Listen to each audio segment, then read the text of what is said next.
corn. And well, I'll tell you what, we have the right cocktail ingredients, and corn is the big one for what's happening on center court. Absolutely. We're going to start off with 4 of the best women we have in the ACO. We're talking Chloe Arrington and Kim Dice starting it off, Maddie McBride, Stacy Van Gilder. We have a 4-person playoff for Women's Player of the Year right here, and I'm excited to get this thing going. We've been sitting here antsy for a few minutes, and we're ready to go. Yes, we have. So we'll turn things over to center court, and we're going to let the ladies take off here as soon as we get everything set. We will get the action underway, and the Women's Player of the Season match, again, a double elimination here. The top 4 players for the season are getting ready to have at it. And I'll tell you earlier, the world's Bring Your Own Partner blind draw quads took place right here on center court. Rudy Fernandez and Brandon Earls were paired with Philly Rainier and Christine Sexton. They say ran out of the king's seat earlier and had to be double dipped. Well, the first game went 21-13 with Tyler Amos and Craig Irvin paired up with Mike Worth and Matthew Sellers, and they took them down 21-13. But game number 2, they reversed course. 21-20 was the final, so congratulations to the quads team of Fernandez, Earls, Rainier, and Sexton. Well done, the first of many hard-fought battles we will see here on center court. So once again, welcome to Owensboro, Kentucky. Again, bourbon country doesn't get any better than this. I might need to get a little sip going myself to get this thing started, man. I've been chomping at the bit for 2 hours now. Yeah, and I tell you what, this convention center has been buzzing all weekend. Was set up.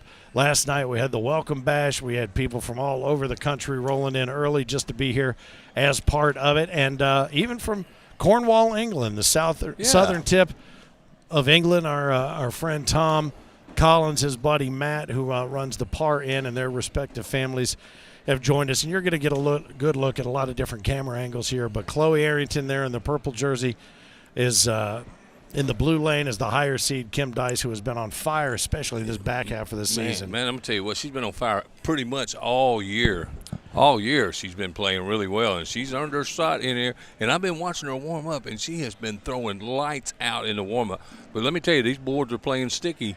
So who's that going to affect the most? That's what we're going to see. That's a great question. And what's interesting is this room, I mean, it's very well air conditioned, I will tell you that. But for some reason, the humidity still has found a way to seep through.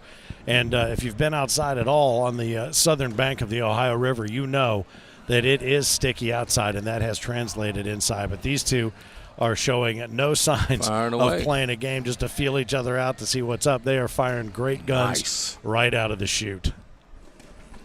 And Chloe Arrington with a chance to pick up the first deuce right here, and there it is.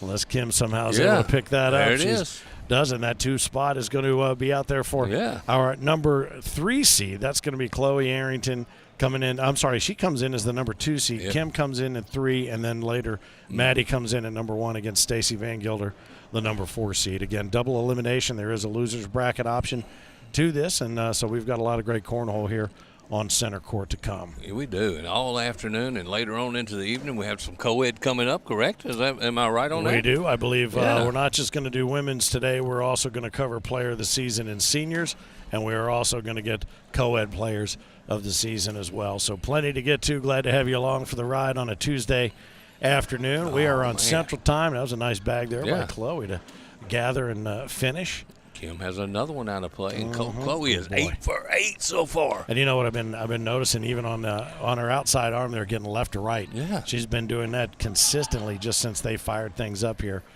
a moment ago. But 2 very confident players, 2 players who have had great seasons. You see that jersey that Chloe's wearing, that purple Champions jersey. I mean, she's taken home the big prize in a division at one of the majors this season, or.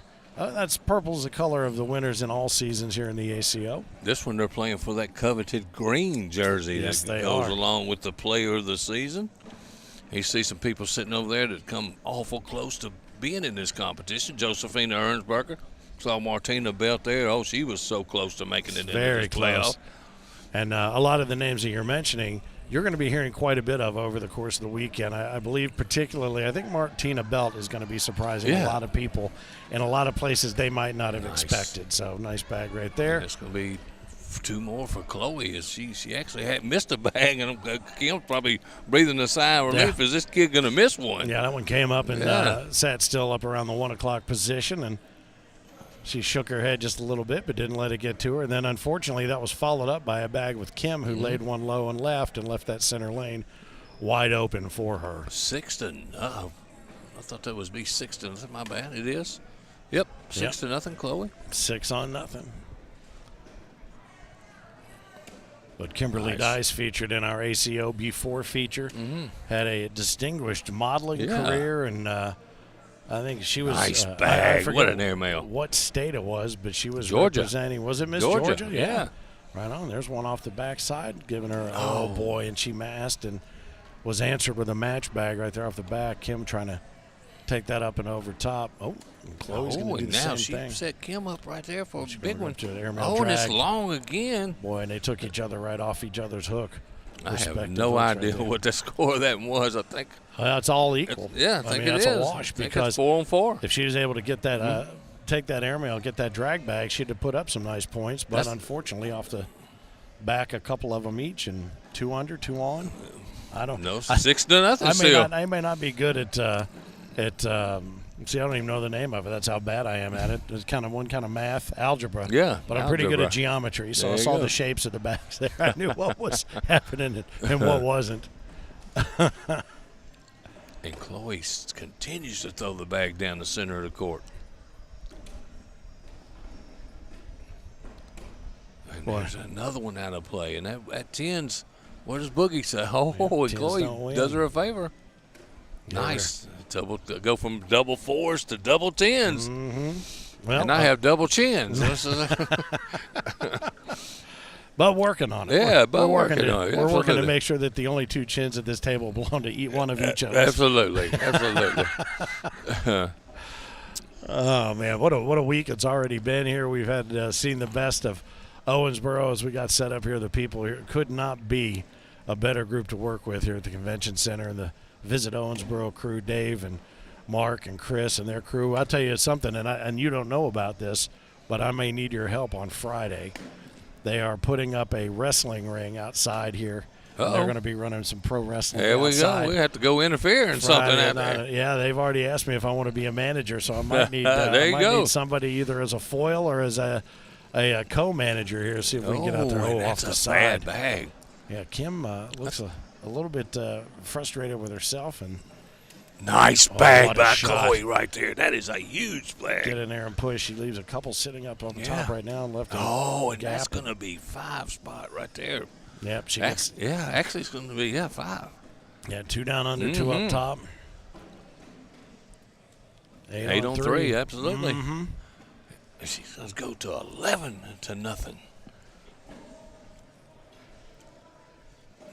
As they had to readjust the score. That was a great bag by Chloe Arrington.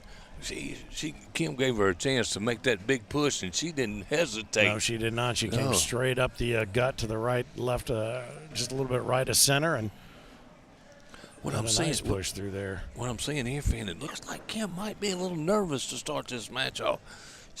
I'm telling you, she's been warming up over here, and she has not missed. And I warmed up with her earlier in the day, and she was not missing then either. Yeah. And so I would tell you, and you know as well as I do, there is a huge difference between what you were just talking about and then doing it when you're on the stream, on the screen, and on the clock. She is also looking off to the right to her better half and playing partner, Chad, every time she what a push. What a grab. Wow. What a shot.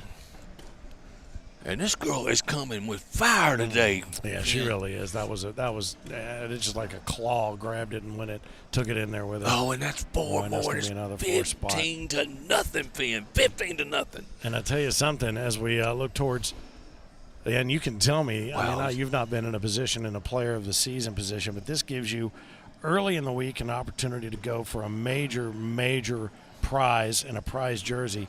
How does your performance in this, even though you're trying to separate it, carry over into a women's division or a co-ed division or singles for that matter. Well, it's got to give you all the confidence in the world if you come in here winning. And I'm going to tell you what, Chloe's mother told me Chloe was ready for this division. I talked to her over there earlier. She's nowhere to be found. She told me she was going upstairs somewhere, nowhere to be found in the stands over here. She told me she is ready for this competition, and she thinks Chloe is going to take all these women down. And I'm going to tell you what, she coming out here throwing it like she plans on doing it. I'm telling you. Mama always said.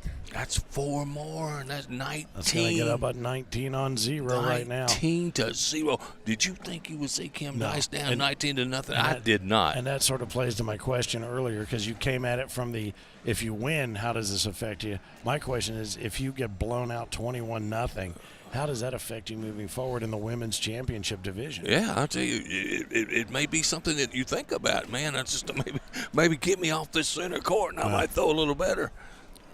Well, I do think, there's been lots of different play, the bring your own partner, quads and everything else that happened today. She had a chance to get loose, and there was social play last night and whatnot. But, yeah, you get here on this center court, it is a completely different ball game. Well, she's got 19 points to play with, does Chloe, and honestly, neither one of them has anything to lose right now. They've got to just fire away and try to either set that domination or make what is the beginning of a monster comeback. I think it's 7 on 4 right now. Yeah. She's got to go in. Kim's got to go in. They both got one off the back. Yep, 7 on 4. 7 on 4 with one off the back. Yep. She has to make one of these bags go in. Big slick slide push. She might could take that bag. She cocks it. She rocks it up. And she saved the game. She didn't go for the push, I'll tell you. Well, you know what do I know? But you know what? Good for her. That's what I was saying before. Absolutely. You got to go for it all. And that's either to slam the door shut or try to get your foot back in there, and that's exactly what she did. So, gutsy play there by Kim Dice, who is known for being a very aggressive player and getting it done. Up and over and bang. I tell you what, from the first of the season, I played Kim Dice at the very first major in Lake Charles, Louisiana, and I beat her pretty bad, pretty handily. And now I don't know if I can beat her. She's turned. She says, that's how good she's gotten over the season. Yeah. She and Chad have really, really encouraged each other and helped coach one another, and they have been a force to be reckoned with in the ACO, especially nice bag right there, the back half of the season. To be certain. A little bit of a Scuba Steve right there. And there's 2 points. Hey, she got 2 on there.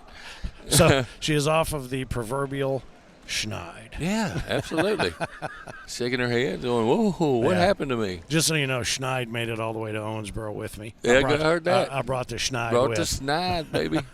Did you bring the jinx? That's all I need to know. No, you know what? I've abandoned the jinx jar. Gummit, we can't get that going, can we? I never. Well, it's always me. Yeah. That's the problem. I just decided since I was always the one populating it with me that I was just going to take myself out of the equation. I can't believe I hadn't done that, though. I'm usually pretty good at it myself. You only did it when the jar wasn't here. That's I was doing it when the jar was. And now Kim's firing it down the middle. Yeah, I think she just needed to crack that egg and release some pressure. Chloe for the game right here. Is she going to shoot the airmail, try to go around it? What's she going to do? Airmail for the win. Boom, and that's it. She gets it. Nice game. 21-2. 21-2. Chloe Arrington's coming in at the as the number 2 seed, takes down the number 3 seed, Kim Dice, and our women's player of the season. This is the winner's bracket. She will advance to play the winner of Maddie McBride, coming in as the number 1 seed, Stacy Van Gilder as the number 4 seed, and that will bump Kim Dice down into the loser's bracket, but she has a way to fight her. We might see a rematch. You never know. We could. She could get back to her, that's for sure. Absolutely. So I tell you what, whoever wins this next game better come in here to play low. Chloe is ready to play some cornhole. Yes, she is, and we know that Maddie McBride always brings her A game. And Stacy Van Gilder has had a pretty hot streak here in the last half of the season as well. We've seen a lot of she's getting high fives from her crew over there off to the side of center court, getting ready to throw some warm-up bags. I think maybe waiting on Maddie McBride, who is playing in the Slider Cup across the way, so we may have a little bit of a delay before we get to this game. But as you mentioned earlier, Coed Players of the Season coming up here in just a little while. We've got a lot of playoffs this year for Players of the Season, and seniors will be determined as well. So looking forward to all of that. And as I look around the room, every single set of boards, some 70 sets, all full with bags flying left and right here in Owensboro, Kentucky. And it's going to be a big week. We got a lot of fun stuff planned. This room will be filling up each day with more players, more and more players.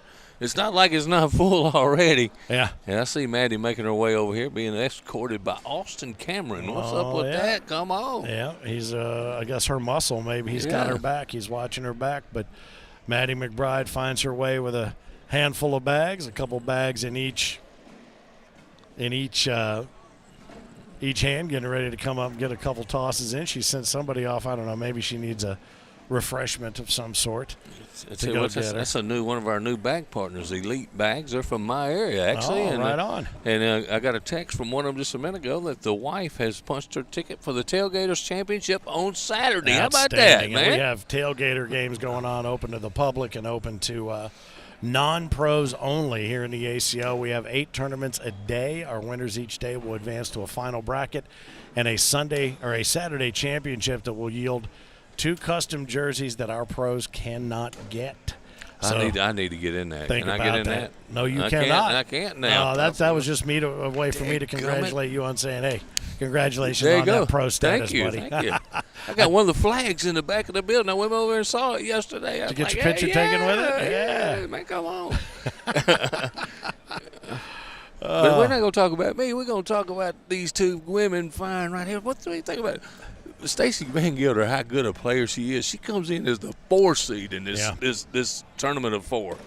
Yeah, pretty crazy. And, it's funny, too, and we've watched Maddie McBride for a lot of years, and how quietly she ascended to the top this season. She, she's always got that big smile and that big thumbs up for anybody that watches, but she has just very quietly come in and destroyed everybody around her. I even said to you, I said, what do you think's going on with her? She's not playing the way we're used to seeing her play. And you looked at me and go, what are you talking about? She's winning everything she's doing. I said, well, now that you mention it, you're right. Yeah, she is, man. I'll tell you what, we're ready if y'all ready. Let's do it. Blue lane starts. Blue lane starts. Higher seed starts. There you go. Good luck. Good to go. Bring it. They're going down and back one more time. Back one more. That sounds good. Fine. Good enough for us. We can keep flapping our gums. That's for sure. But Maddie McBride is coming to do what Caitlin Ham did last year. You remember? Oh yeah. Caitlin Ham. And these 2 girls started throwing together. Like I told you, I came into the gym in Burleson, Tennessee that Linda Oglesby runs, and these 2 little girls are sitting there throwing the bag, and they're throwing short and off to the right and off to the left. And look at them now. I don't want to play either one of them these days. I promise you. No, and if you look in the background of the camera shot there, you see Linda. Yeah. Let's go, Maddie McBride. She's got her sign. So I feel like I'm at a WWE event already. Absolutely. Maddie 316, baby. Absolutely. There you go, too.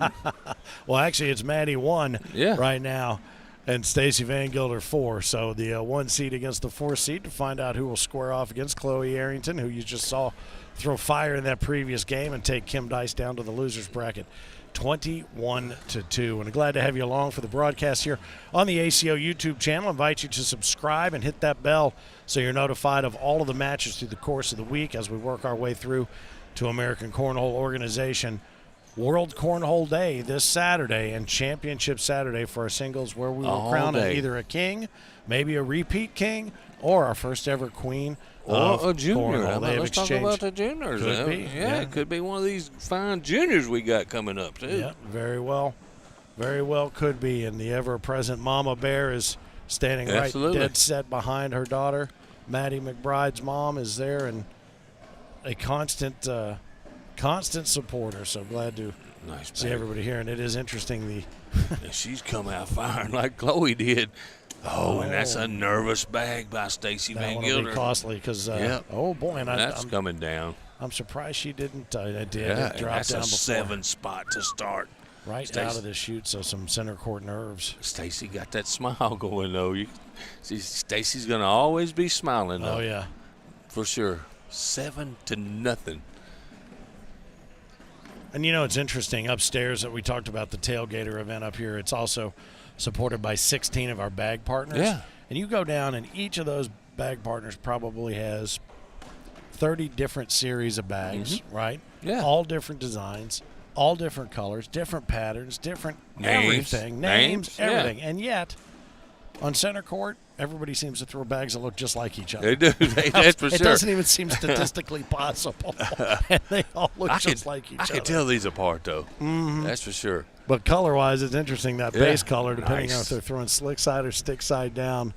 It is kind of crazy. And what are those bags that she's throwing, that Maddie's throwing, did you She's say? throwing those Project 24s, Project 7. The 724s, 724, Project Project 23s. 13s. Yeah, She's that's throwing it. 13s. Yeah. 13s, Project 13s. That's the one she whipped my butt with a couple weeks ago, too, by the way.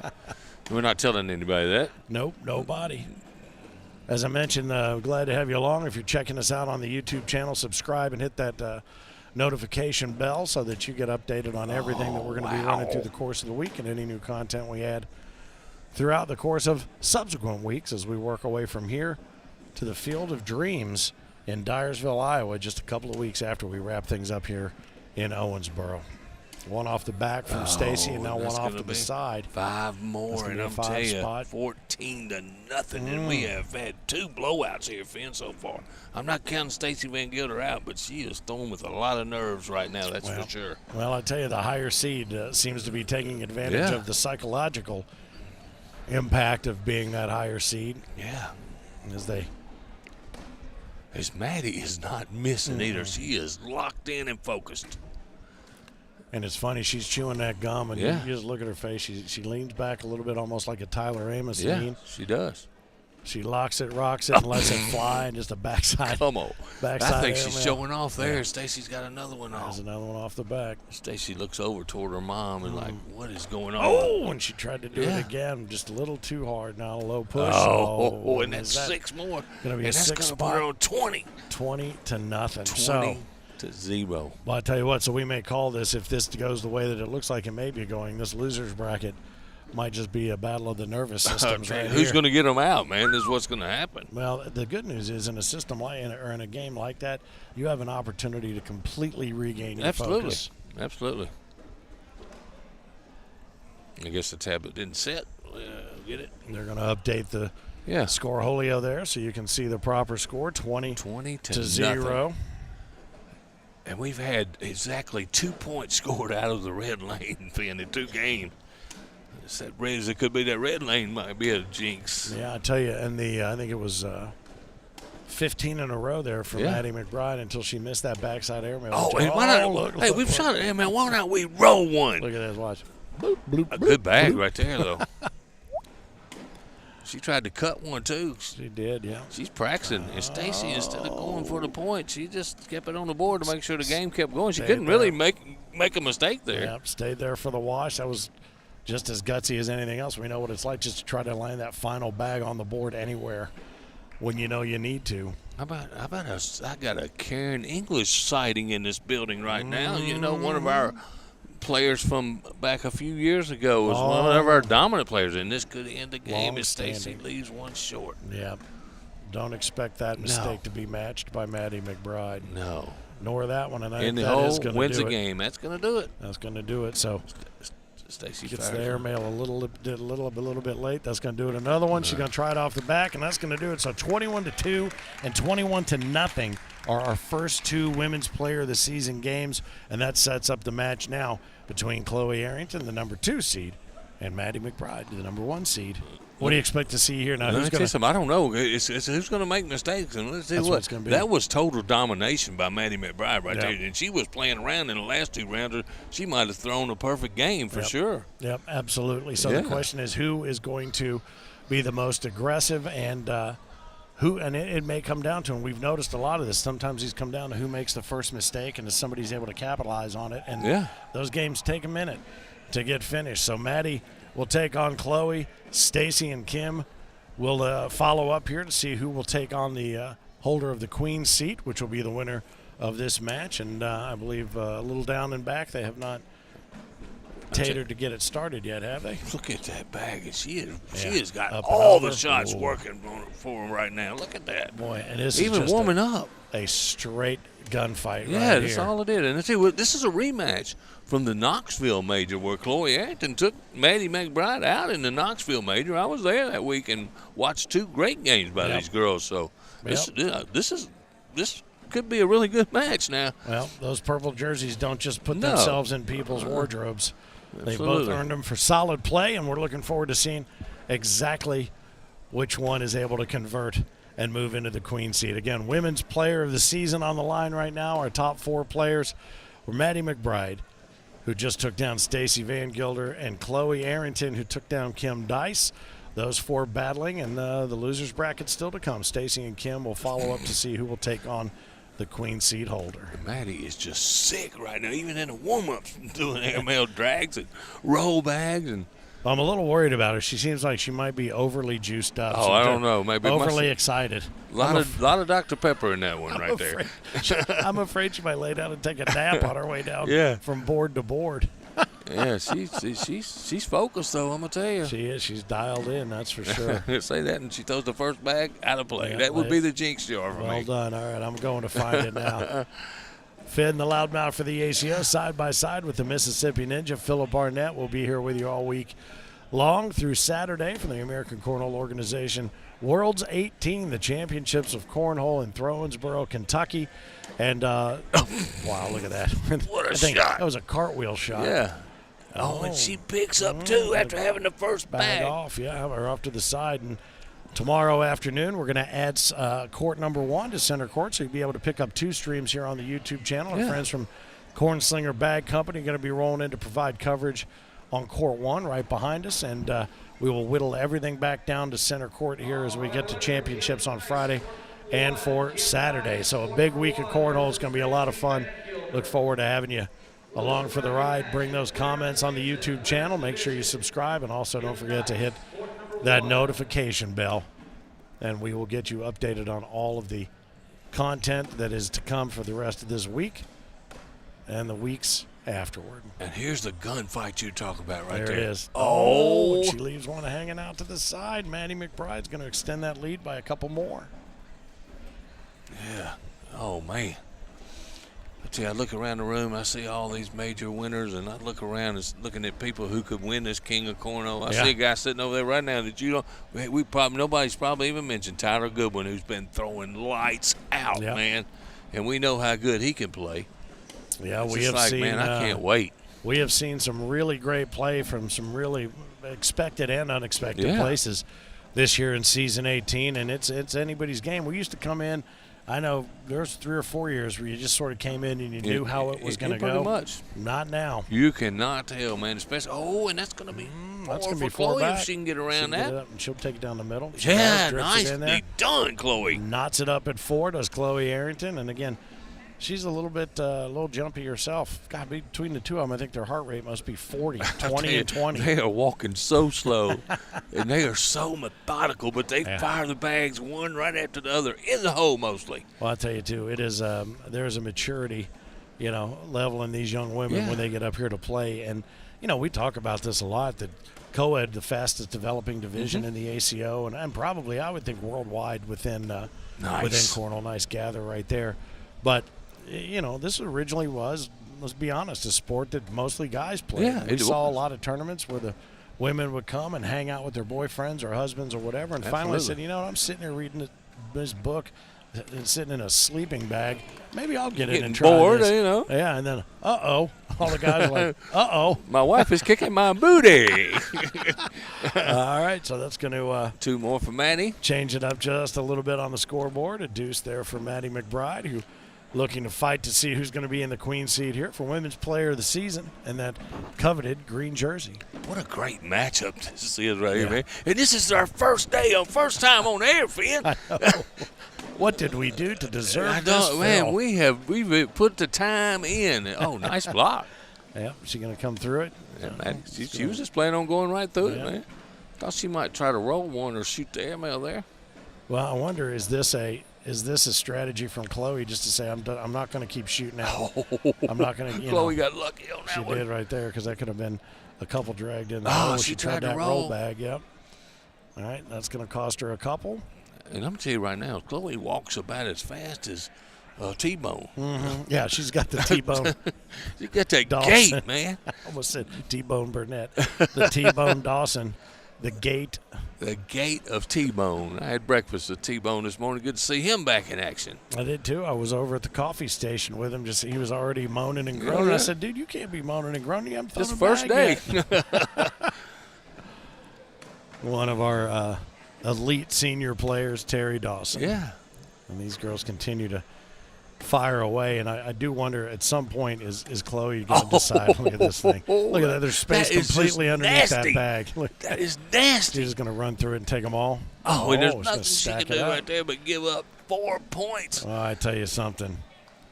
That right there, that's geometry is also. I don't know what the pellets look like in those bags, but they are locked. I guarantee you all around Burleson, Tennessee, and Covington and Tipton County up there, the whole county's pulling for Maddie McBride up there, I promise you. So 12 on 4. Is it just a couple points here and a couple points there? And about time Chloe starts to worry about it getting away from her. Chloe's throwing that little block, though, and it has affected Maddie a couple times. She just can't capitalize on it. A little bit.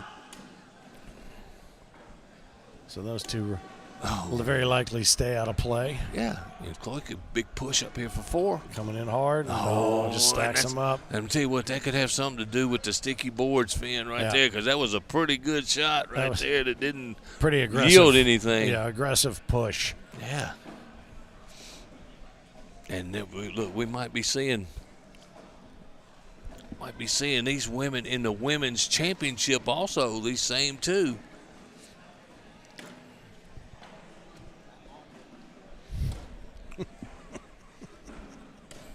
Maddie with a chance to pick up 2 more right here as Chloe's got 1 out of play. Laying low right. Yep. And when Maddie smells blood, she's like the shark. It's Shark Week too, isn't it? Someone told me it was shark. Oh, there's a little yeah, that's a bad mistake. hitch in the giddy 1 up point right there. for Chloe.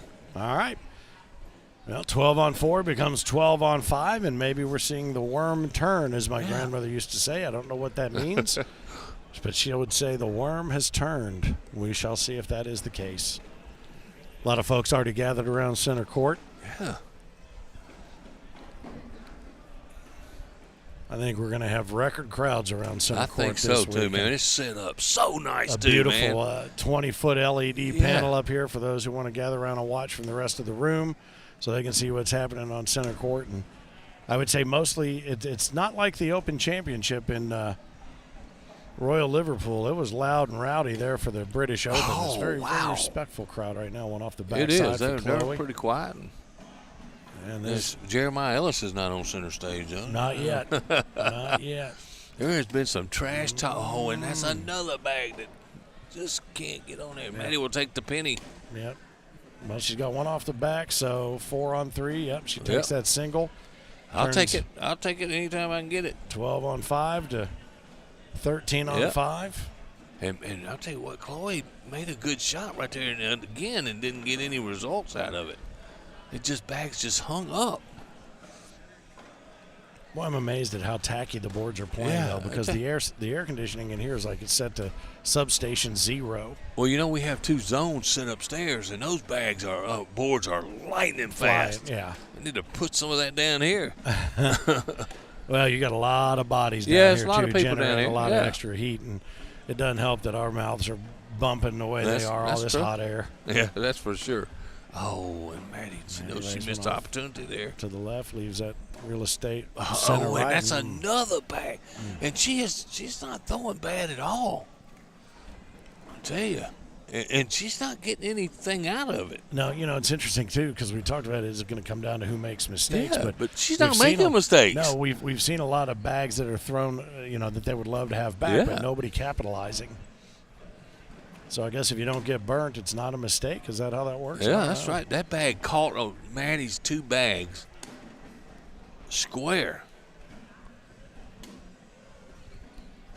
Should let her off the hook there. She should. Now Chloe needs to take advantage of this situation right here. Take it. She locked her thumb in there. She did. She knows that one's coming. She's going to go ahead and take it there. Oh, yeah, okay. 4? Well, is that 4 for Chloe? Yeah. Yeah, so 15 now, 15 on 9. Yeah. That's what Chloe needed. I mean, she, like I said, she's been throwing good, and she's gotten nothing out of it. See her co-ed partner, Jacob Whaley, sitting over there. You know, it's funny. I just sat here for a second, and I was thinking, Chloe keeps looking over here at us like she hears us or she's wondering how we think she's doing, and then I realized the scoreboard's down here below us. Yeah. So look down there. Looking over to see what they don't want our opinion, I can tell you that. Not at all. And Maddie's bag just hits and digs into the board It does. right down the center. Good one right there. There's a lot of Very juice nice. behind that. She's got a lot of strength. Yeah, she does. For a slight young lady. No, when it stacks up just a little bit. I still say she was involved in one of the greatest games I called in Bradenton, Florida, when she teamed up with Spencer Garner against a businessman and Amber Fretwell, and probably the greatest shot I've ever seen that Spencer Garner hit to keep that game going, and they won on the next frame. Crazy how that'll do man, I it. tell you, Maddie McBride and Spencer Garner, that was several years back. I drafted Spencer to my team too. That's not a bad pick. I'm gonna tell you that right now. Yeah. See if he's had a pretty good back half of the season as well. You know, it's funny. This season's almost been 2 seasons. Yeah. We had a lot of really great play up front, and then a lot of people emerged in the back half to find themselves where they are here at the World Championships in Owensboro. She going up and over to try to grab 4 right here. Coming up and getting it. Nope. Yep, Yes, she did. dead. How about that? Center. What a shot. Dead center. And you can tell the Maddie McBride fans are in the house on that one. Center cut. Yes. 19-9. What a shot. How about what that? What a shot. You called it. She dialed it in and right on cue. made you look smarter than I already know you are. Well, if anybody knows Maddie McBride, I know Maddie McBride. That's for sure. That's a great shot. Yeah, that was a super shot. And Chloe cannot make another mistake in this match. Not at 19 on 9. Nope. And she has got to really get focused. The queen seat awaits the winner, and the loser will await the winner of Stacy Van Gilder and Kim Dice. Who's playing right now on court 1. I don't know if you have that score right there, do you? They're still showing zeros. Still on zeros right now. Going to run it through. Oh, nice finish, Chloe. Well done. Nice finish, Chloe That's Arrington. one we have seen her kind of pull back on a little bit, and even though some of her aggressive shots have pushed off to the left, we saw her kind of pull back a little bit, and that one she just drove it straight up the center. You know, that's a girl that don't want to lose right there. You don't want to give up that last 2 points, man. You keep fighting because it is always possible. And there we have a dirty bag, and that's going to be collected by Mr. Chris Clark, our official on duty here this afternoon. Yes, he is. Doing a heck of a job, too. Very nice. Gets a little round of applause. Do it on the wrong side. And everybody's a critic. Everybody's a man. critic. I think it probably would have been all right on that side. Boy, and when Maddie let that bag go, her hand just like exploded open, like she knew, like it was hot. Well, you hadn't seen her leaving it short. And you know what? Most of the time when you're leaving it short, it sometimes puts a sign of nerves. You get up there 19-9 and you have a chance to win. You don't win it, and Chloe makes a good shot. You start thinking about that a little bit. Yep. And there's 3 right there. Yeah, that's going to be the 3 spot based on the dirty bag right out of the You wouldn't early think paw. You would have thought she gave up 3. The frown looking as she's walking down there. Again, looking over here to see what's on the scoreboard, but she got to be happy with 19-12 based on what she was looking at before. Absolutely.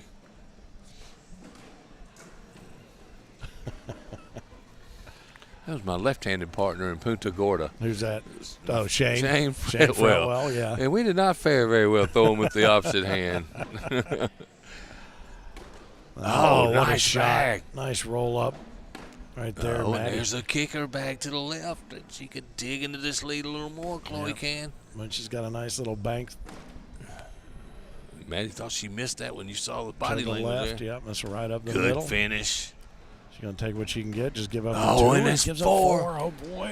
Oh, boy, 19 on 16. 19-16, 19 Finn. on And I tell you, no lead is safe on center court. And you're starting to see the crowd gather a little bit further down on the on the east end of center court here. Absolutely. Patrick Barger taking up 4 people's seats over there in the middle. That's a big man. I very rarely see him sitting upright. Yeah. I saw him upstairs earlier Oh, yesterday. and there's another bag out of plate, Finn. Laying on the couch. And Chloe is dialed in like she was last game. Boy, think about that. If she picks up 5 and takes this game away right now, oh boy. And Maddie can't afford to miss right here. Nice bag, Maddie. She's gonna step out just a little bit into that red lane, drive it through. Oh, and now Maddie can win the game. All she's got to do is do what she do. No, she only gets one. She just takes one. Now, why didn't she go for that? I don't know why she didn't. She had all of that. I think she tried to throw the little cut bag around it, and right to left. He just missed it off to the left just a little bit. Yeah, I would have thought that she would definitely have wanted to slam the door shut on that one, but she didn't go for it. Man, I'll tell you what, I like seeing all this crowd here, man. It's great to be here, man. I've been looking forward to this for 2 months now, since the end of the season. And I'm getting my money's worth right now. Yeah, only in the first of the first day, man. What are you talking about? Massive events scheduled here for Center Court. And again, Center Court and Court 1 will both be live on YouTube beginning tomorrow evening. We've got Women's Player of the Season. We've got Seniors Player of the Season. We've got Coed Players of the Season that will be determined here on Center Court tonight. Nicely done. Good job, ladies. Chloe is not going away. Miss McBride, no.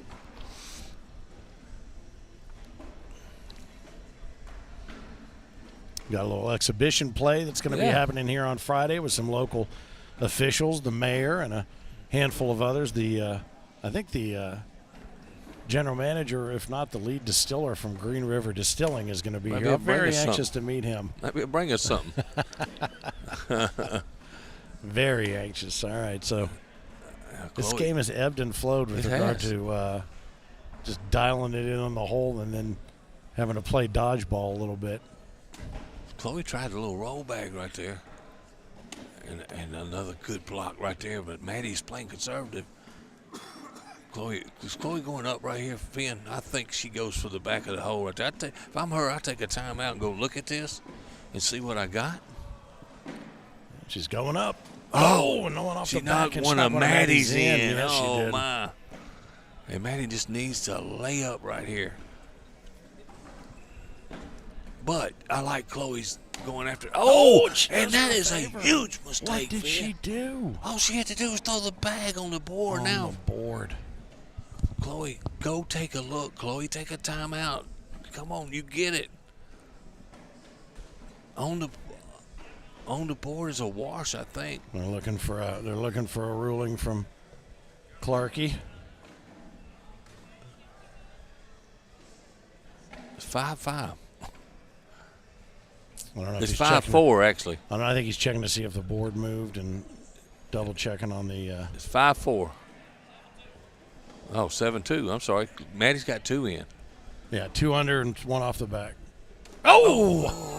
What a game. What a game, though, ladies. What a shot. Good job.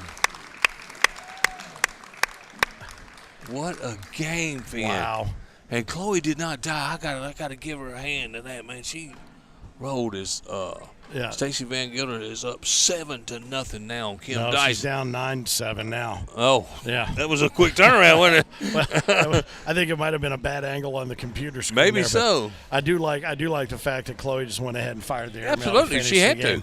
She had no choice, but very nicely done. So 21-16 moves Maddie McBride into the queen seat for Women's Player of the Season, and Stacy Van Gilder down 9-7 from Kim Dice. And we will have the winners' championship coming up here in just a moment. Our player of the season. We should get to losers bracket game.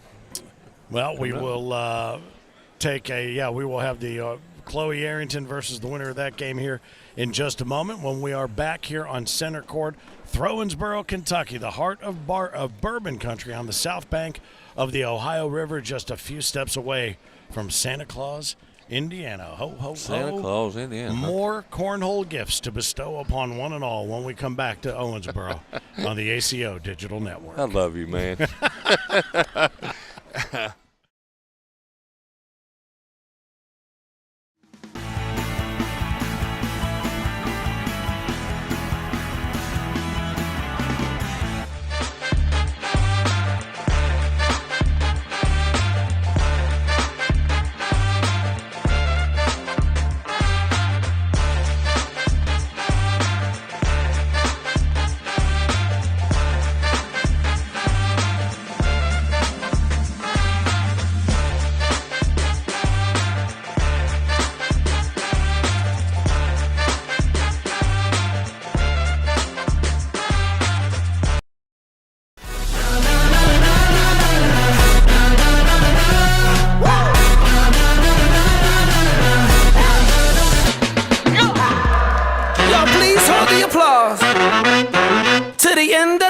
on it. Let's go. Look around us, there ain't no fences, just bridges to the ears of the listeners. On deck, take a swing, sharper senses, looking for a weakness in the system. Finally, it's you and me, here shaking like a tambourine. We in this finally, both sides of the cemetery. Hey, attention people, y'all get ready. This is for everybody. Try to catch up, we out ahead. Let me introduce to you. Try to catch up, we out ahead. That future hit. Are you ready? That future hit. Take a minute to refrain from acting green. If you're losing, you should join another team. Y'all should breathe, let me play another theme. At the start, this one nothing but a dream. Now it feels like victory, about to live another fantasy. Everybody clap with me, we're about to make history. Come on, attention people, y'all get ready. This is for everybody. Try to catch up, we out ahead. Let me introduce to you.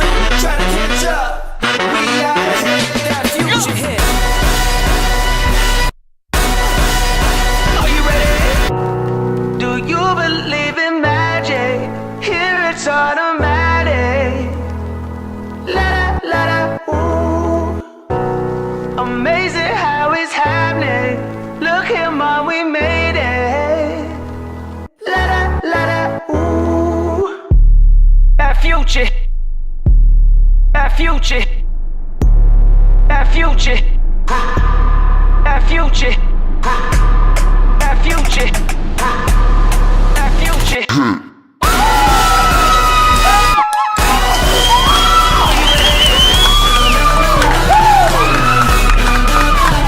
Future hit.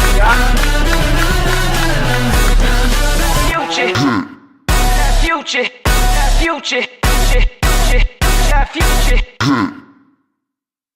I'm Steve.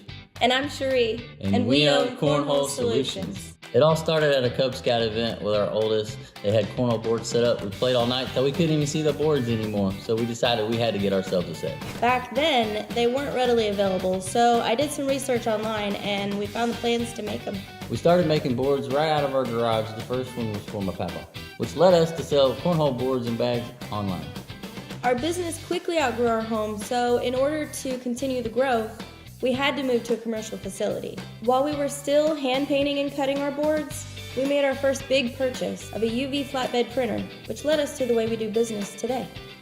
Our process of building cornhole boards begins with our 18mm Baltic birch plywood. Quality is extremely important to us. It's quite noticeable to see the difference between the big box store's 5-layer plywood and our 13-layer Baltic birch plywood. Ours is heavier, it's more consistent, has 0 voids, so when the bag hits it, there's 0 bounce. Since it's not available locally, we have to get it trucked in on a flatbed trailer, and we go through 2 to 3 semi-loads a month. The plywood's loaded on one of our Laguna Industrial CNC router machines. It cuts our tops and our parts, anything we might need that day. We use Laguna CNC routers because of their precision and their efficiency and their accuracy, and we need every part to be the same every time, every day. The edges of our tops, frames, and holes are all rounded by hand. Our tops are sanded by hand so we can inspect each one to ensure the surface is ready for print. We have 2 UV flatbed printers. Our Best Jet printer is used for our smaller parts and accessories like score stands and air mailboxes and leg braces, while our Vanguard is exclusively used to print all of our tops. It really helps us keep up with demand with its ability to print up to 20 sets an hour. And just for perspective, when we first started and we were hand painting our sets, we were lucky to get 20 sets out a month. The next step in our process is our UV roll coating line. It is our newest addition for efficiency and quality. It helps create the most professional playing surface in the industry. Start to finish, a top will run through in less than a minute. Every top goes through the roll coater multiple times before it's ready to be built. For accuracy and efficiency, we create our own building stations. Every frame goes on each top the exact same way every time. Our frames are attached to the tops with Craig pocket hole screws. Pocket hole screws are the industry standard. Once the frame is on, we attach the legs and everything we need for this is right here at these stations. Once assembly is complete, we'll put them on the ground to check the stability of each board. So when your bag lands on your new boards, you can have complete confidence that they've been inspected for optimal performance. To ensure our quality for the complete experience, we also design and manufacture our own bags for players of all skill levels. The process all starts with our design team. Custom and standard bag designs are printed, then heat transferred to the material of the bags of your choice. Each bag is then sewn with one of our industrial sewing machines. Our bags are then filled to the regulation weight with high quality resin pellets, which are actually manufactured right here in East Tennessee. The last step in our process is packaging. We use custom double wall boxes and also use side protection, corner protectors, and foam between the boards. They are then packed face to face to protect the integrity of the playing surface. We take great care in packaging to ensure your product is delivered without damage. Depending on the time of year, we ship as many as 2,000 packages a month. We also supply cornhole tops, DIY kits, and even legs to other builders all over the country. As you've seen, we work extremely hard to stay on the cutting edge of all the latest cornhole industry technology and trends. We're also known for world-class customer service and high-quality products, all at a fair price. With our team and family atmosphere, Cornhole Solutions is the obvious choice when it comes to purchasing your next set for backyard events all the way to professional tournaments. If you can think it, we can ink it. Hi.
When was the last time you looked forward to a family reunion?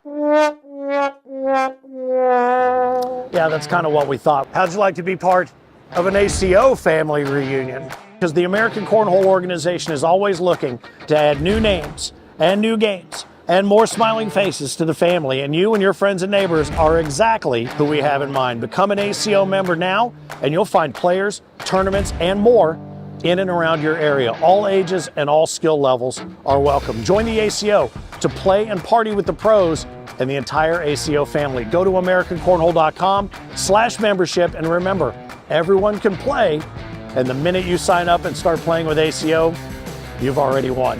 The American Cornhole Organization, keep on pitching.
Well, welcome back to Center Court, the Owensboro Convention Center, Owensboro, Kentucky. Finn, the loudmouth for the American Cornhole Organization, side by side with my man, the Mississippi Ninja.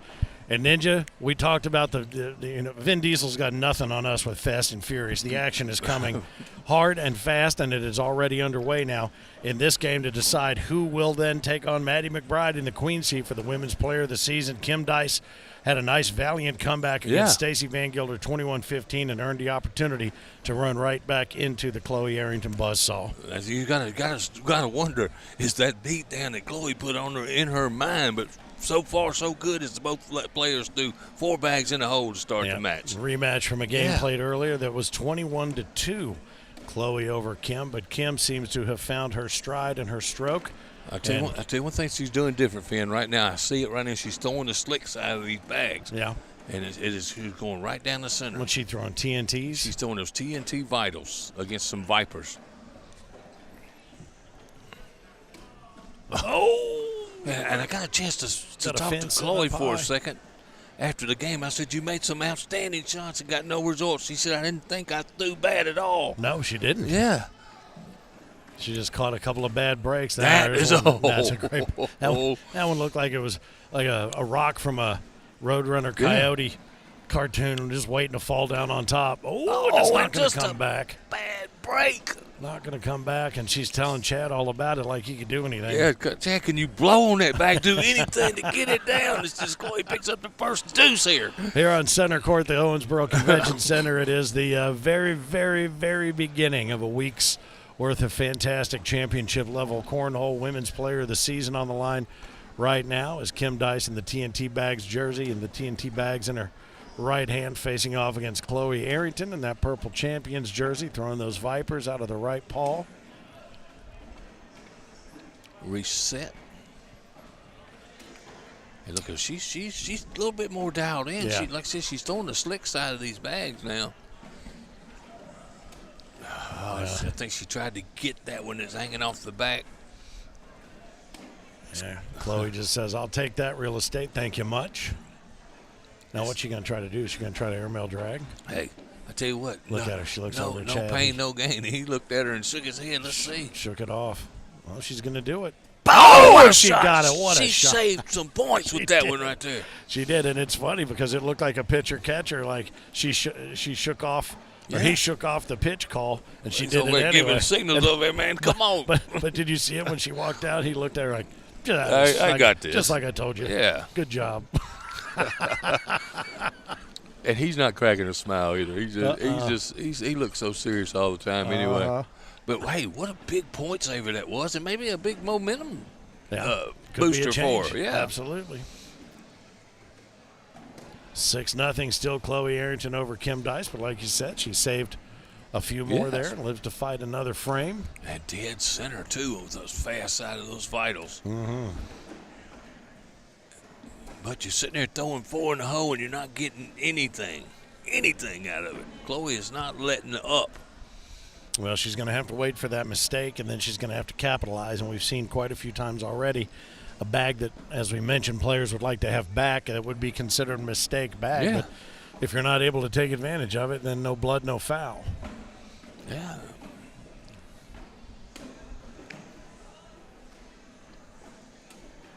Nice bag there. Chloe going to step out, probably collect this. It's pretty easy to collect here. She knows April Wright is in her corner. Yep. Oh, she moved a little bit more to collectable And Kim city. moved it back a little bit. And she said, yep, try and get it again. 11 o'clock and 3 o'clock. She's going to shoot there and try to drag both of these right there. The opportunity is there. Oh, she didn't. No, and it's another bad result out of a good bag, though. Yeah, built the laundry basket. Is there going to be some sort of – no, there's not. I thought there might be a little bit of a pile of mess. Vibration to the bottom, but as all is said and done. That's 2 points for Kim. She picks up the deuce, 6-2. As Chloe once again has 3 bags hanging in the hole. And you don't see these bags she's throwing typically hang up like they're hanging up. And I'm telling you, it could be something to do with the board, the humidity in here and the stickiness. It doesn't seem like around the hole like that it would be. I don't know if they're just catching and locking up based on the the bag fill or what's going on there. But, yeah, you wouldn't typically see that. No, there's a bag left high and dry to the left side. Oh, and Chloe might have let her off the hook. She plays this right. She can bully it a little bit out. I don't know that made much difference, but still, when I'm thinking about Kim Dice and seeing her at that Lake Charles Major host, now Chloe going up right here. Yeah, nope. She's going to lay low playing and just take what conservative. she can and take the wash. Seeing Kim Dice at that Lake Charles Major and then how she's throwing right now, it's just like, it is amazing. It really is, and I can't overstate that enough. It's amazing how good she's gotten over the years. You've seen enough over your decade plus playing cornhole that there are certain people you've watched them get bitten by the bug, and she's one of them. I mean, since I joined the ACO, my Facebook feed, for instance, a lot of new friends in the cornhole world, and now my feed is just overrun with people. That's all it is. Playing. Come on, there's this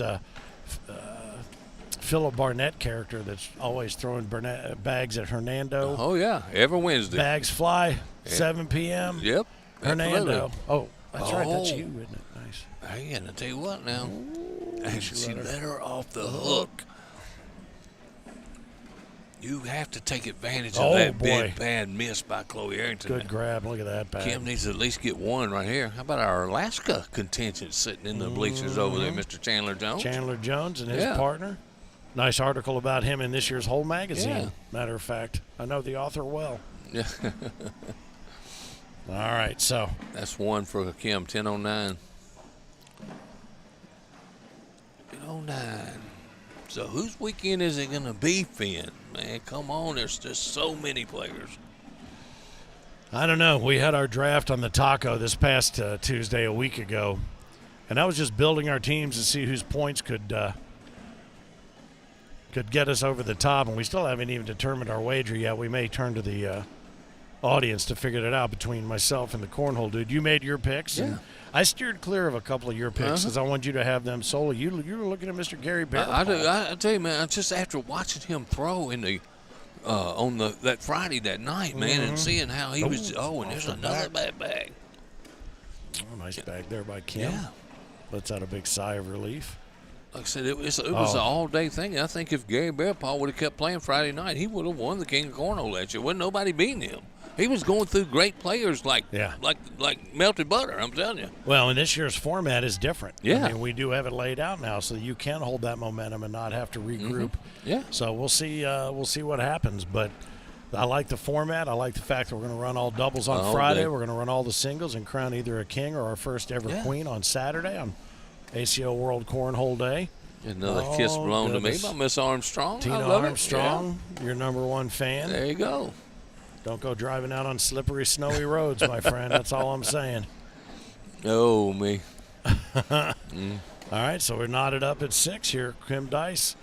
Nice little comeback here against Chloe. She drops. Chloe's got the airmail shot right here to pick up big points. She can. She's going to lay low. She's trying to roll it, and she's short with that roll. Yeah, there wasn't enough oomph behind that. Up and over. Oh, how what about a that clean shot? How about that? Great shot by Kim.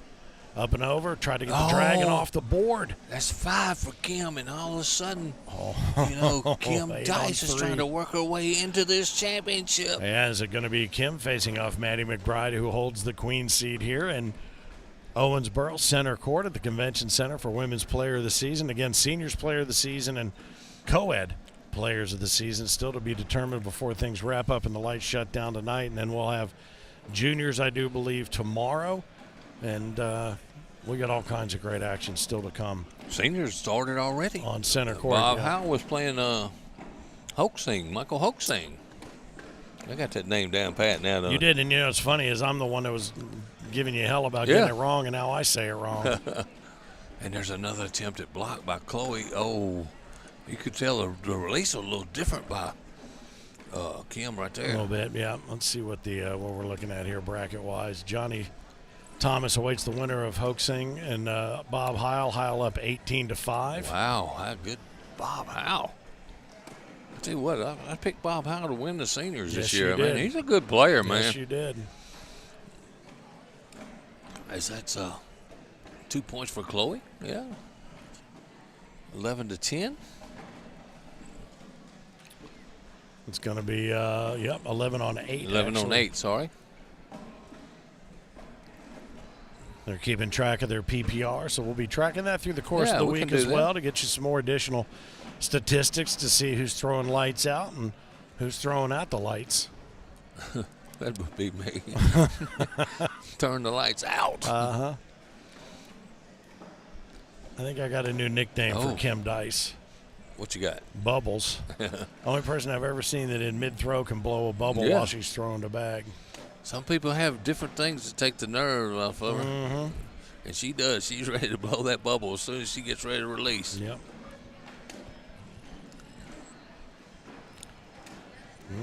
Stacking them up on Chloe. the left. She's got Chloe. that pinch. Chloe should be able to grab that if she Yeah. wants it. Up and over. She's trying. Oh, and so she hit the close. shot. The bag stayed But, up, but though. here's the thing. Here's the risk. 4 points, though. She's going to take the lead. She very well could have dropped that last bag from Chloe there Yeah. with just enough vibration, but she pinched it just enough. So, all right, so Chloe holds now a 12 on 11. Yeah. We're finally getting the game we expected to see earlier. The first man. time, yeah, absolutely. I think nerves got the best of Kim in that first game, but she seems to settle down a little bit.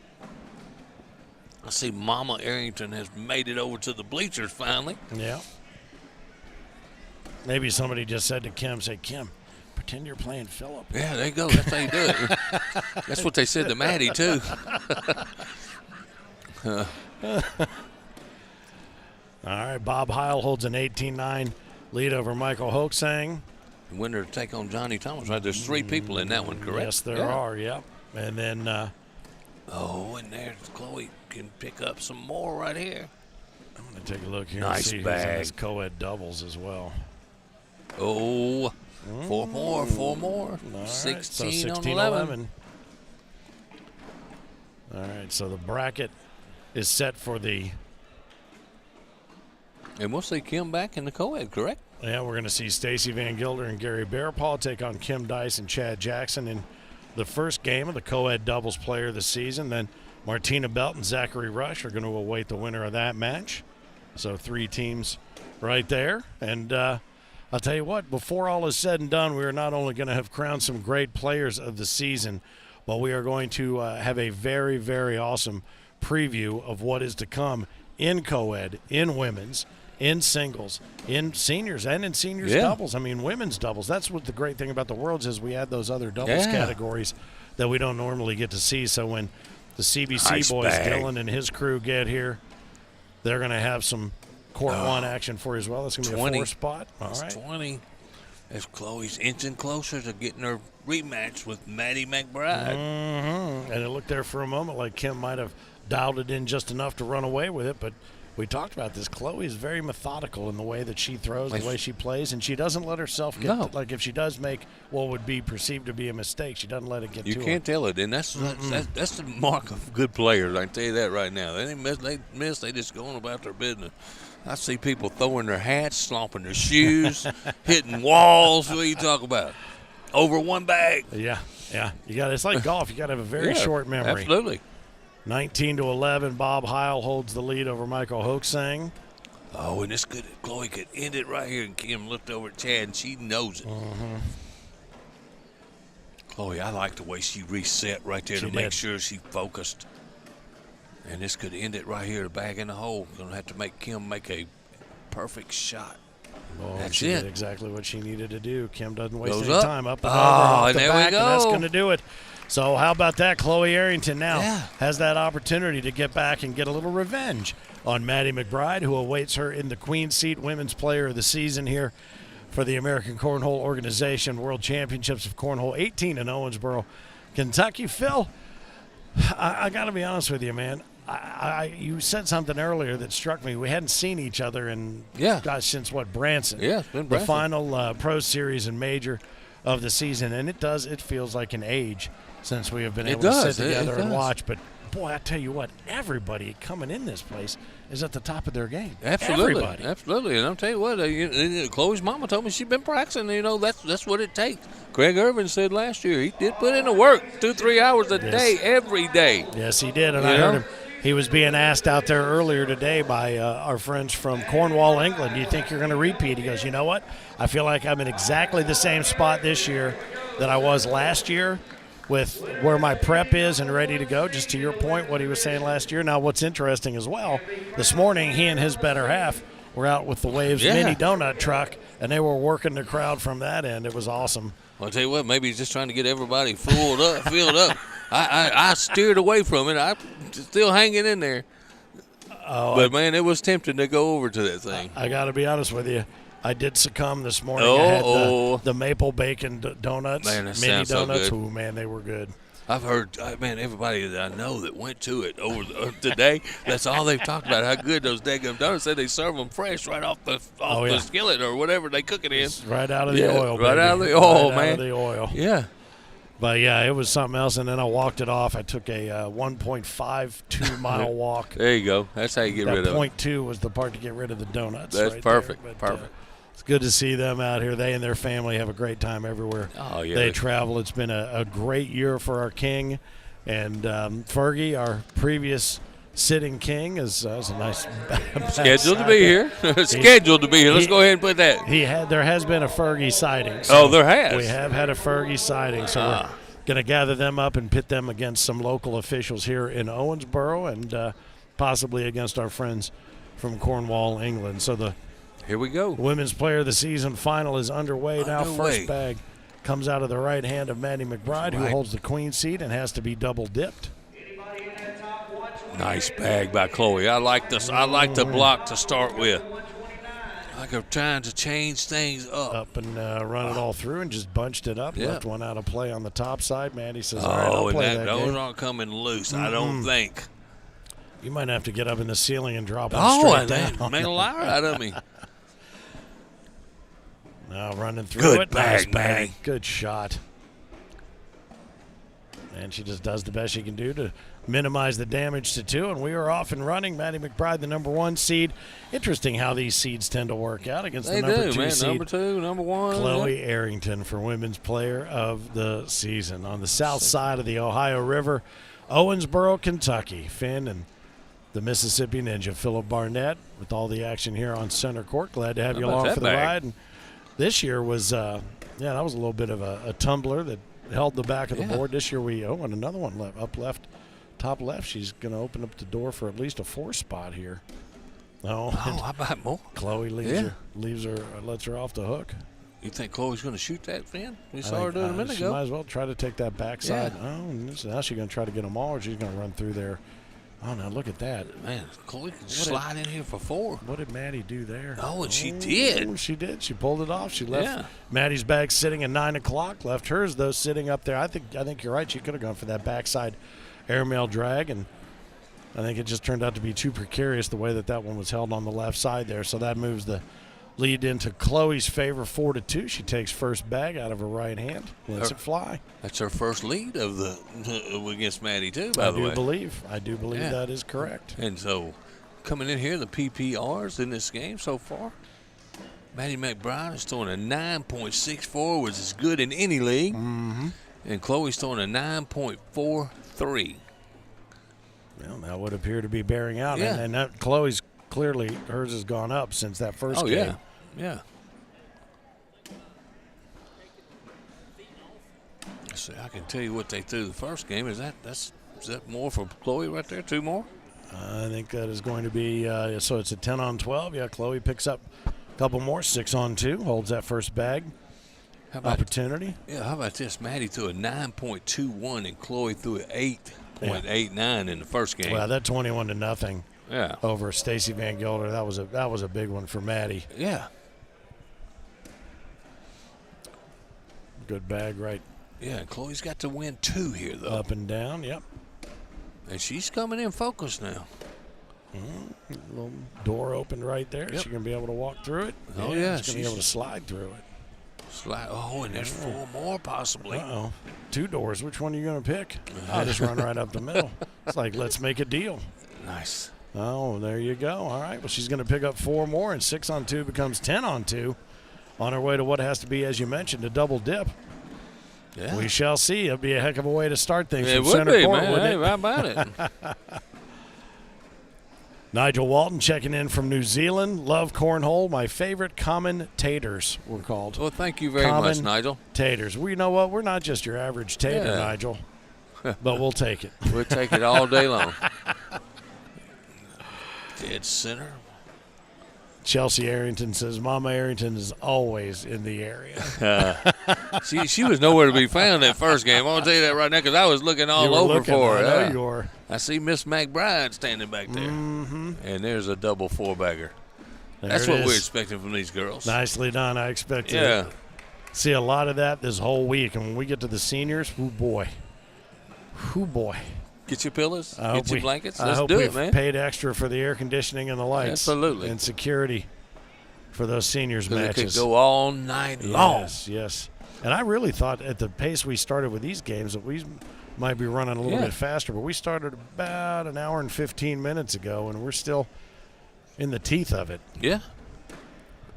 And I'll tell you what, they're firing away, too. They're not taking any time. Yeah, I when think it's their turn to throw, they throw. Chloe's taking maybe a split second longer, but she, you've mentioned this a couple times, that she has been a lot more willing to step back and nice finish, bag right both there. girls. But step back and kind of rethink what her plan is, juggle the bags that she's got in hand for a moment, just give it maybe that extra breath. Yeah, I'll tell you what. But Maddie is firing from the hip. I like what she did in the last game when I told you she reset when Kim had a couple bags out of play. That does two things. That makes your mind focus on it, but it also makes the person think about what they just threw, too. Absolutely. Yeah.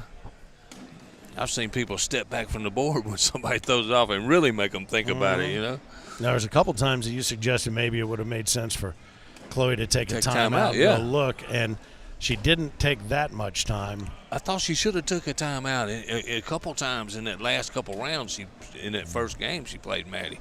Right to left. Can they run through it all? Nice finish right there. And Chloe is on fire, and so is Maddie right now. Good stuff. 12 in a row for both girls. These lazy bags that are just kind of deciding at the very last second to drop in are killing me. Score remains 10-2, Finn, in favor of Chloe Arrington. I think she's out of North Carolina. You're seeing a great shot here as the players traverse the course to pick up their bags. You can follow their gait. And I'll tell you what, see us. Listen to this. Neither of these girls are letting up right now. Maddie cuts around that one, but that bag is just on hold for just a minute. Just waiting to be collected. There it is. Man, I love it, Finn. we got to start talking about the circus or something in a minute. Because it is 16 bags in a row. That is nice. Very nice. The crowd continues to gather around center court. What's interesting is, too, we have them ups now. We're like in the fish bowl here. Absolutely. We've got folks up on the second floor looking down on us from the trying to get Bandana Man's attention from the glass. Tommy Hewick up top, looking down with his OTT jersey on. Absolutely. Over the top, one of our great bag partners who's here. One of my teammates. Yep. Lucky's, IMF, TNT. Your guy, IMF. B3, yep. Clinton Bilo made a real nice set of bags for the Par Cornhole. Or the Par in Cornhole crew from Cornwall. Isn't that nice? Made some bags for their boy Toby, who's 7 years old. Oh. So they're going to make some mini bags. Good time out here yesterday, for him, too. Yeah, he's a hoot. Oh, look at that. What a great bag there by Chloe. And Maddie is going to collect. Not enough of it to grab right there, so she'll give up 2. Chloe extends that lead to the dozen on the deuce. Chloe with 24 bags in a row. Wow. Come on. April says Virginia. I'm sorry, I apologize. I could have swore she was from North Carolina. Virginia, okay, I'm good with that. I'll tell you what, down these parts, these are fighting words, Absolutely. man. You better get that right. Yeah, if I'd look at her jersey, I would have known. Yeah. I don't want to say anything, but it is written down the side of her body. But you'll also notice that I didn't see it either. Yeah. You didn't call me out on that. How about that? Yeah, I wouldn't do that to you anyway. Oh, nice bag right there. Chloe was able to slam through there. And, oh, boy, almost so close to collecting right there. Just take that shot there. I mean, that's a a block that makes things more difficult. But Two more points. You know what? She ends up with the 2 anyway because she threw Maddie a little bit off her game. There's Linda Oglesby with her "Let's Go Maddie McBride" sign.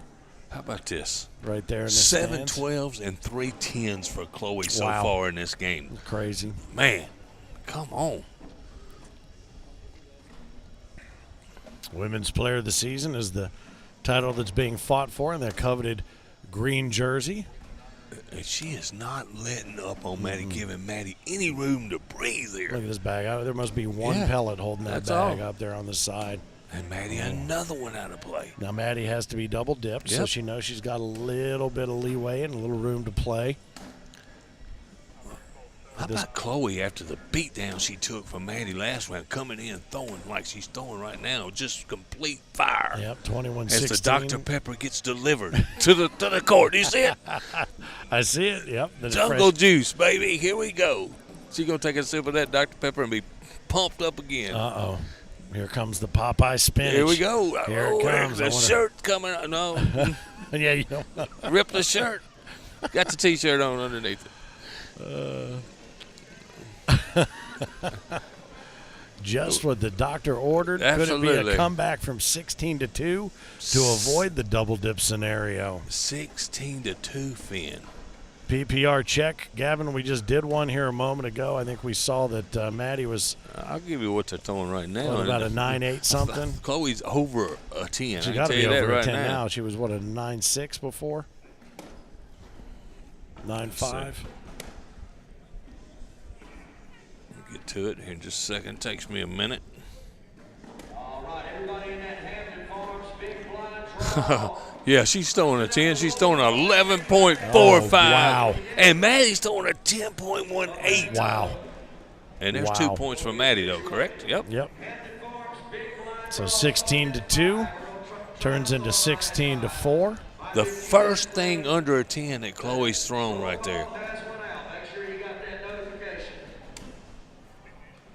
We'll send out one for And you yourself are going to be playing here a little bit later on in the Hampton Farms Big Blind Draw, which Yeah. you're being called to order in the background there by Yeah. our lead official, Brian LaBelle. Ryan LaBelle, the best in the business, him and Chris Clark and April Clemens. They don't get any better than that, any league, any place, anywhere No, it does of not. running a tournament. As far as tournament direction goes, it runs like clockwork because of those three, to be certain. There's one off the back there from Chloe. Yeah, but that's not a bad shot by Chloe because Maddie's got a couple bags in it. There's another one. Chloe can pick up some points here.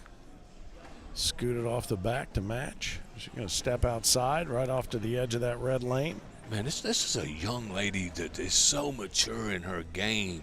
She knows exactly what she wants to do most of the time, and she don't deviate from it.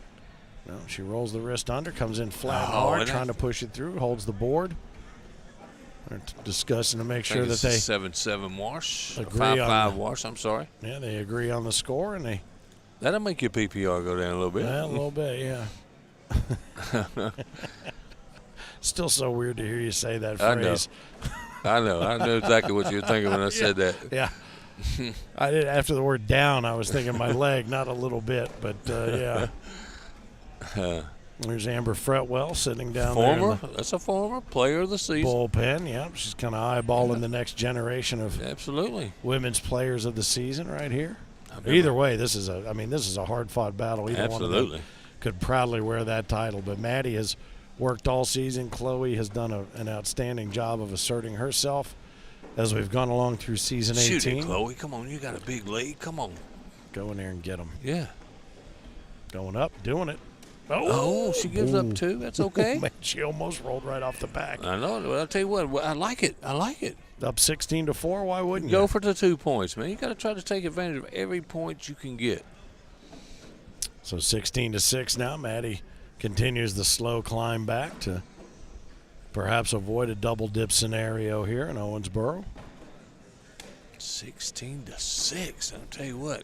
After the beat down that Maddie put on the first time, I thought it would be in her head, but absolutely not.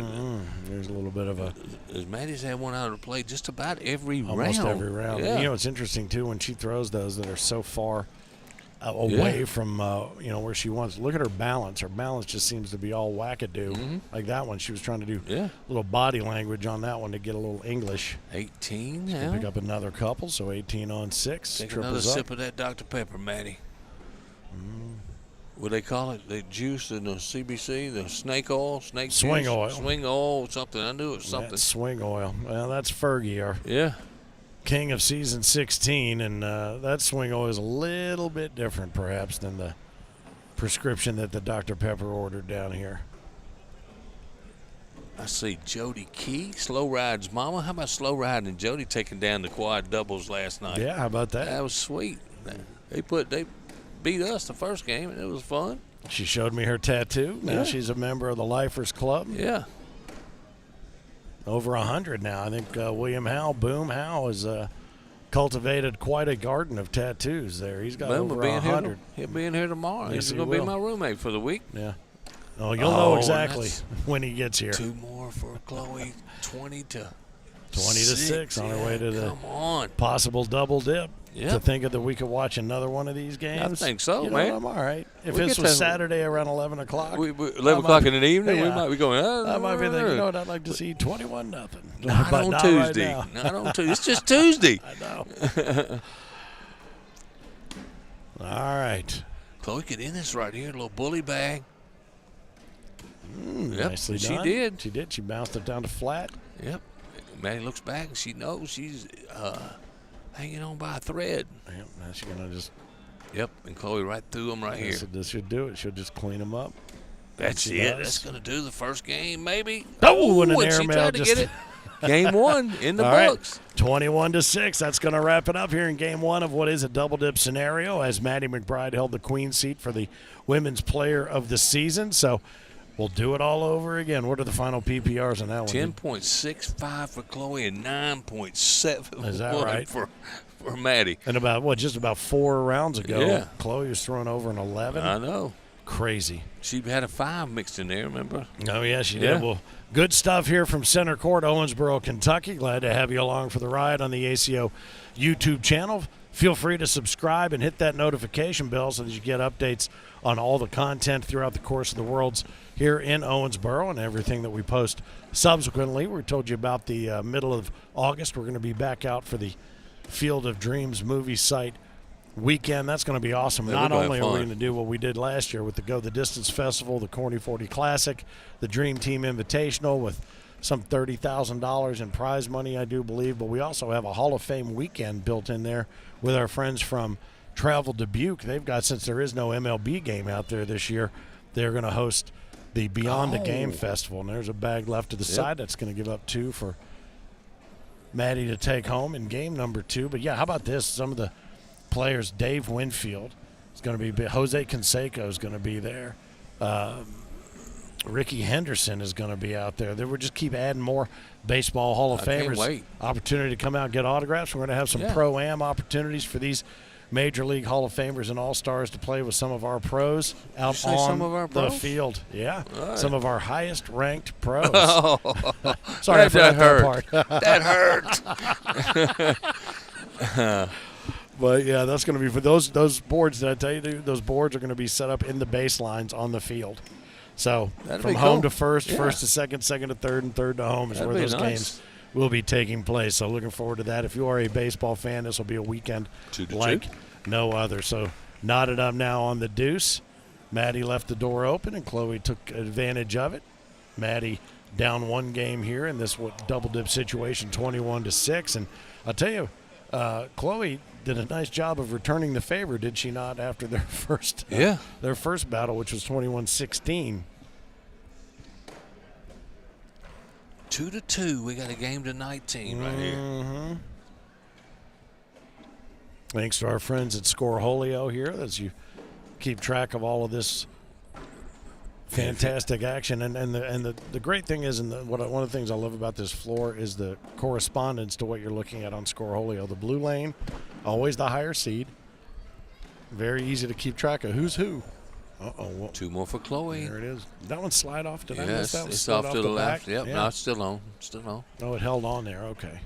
I looked down to make sure I was looking at the right red and blue lanes, and I missed what happened on the board. You know, we're in championship week when we got the Florida red, white, and blue American Cornhole Organization. I love it. Man, I love it. It's just a great setup. The setup here, the guys setting it up, you got to give them props too, man. And, you know, there's nothing that looks like this either, too. You might look around and think, and other people might think they've got it. They don't have it. This is a look unique to the ACO and unique to Cornhole. First class. First class and first to begin with. Absolutely. Thanks to our friends at the Owensboro Convention Center. Visit Owensboro here in Davis County, Kentucky. Always great hosts. Look at this. And here we go. About this time of last game, they started off throwing 4-baggers they did. after 4-baggers. Yeah, they did. Nice crowd gathered around here, man. It's beautiful. Nice crowd on YouTube here. Feel free to bring those comments as we work through them here. We're spectators just like you are. We're having as much fun as anybody. So bring it on. We're more than happy to interact with you guys as you watch what we're watching. We have the second best seats in the house because hopefully you have the best seats in the house. Oh, nice bag right there. That was another one of those where she had it with that claw. It just hops up and grabs it and takes it with. And here we go, man. They're firing away. Just that little extra beat that Chloe takes. She took just a little bit of time there. Oh, and I thought that was going to be short, and Maddie's going to be short and get two. She thought it was going to be short. Yes, she did. Yeah, she did. As soon as she let it go, she was blowing hard. Helped that one make its way through. We got to meet Mr. Glover, who makes all our jerseys that you see these two ladies wearing on center court. The new ones me and you're sporting over here, man. I'm telling you, man, the guy does a heck of a job. Brand new corn casting design and jersey for the ACO broadcast team, which incorporates quite a few people, and we'll have more of them checking in through the course of the week. Nice bag, as Maddie. well. Good shot. Nice bag. Chloe has one laying off the backside, so she knows what she needs to do to take advantage. Nice collection there. Maddie can right pick up up the three middle. right here, and she needed it right there, and she knows she almost left that one short again, too. Got some work to do. Hey, shoot it, young lady. Shoot it. Got to go up. Oh, she's not. She's going to take the 1 point, and I'm going to tell you, that was a very conservative throw by Maddie McBride. And I know she's got that airmail right there, and she had plenty of room to get it in there. So that's why I'm asking you why. Why'd she do that? I don't know. Is she afeared? Maybe, down 6-2. You just lost the first game pretty bad. Maybe been in her mind. Don't want to give any more points or give up. You got to at least get one here. But have we or have we not seen all the way through these first set of games, the aggressor tends to be the winner? Absolutely. And, and we saw it with the King of Cornhole last year. How aggressive was Craig Irvin playing all through that tournament? Maureen asking, do the bags have to be stamped with ACO next year in season 19? All ACO stamped bags and 16 bag makers upstairs at the tailgater zone will be more than happy to get you hooked up with approved stamped bags. Nice pickup of 2 right there by Chloe, so that's going to extend the lead 8-3. 8-3, and I'm going to tell you what, Chloe, after getting that beat down, something woke her up. Yeah, it did. So to finish the thought there, Maureen, yes, all bags have to be ACO stamped. And this year they have this is the last year they give them any leniency. Yeah, we spent 2.5 years rolling out the program to make it so that you could find a bag that you liked and fit your game. And with all these different speed ratings, no problems whatsoever. We do have mark out options here that we've been employing, but no more from now on. All ACO stamp bags moving through season 19 and beyond. Oh, nice good bag. shot. There's a little hop, skip, and a jump there. This is a bag Maddie can probably collect. Come in and get them both. Put it a little closer. Yep, she's got one left that she can go after. Is it going to be a roll bag? I love that shot by Chloe. That's a good one. She rolls and is still able to come in and try to push through. Maddie, she just take the bank take shot, the wash. take the wash. Taters exchanged. Man, we've got a great crowd watching this, man. This is what makes it so fun, man. And to see all the different jerseys, we're talking about jerseys, man. Let's look at the different design. The cornhole clubs all come up with their own jerseys, man. Yeah, it's just not the greatest sport ever. Yep, Gusto. Yeah, it's great. ruthless. I'm seeing all kinds of them around. And when you say people get the bug, they get the bug for this game, man. No question. Yeah. No question. Oh, and that she could take it to 10-3 right here. Do you see a reset again on her third bag after Maddie missed?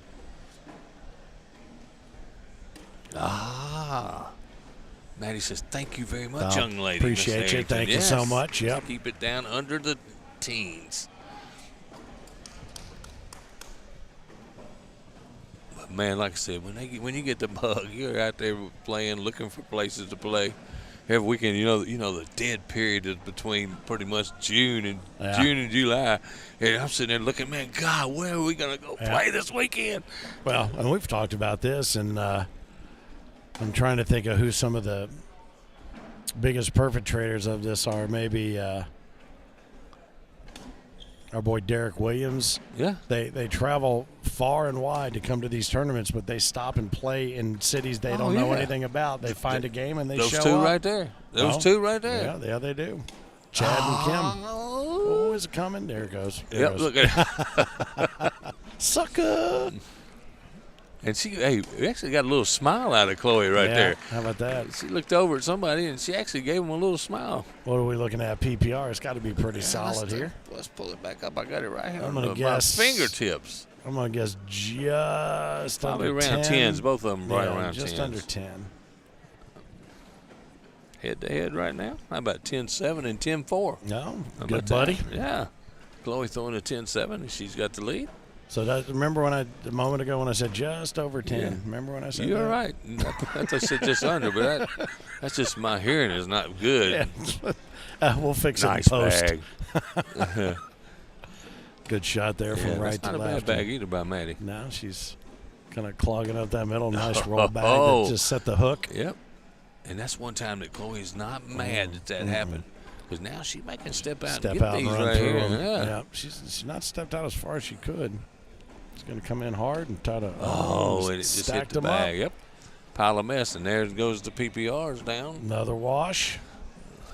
Remember how I said they were just under 10? It just happened. I think it just happened. I forgot to tell you that was going to happen. Not what was happening. I see Jerry Stallions over there. Look, I went to eat with Jerry Stallions and the OTT group last night. Jerry Stallions orders this burrito. This is no lie now. I got to tell the story. You can see the bags going in up. Jerry Stallions orders this burrito supposedly for $19.99, and if you can eat it all, you get a free T-shirt. Okay. And in the picture, it looks like it's just a regular burrito, about 2 foot long. They got a tape measure, but when they bring it out there, it's 2 foot long and about 3 foot wide. And he didn't even get half of it. No free T-shirt. Yeah, for no you. free T-shirt. There's about 11 cents of ingredients that went into that bad boy. Man, I'll tell you, it was amazing that burrito is huge. Oh, nice bag, shot. Chloe. Great bag. That rolled up and over, too. That looked like a Evel Knievel bag right up over there. Absolutely. She's been leaving that roll bag a little short. Look at that, man. Yeah, that one was nice. That one had some oomph behind it. Yeah. Yeah, always Mexican food's one of my favorite foods, Italian as well. But both of them the same thing. To me, it's just a matter of geometry. There's about 4 ingredients. What shape do you want it in? That's right. Although somebody said they had some beef tongue. I think it was our boy LaBelle had a beef tongue burrito the other night. And I said, it's not the. I don't think I'm going to attempt to try that one. Not the tongue in my mouth. Maddie's got another one out and left in the left side. Chloe resets right down the middle. Yeah. 2 more for Chloe. There it is. All right. So 12-5. 12-5. This is a good game right here, fam. Sure is. And how do we get here? Maddie McBride took Stacey Van Gilder out in the first game. Chloe took out Kim Dice convincingly in the first game. Maddie and Chloe fought through, and Maddie earned that queen seat. Stacey Van Gilder and Kim Dice fought to a 21-15 result. Kim moved ahead against Chloe and lost to Chloe. Chloe worked her way back here for the rematch. Took down game number 1, 21-6 in what is a double-dip situation, and here we are. Do you have any update on the seniors? Well, let's take a look and see what's going on with seniors. I almost forgot they were playing. This game's been so good, it's hard to even think about them. Well, Bob Heil ended up taking down Michael Hoaxang 21-16, and he is in a hard-fought battle with Johnny Thomas right now, 18-12. So Hoaxang will either have a rematch against Heil or face off with Johnny Thomas to figure out which one of those guys is headed to the king seed here on center court. We will have all that action for you here as the crowd continues to build around center court. A timeout coming from Maddie McBride. She wants to go down and take a look at what's going on the front side of the hole, how much available space there is in the middle, and what the danger would be if she tries to go up and over or just roll over. I think if she doesn't have a big roll bag though, does she? I She's think more of a cut she bag. showed it off when she was warming up earlier. Yeah, but what do you think she's going to? I mean, she look at do you a see hard, that hard slick right down the middle right here. Yeah, and try to knife it up through there. Coming in hard in middle. Oh, what a shot! Man, she got What all those a bags to shot. And that right there, the benefit of the timeout. Absolutely. That timeout worked Yep. to perfection as she picks up 6 right here, and she is right back in What this game, 12-11. a shot. Outstanding. We got a little instant replay for you. That Yeah, was here it worth goes. looking at.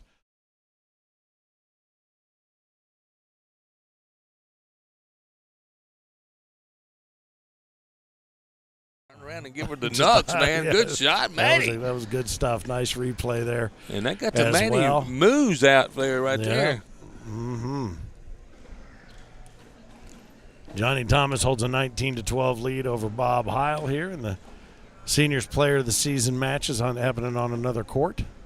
Boy, what a shot that was. That was a nice shot, and that's what we're here for. Oh, nice bag, Maddie. Boy, she's throwing with some anger right now.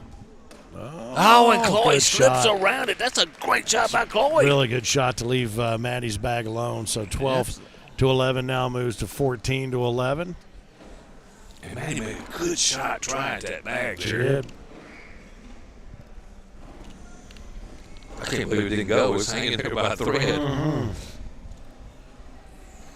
Well, if Maddie wins, I'm trying to think of the question that we'll ask her over here after the match that we haven't asked her because I can't think of what it would be since she's been up here so many times. Yeah. But I'm looking forward to talking to either one of them, whether it's Chloe double dipping or if it's another Maddie McBride championship here. Like I said, I go back to the days when I saw her and Caitlin Ham starting, and to see her performing on this magnitude of a stage is it's amazing. It's just you know, it's interesting, too, how the younger players, and this is no slight on the seasoned players, if you will, center court doesn't seem to faze them. It doesn't bother them at all. Nearly as much. You know, I had a conversation yesterday with somebody. We were talking about the younger players. I think it was Todd Gaiman was talking about. They come out. They don't have to worry about getting up paying bills, man. They just come. Yeah. Their mama drops them off here, and they got money to eat. Go to the concession stand. They just throw bags, man. It's true. You know. Yeah. If they're winning purse money, they're buying trucks and whatever Absolutely. they want. They're not paying bills. You're exactly right. I know Isaac Hurt. He's got himself a brand new truck, prize money truck. Yeah. And now he's trying to buy a 4-wheeler. Is that right? Is that what He bought it said? right. He bought it before he was 16. Yeah. Nice finish, Maddie. Caleb Hurt's got a wedding to pay for. Yeah. We know where a lot of this prize money's going. Absolutely, but hey, they win enough of it to cover all that. I can tell you. No question. That should be a heck of a wedding. I'm trying to wiggle my way into it. Yeah. Well, we got the standing invite from the bride. Did we? Yeah, we did. I Man, I hope you and Finn can come. Well, she told me. She told that. Oh, okay. Well, I'm Yeah. waiting for her to tell it to me. I don't want to just show up unannounced. Well, I was going to get you to go, and you really not invited. I just show up. Yeah, I wonder why Finn's here. What's he doing here? No, I'm serious. That's what she said. 14-13, Chloe Arrington looking for the double dip over Maddie McBride, who will be the women's player of the season and earn that coveted and green jersey. Bad break. That's rough because that does, but it gave Maddie an opportunity to go right to left, but she didn't take it. No. She's playing a lot more safe, a lot more safe play than I've seen her that do safe before. play got you right there. I don't know. There's a lot of room. If she can cut left or right, she is. That's what she tried to do. And she missed almost it. did, but she almost knocked Maddie back in too. Mm-hmm. That was almost a nothing. 14-13. All right, let's see. Thomas takes down Heil 21-12, so Hoaxang and Heil now have a rematch to find out who will face off against Johnny Thomas for Seniors Player of the Season. You just got my blind draw partner. How about this? Mike Walters. Oh, yeah? Yeah. IMF proud. A couple of old seniors out there playing together.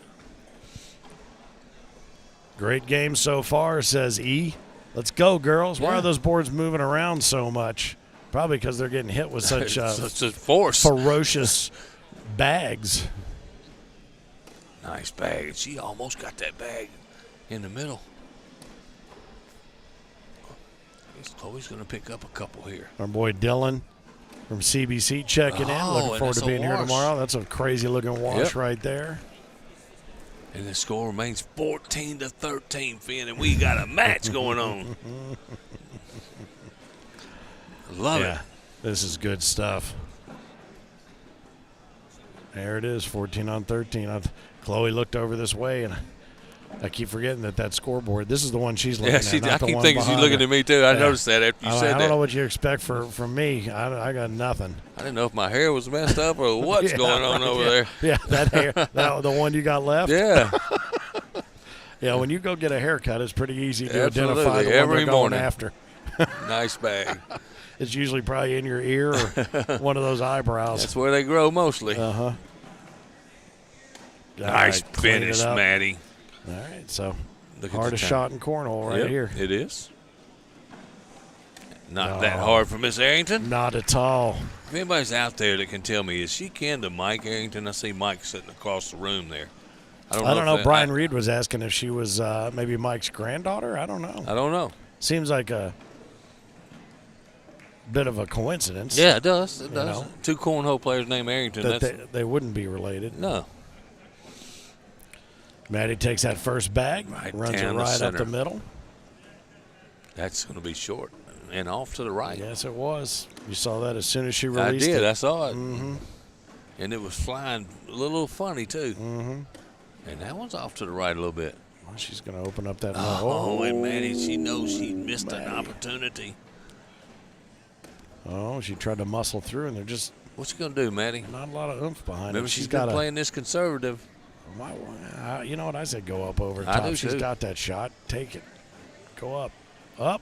Oh, and that's exactly what she didn't want And to do. that's why she hadn't been doing it, too. She did that earlier today. Does she not trust her airmail Yeah, I guess right not. now?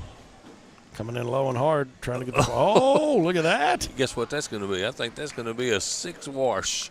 Let's see, 2. 2 under ref for Maddie. Yep. Yep, 6 2 point off. wash. Wow. Now, the question is, well, no, that's not a They question. throw 24 in a row, and then we get a 6-point wash. That would be that's a PPR killer. That's what cornhole is, though. That one just sort of snuck in over the front lip. She tried that little get around right there. It's hanging up on the side. Probably a bag she can probably get. That one's going right now. There it goes. Yep. Oh, And it moved Maddie's bag just a little bit. all Maddie has to do is come through and muscle beach it through. Well, she's going to do it for her. How about Chloe? Chloe's not messing around with that reblocking or nothing. She's just throwing it in the hole. Not anymore. There's no defense Yeah, at all. no. Unless she accidentally throws one There you shy. Yeah, there's no defense being played. I see a former world champion sitting over there by Miss Arrington right now. Miss Paula Stevens. Oh, yeah, there she Women's is. world champions. Season 15, Las Vegas, Nevada. Mm-hmm. Were you there? I was there. I don't know if I knew you then. Yes, I was. That was the year that I determined that Max Gears is actually my son. I'm not going to ask. I'm not going to ask. It was based on our veracity at the training table and our curly hair at the time. Yeah. Okay, I'll go with that. Yeah. Please do, especially when Mrs. Gears shows up later in the week. Finn, the loudmouth for the ACO, side by and side Maddie. with the Mississippi Ninja, Phillip Barnett. Maggie should run that up the middle, and she does. Big bag for Chloe right here. Yeah, it's gonna be a challenge here to not. She got it. 4 points, though. Maddie jumps up to 17, inching closer Yep. to that green jersey. And this has been a hard-fought battle right here for both Yeah. ladies. I'm going to tell you what, this is taxing on both of them, Yeah. I guarantee you. Yeah, it really is, and. Because they are battling. Let's see. Johnny Thomas, as I mentioned, took down Bob Heil 21-12. Hoaxang and Heil will go after it again to see who faces off with Johnny for Seniors Player of the Season. You'll see all that action right here on center court. They may be holding Hoaxang and Heil to see what happens here. That's a good bag by Maddie right there. And now we're reblocking. There you go. Not a bad bag by Maddie. Chloe looked at the score that time to see what she wanted to try here. Yep, risk versus reward. Up and over. She wow. Get that airmail dragon. Look at wow. that. You see the exhale. And she just took the lead back bags over Maddie right there. Just took it away from her. The advantage. Took the advantage away from her. Not a bad. Now she can go for the 2-bag drag. You're going to do it again. Oh, man, just shot one. Let's see. Got her thumb locked in, up and over.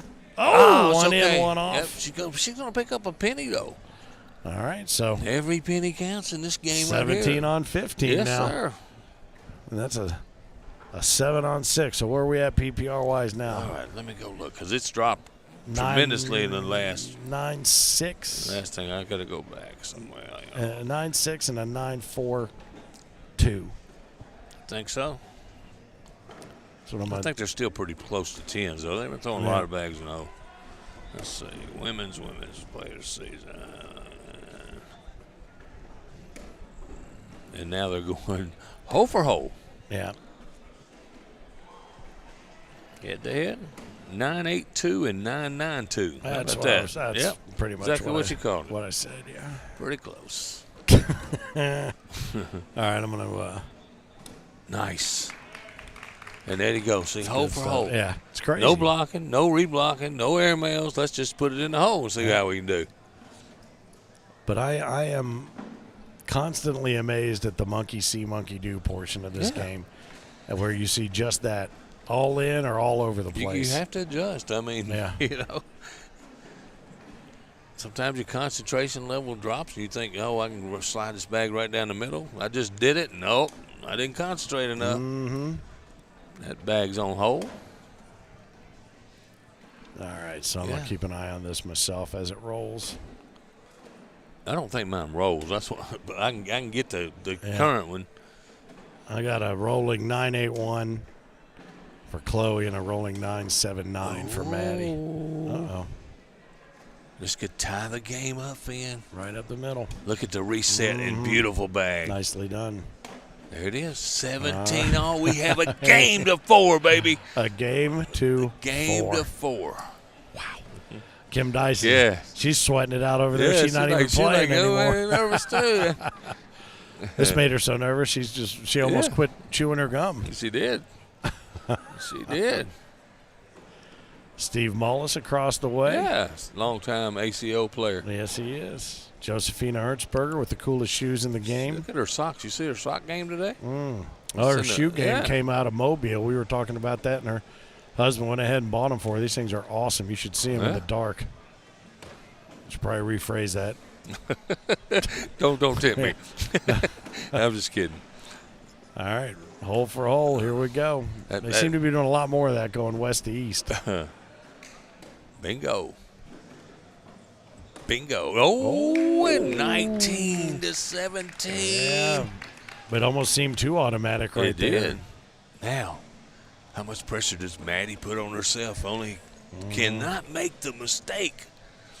Really, either one of them can make a mistake at this point. So, I think this frame finishes it. You think so? I think it does. You think one of them's going to give up 4 or one of them's going to give up 2, huh? Yep. Yes, I do. Yeah, look at the crowd. It pans through there. And there's the opportunity for Maddie to get around.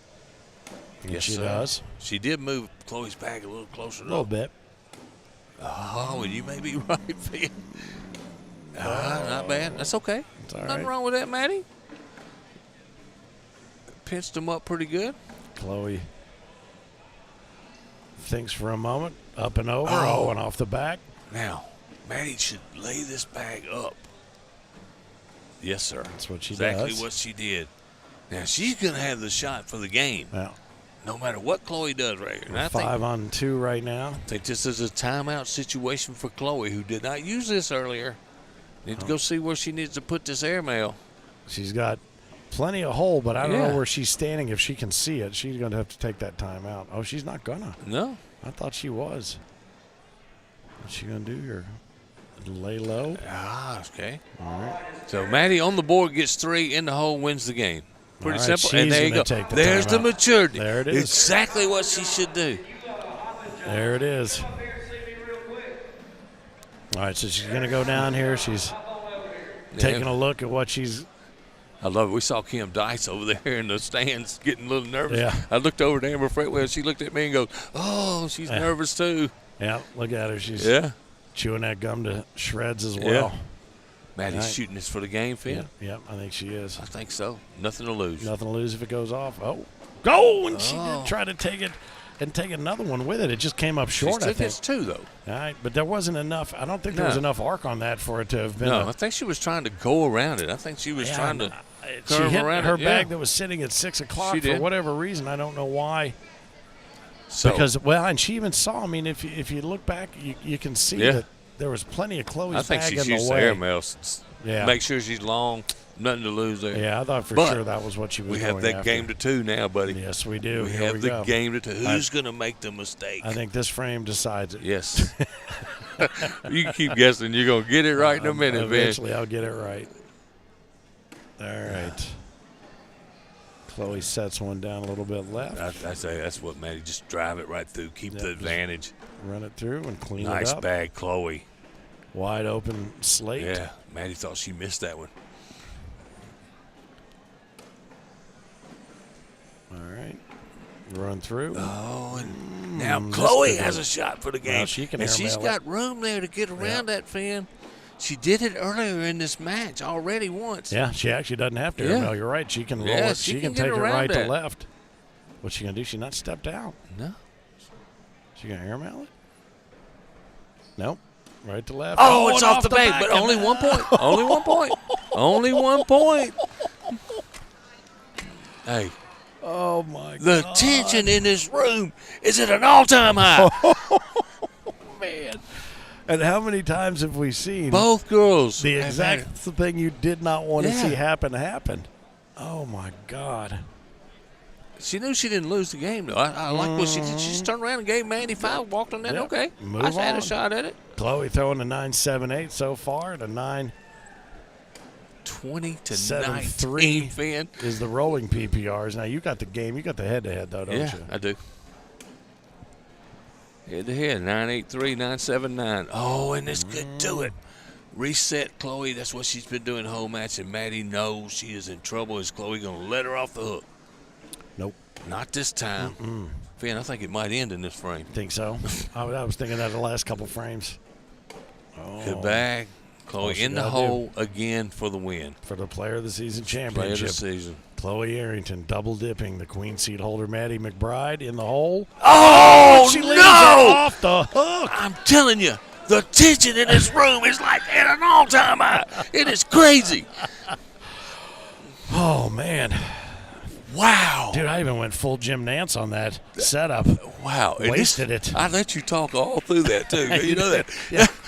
Hey, That's because I got to say what I got to say before you grab my arm and I'm squeeze. sorry, man. This is squeeze great. the blood out. This is great. Yeah. Oh, and then Oh, we and find that- another frame.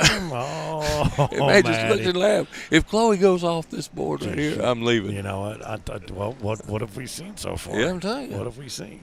Chloe's got to have 2 Oh. points, and Maddie's got it. Maddie can go in. Chloe can miss a bag. She's not quite out of it yet. Surely we're going to get to 2020.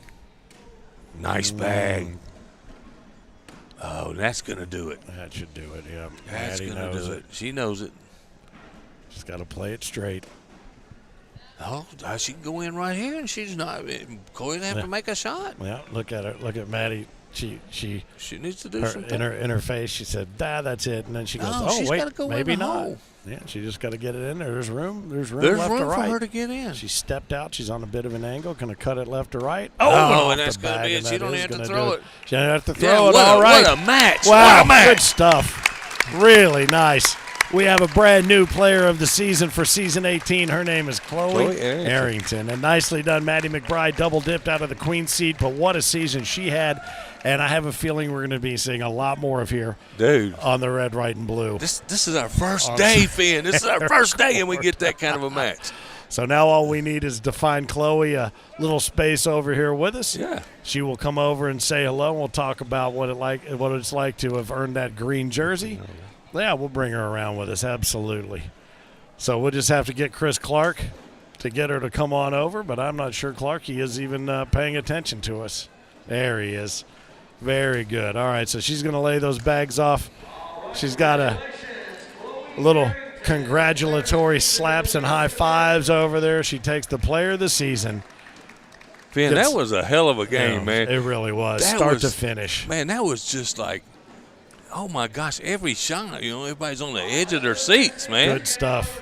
It's not like watching So we're around the gonna- room. It's crazy. We were talking about this. Maybe they're holding that seniors match to get on center court. Yeah. That's exactly what they were doing. So Heil and Hoaxang will come around. We'll take care of that, and we'll bring Chloe Arrington around here and talk to our women's player of the season Absolutely. for season 18. This is exciting stuff, and looking forward to hearing what she has to say as she straps on the. Are you nervous?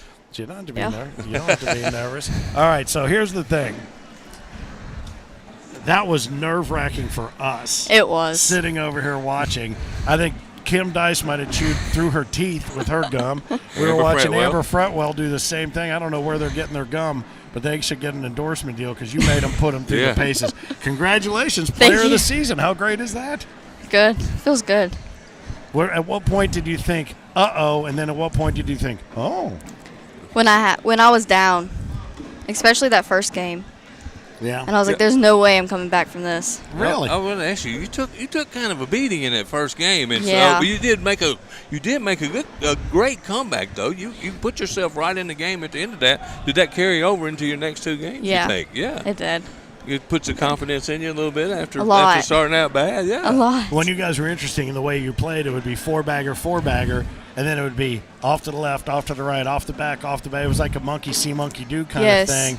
And I think you even were acknowledging that between the two of you as you were coming around, I think there was, what was the one shot that she made? Oh, it was when she ran the three up the middle, and you just turned around and go, I got it. You ain't doing nothing about that. Yeah. Nice job. Yeah. Yeah, good stuff. So Are you played the excited? season, man. How about that? I know. Huh? Green jersey, those are not easy to get. No. In fact, I tried to get Gears to let us make our broadcast jerseys green, and he said, nope. No. No way. Just No you. way. All right, so now is Mike, are you related to Mike? Mike Harrington. Mike Arrington? No. Yeah. You're not? Okay, well, everybody was asking. Maybe you all were related somehow. We said they must be. That couldn't be that big a coincidence. No. So, and then where'd you say she was from? North I Carolina? said you're from North Carolina, and then it's Virginia. On your Virginia. shirt. How about that? That's smart me, Well, Virginia's got to be awful proud, and you still got a long week ahead of you. So I know. what are your predictions for where do you feel yourself kind of falling into place here now? Obviously, every woman in this room is going, uh-oh. Yeah. What do you think that you're looking at? Women's, I think I'll be okay, but singles is going to be tough. I don't think I can be able to do singles. No? No. It's going to be tough. He told like you just threw in those games. I wouldn't Yeah. worry about It's going to be anything. tough. I Yeah. got to be honest with you. By the end of this week, you all have a new nickname. We haven't quite figured out what it's Uh-oh. Do you have a Yeah, nickname we'll come now? up with something for you. Do you have Okay. a nickname now? What do they No. call you? No? No. All right. Just Very Chloe. good. Just straight Yeah. Chloe. All Yeah. right. Well, you'll have one before the end of that. And if you play like today, it might be chainsaw, so get used Yeah. to it. Okay. Absolutely. Nicely done. Okay. Good Well, job. she is our women's player of the season for season 18. How about a double-dipping Maddie McBride stepping in here, falling behind, coming from behind, and getting the job done. And that is what a player of the season does. And this is who just did it for the This girl women's right here. season 18. Congratulations, Virginia's Chloe Arrington. Well done, player of the season. Thank you. Nicely done. Go get Thank that you. money. Go get that green jersey, and have everybody high-fiving and fist-bumping you all week long. I know your Good mama's stuff. been on pins and needles over there Oh, too, yeah. by the way. All the time. Yeah. All Good the stuff. time. All right, well, you look as good on the big screen as a champion as Yeah. you did on center court as a competitor. Absolutely. Nicely done, and good luck the rest Thank of this week. you. Chloe Arrington, our women's player of the season champion. We're going to take a moment here, and then when we come back, we are going to have a seniors match over Yeah. there. I think Hoaxang and Heil are getting ready to throw their warm-up tosses. We're adjusting the boards, and in just a moment, we're going to have that action right here Absolutely. on center court. Philip Barnett, the Mississippi Ninja. Finn, we're going to stay live. You want to do it? All right. If they're ready to go, I say let's go. I got a comfortable chair. You got a comfortable chair? Are you at home? You got a cold one cracked? I got a comfortable chair. I think it's time on a Tuesday night at 5:22 Central Time. We might as well just go for it. What the hell? Make sure I'm not up, though. Let's do it. Well, there is that. You might have to be playing over in the Hampton Farms Big Blind Draw. So we'll find out who might be over here. It might just be me over here by myself with Heil and Hoaxang. Who knows? But you know what? We'll see. I want to see you get up. I want to call a match with you on center court before all is said and done. I hope so. You have got to make that happen. Absolutely. For me. All right. Congratulations once again to Chloe Arrington taking down Maddie McBride. 21-20 and 21-6. Double dips and takes Women's Player of the Season honors and that awesome green jersey. So awesome green jersey for an awesome girl and an awesome match. That was one for the ages right there. It really was. That was fantastic, and we expect to see a lot more of that through these Player of the Season matches, through our doubles and singles matches, through our Coed, through every division here in the ACO, because that is what it's all about, top-tier competition and top-tier people that are participating in it. So we're glad to be here in Owensboro, Kentucky. Looking forward to a big announcement with regard to our upcoming major in January that we'll have later on in the week, and so much more. So as we watch these boys, the Hoaxang Heil conglomerate, whenever you're ready. Whenever you're ready. One more time. They're going to take another down and back. They want to get used to the hot spotlight of center court. Well, I'll tell you this. Now I did play over on the other court where they've been Court playing one, their match at Court 1, and those boards are faster than these boards. Is that right? Yeah, they are. They really are. I don't know if it's the big conglomerate setup we have here. That's what it is. Yeah. It's just the legitimate heat that we bring to center court, Phil. Yeah, that's me all. and you. That's all it is. You know it is. And congratulations earlier, as I made mention of, we had a bring your own partner blind draw quads, and Rudy Fernandez and Brandon Earls were sitting in the king seat with Philly Rainier and Christina Sexton. They lost 21-13 to Tyler Amos and our king Craig Irvin, who paired up with Mike Worth and Matthew Sellers. But in the second game, 21-20 was the final, so congratulations to the quads team of Fernandez, Earls, Rainier, and Sexton. Let me tell you, remember that name, Fernandez, okay? Yeah. Let me tell you something. That guy has been playing some awesome cornhole. Lights out. Absolutely. So do not dispel that name, because you might see him battling for the king of cornhole. Well, I would tell you, anytime if you're watching along with us here on the YouTube channel, any of these names that you see in that lower left-hand corner, absolutely, make a note of all of them, because they're not up here for no reason absolutely whatsoever. Not. And what's been fun over the last specifically 5 to 6 years, as you and I talked about, you kind of came into Worlds, depending upon the city, kind of knowing at least where the top 3 might be. But not anymore. No. And that's what makes it so much more fun as cornhole continues to conquer the world. Pickleball can stick it. Yeah, cornhole is still going to be the biggest sport in the whole wide world, we promise and you. I believe we're still the fastest growing sport there's anywhere. No question. Well, because ultimately, I got to be honest with you, you'll be able to play cornhole as long as you want, not have to be close to an emergency care. Have an ambulance standing by. You know what I mean? Or with your orthopedic surgeon nearby. Yeah, I'll tell you what. You know who's liking this matchup right here? Mr. Case. Both of them throwing the lucky bags. Absolutely. Charlie Case got his court set up upstairs in the tailgater zone. Very easy to spot all those shamrocks on a 4th spot right now. 4-leaf clovers, actually, with the luckies. How about Michael Hoaxang? He just come out of nowhere, too, kind of like Kim Dice did, you know? Yep. All of a sudden, he's got 4 major wins and maxed out in his regionals to get in this championship. Yep, and I remember Hoaxang's very vividly from last year when we were in Bradenton, because for the life of us, we couldn't pronounce their last name even when they told us. Remember him and his brother played in the doubles. Yes, they did. In Branson. That's where we were at last year. Yes, they did. And, Bradenton was I think at the major, and then the year before last. Yeah, but Branson. That's nice, kind of a block up right there. I don't know if Bob can get both of those. Nope. Oh, there's one of the faces of Bob Heil. I haven't seen anybody come out with that yet. Nope. Well, Michael Gamblin right there knocks one of his bags in. Michael looking up at the screen. Yeah, he's. There you go. Just to get a wash right there. Big time Bob. A little bit of a delay there. So, yeah, he don't want to be looking up there unless he wants to see the replay. Yeah. He didn't lose his layup there, but he saw what he did. Yeah. And I think Heil's biggest problem is he gets in his own head. I think so too. And he won't cut himself any slack. No. And I think he really does need to be able to do that to take that game to the level that we know he can take it to. I mean, he's so smooth. His step and release is so smooth. And it's so consistent. Yeah.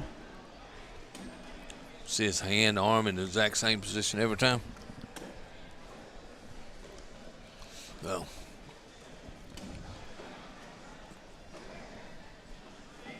Johnny Thomas, your grand nemesis, awaits the winner and the king seed here. I hope I'm playing.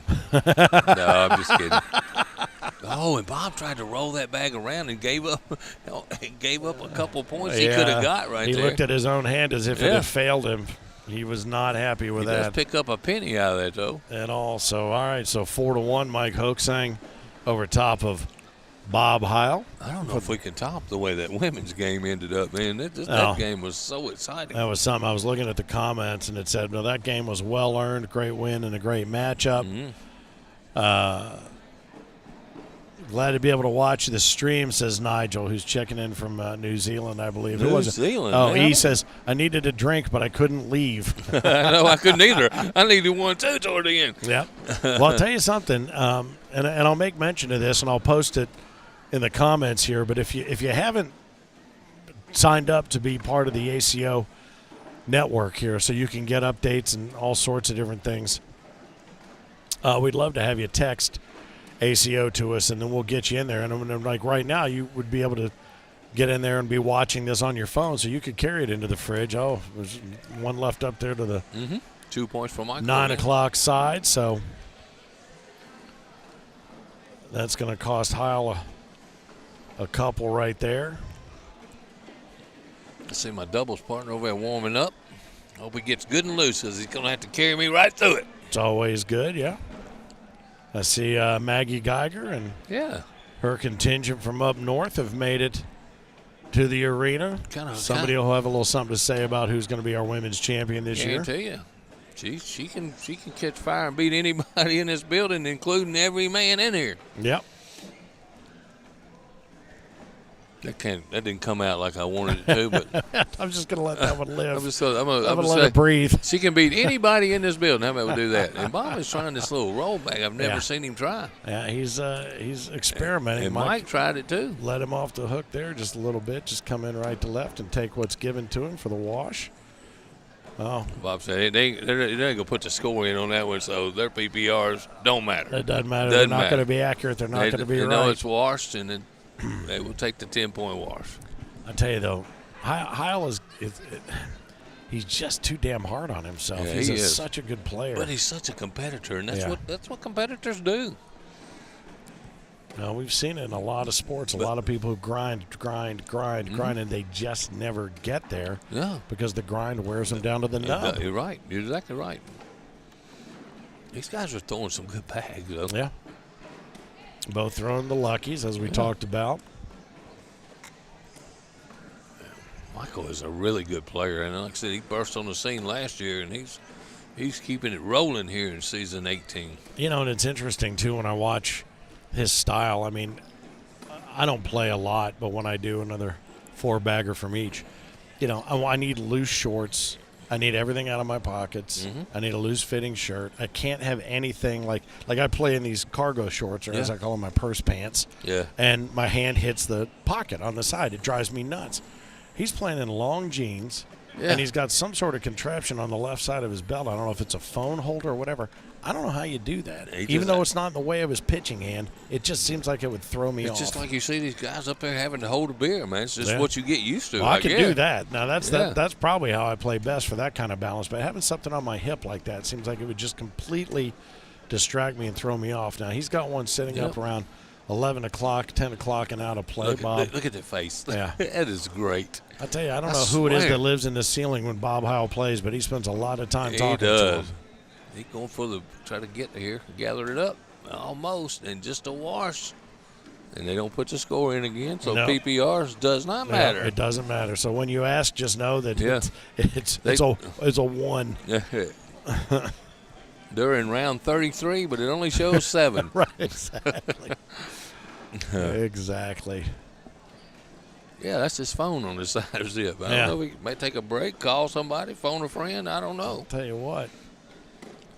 All right, these guys back to having it dialed in straight up the middle. Yep. Just like we expect in any seniors match that we do. And how about the showing from the other 3 women in that women's season, man? Outstanding. You know, Kim Dice made a valiant effort against Chloe in that second game. Stacy Van Gilder, just not her day. No, and she had other stuff going on, I believe, earlier in the day, so she was kind of in and out through the course of the day. But you know what? But they made it more than a lot of these women in this building did. Sure, absolutely. The bottom line is they were the top 4 for the season. They had the opportunity to fight for it, and congratulations again to Chloe Arrington, who takes Women's Player of the Season. Out from under Maddie McBride in a 2-game double-dip situation, but well-deserved. And I think, you know who I think the first person that would tell you it was well-deserved would be? Maddie. Yeah. Yep. As Michael continues to get one out of play, and Bob has yet to take advantage of it. I'm going to tell you what, Michael will fire away, though. If he gets the opportunity to try to drag that bag, he is not shy. Think maybe, see, he's thinking about it, Finn. Yep, he is. Up. What did I tell you? What did I tell you? He did try to get it. Bob says, thank you very and Bob much. can't take advantage. Oh, somebody please get pictures of that face from me. Here's the good news. If you missed it this time, you'll see it again. You'll see it again. You'll see it again. And I don't know if that's good news to Bob Heil, but it's good news for those of us who watch the faces of Bob Heil. Absolutely. And this room is filling up, Finn. Yep. I'll tell you what, as more and more players roll into town and get ready to throw the best bags they can throw all season long, it's so great. It's like a giant family reunion here at the Owensboro It really is. And Convention Center. You called it exactly like it should be called. Big old family reunion. Big old family reunion, buddy. Yep.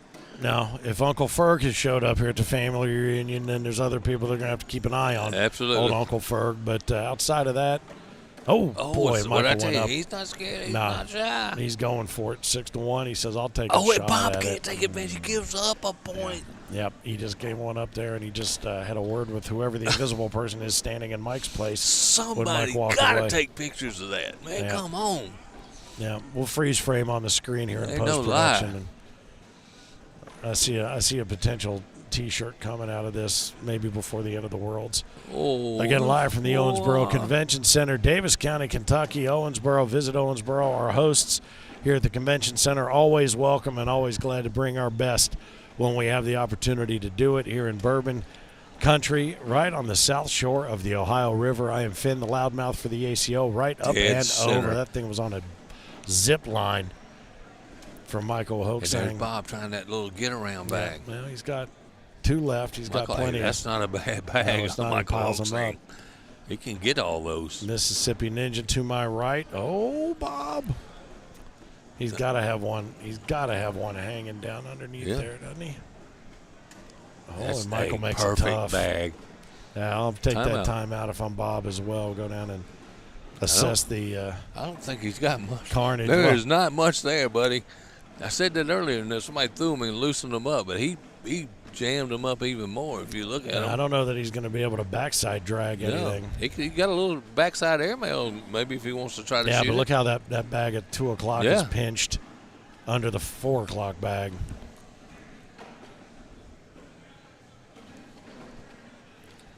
All right. I hope my waving to the folks up in the that is Johnny Thomas and Scott Burridge's wife. Peanut Gallery. He tried to roll. He did. He tried to get a roll there, 2. but it just wasn't going to be enough. 2 for Michael. All right. So that's going to take him to 9 on 1. Yep, that's going to do it. 6 on 4. 6 on 4, so that takes the 2.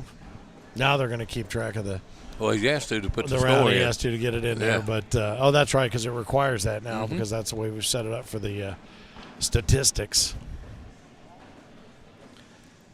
Man, how about that seating up there, though, man? It'd be pretty cool, wouldn't Yeah. Up in the air conditioning, hey, It's good stuff. You you can't can argue talk, with that. yell, drink, do whatever you want to do. Absolutely. They got their own bathroom right Yeah, up there. absolutely. Well, we've got everywhere you look, people are just crawling all over the convention center here. We've got the Bud Light Lounge upstairs connecting the blue room and the red room up there for the tailgaters. That's been a very popular space The up there. plot plan whoever put it together, I know you guys worked on that.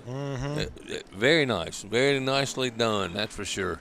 I'm sure everyone appreciates that, to put the time and effort into making it happen. All right, here's what's happening. We got the finals of the Open Slider Cup going on right now. Oh, so they're waiting on that. What the devil did, we're not sure. So what we did, and we got the non-pro Slider Cup going on.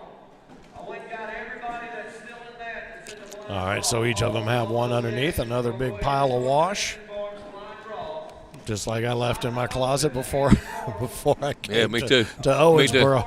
I maybe should have washed a few more pairs of undies. You got to think you're going to be here for 6 days, 7 days. You say here 7 days. Well, yeah, 8 days, Yeah. 8 full days, get home, wash my stuff, turn around, fly out of town again for some family business, get back home, and then the next thing you know, we're in the Field of Dreams in Dyersville, Iowa. It's going to be nuts.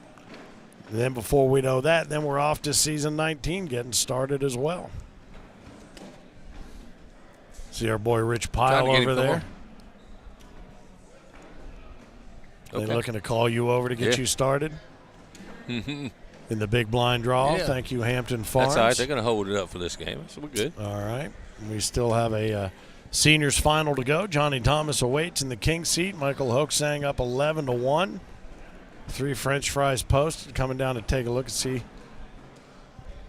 11 to how it all 1, landed. man. So now we're looking at 11-4. Heil Look, picks up another 3. Dr. Pepper being delivered. That must be the drink of choice on center court today. I'll tell you what. I don't know if Yeah. anybody from the Dr. Pepper Brewing Company is watching, No but lie. Come on. you better bring it. So Heil takes the first bag in hand, takes it back, lays one low block. Oh, he picked up 3 in that last round, so it's He 11-4. 11-4. Yeah.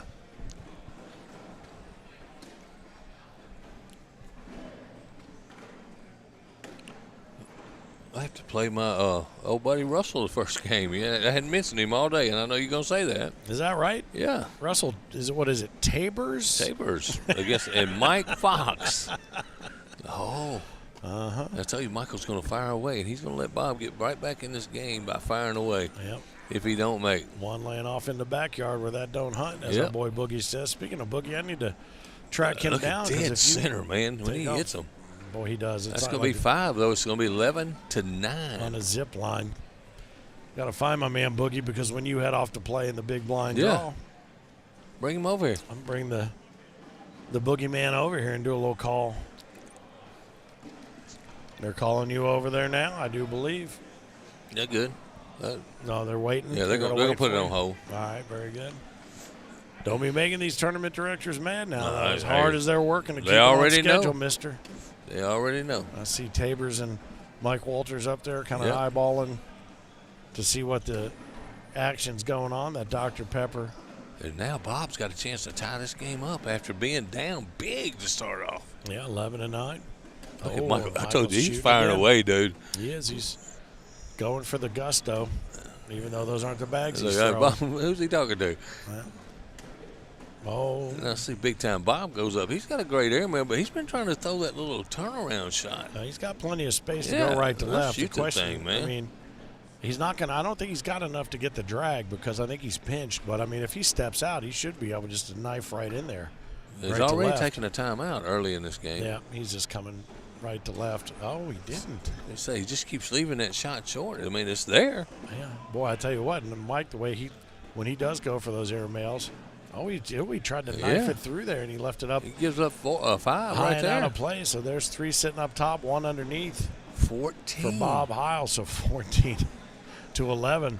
The proverbial worm has turned yet again. Yeah, absolutely. Worm turning. I'm gonna have to look that up someday, because my Yeah. mother used to say that too. Yeah, I don't know what it means, but I think we could have had the same mother sometime. yeah, you never know, man. I'm adopted. I could be a Yeah, long-lost relative you of could the be. Mississippi Ninja. Nice bag. It's a good bag, good stuff there. Bob takes his, runs it right up the middle, places a nice blocker there. Mike says, all right, I'll just replace your blocker. Thank you very much. To me, that's the perfect round of cornhole when you just block and replace, and then finish it up with the four bag. Look at that. Look at that bag just drip in there. Scuba Steve.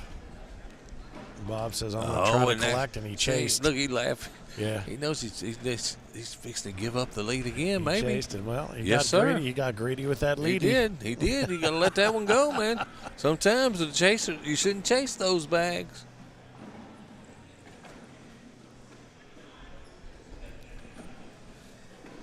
For 15 to 14 now. 15 to 14. We got another good game going here, man. We sure center do. Center court time. And you know now the question becomes, because you won't be here to see it, your wish came true. You will not be here for the finals to have to watch Johnny Thomas possibly be the seniors player of the season. But the question is, does he get double dipped, do you think? I'll tell you what, he's throwing on a different level. Or does it go to a game two? I don't think it goes to a game two. I don't think he does either, to be honest with you. He proved it last year that he was probably the best senior around. And he's proven it again this year, being in the finals of the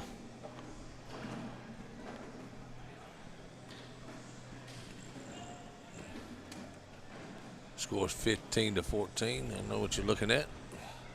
And that's going to be a wash. Question here on the stream. Maureen wants to know when the season 19 starts. It starts the first weekend of September. Guess who'll probably be there? I know you'll be there. It's going to be in Lake Charles. Lake Charles. I love that place. That was a pretty cool place to go play. Yeah, and then the first Pro Series, which introduces the new ACO Skins Cornhole, is going to be very exciting, and that's going to happen in Charleston, West Virginia the following weekend. And then we are off and running 5 big Skins Game Pro Series, courtesy of the ACO. Big prize money on the line, and it is going to be a game changer. Skins Cornhole, exactly what you think it is. Every frame is worth a dollar amount. Every dollar amount rolls over until somebody has won the best of 13 frames, and then they collect all of the remaining skins that have not been claimed. Big money on the line, but the big change with Skins Cornhole is that if you get in and you are eliminated, you still have an opportunity to make some money. You could lose 7-6 and still pull some cash in that very first game. So you just never know. It's going to be a lot of fun to watch. It's going to be a lot of fun for us to call because we already know those games last right about anywhere from 11 to 14 minutes. Not long. And, and it's also, it's going to be a lot of risk versus reward, and we shall see what happens. But ACO Skins Cornhole is going to be unveiled and introduced in season 19 starting in Charleston, West Virginia. And again, season 19 starts just around the corner, in Louisiana, man. First weekend of September. We have a lot of new cities we're going to. This could do it right here down the middle. Bob has to make a shot here. He's got this shot. He does, man. He can pull both of them. One timeout left. He's taking one. At least he's got the maturity to go down there and look and see where he's got to put the bag anyway, huh? We couldn't get Chloe to do that. I meant to ask her about that when I had her over here, too. But I will ask her later. Yep, find out later on. Yeah. Big time Bob. You see the BTB on his bags pretty clear. The big time Bob. Yeah, Jax, they're not putting their scores in for PPR purposes, but they are for score purposes. So to tell you what their PPRs right now would be just a fool's errand. Up and over, and he takes it. And he's not able to pull up. And it stays right where it lays. And oh, my goodness. So what is that going to cost him? That's it. It's cost him. That's a game. That's going to do it. It's game over right now. Michael Hoaxang takes down Bob Heil, so it'll be Hoaxang and Thomas fighting for the Player of the Season seniors match here on center court in just a moment. And I know that guess who gets to call this by themselves? It's going to be me. Yeah. Maybe, unless I can find somebody else that's got the. I'll tell Rich if he wants to come over here. Yeah, and there's Tammy Klinger. She can come on over here if she'd like to. Maybe I'll tell her too. See if she'd like to. I think Rich is doing interviews and he's making notes. Rich Pyle. So let's see if you can track down Tammy over there and see if she wants to come see us. There's good stuff, man. That's been a lot of fun, and good luck in the Hampton Farms Big Blind Draw. Just part of the festivities going on here in Owensboro, Kentucky. Finn, the loudmouth for the ACO. Glad to have you along with us on the YouTube channel, and spread the word. Subscribe to the channel. Hit those notifications. all the content through the course of the week will be available to you. It should be a lot of fun, and we're going to be adding the Cornsinger Bag Company's broadcast from Court 1 here tomorrow, late afternoon, and then throughout the course of the week, you'll have all kinds of streaming choices. So we invite you to be part of Worlds 18 at every turn. Some great matches already seen, some great matches yet to come, not the least of which is Michael Hooksang, the number 3 seed, who just took down the number 2 seed, Bob Heil. Johnny Thomas awaits in the king seat. He will have to be double dipped. We'll take a quick break, and then we'll be back to Bourbon Country, Owensboro, Kentucky, also known as Throwensboro, Kentucky. When we're here, we are the ACO, and more is coming up on the ACO Digital Network.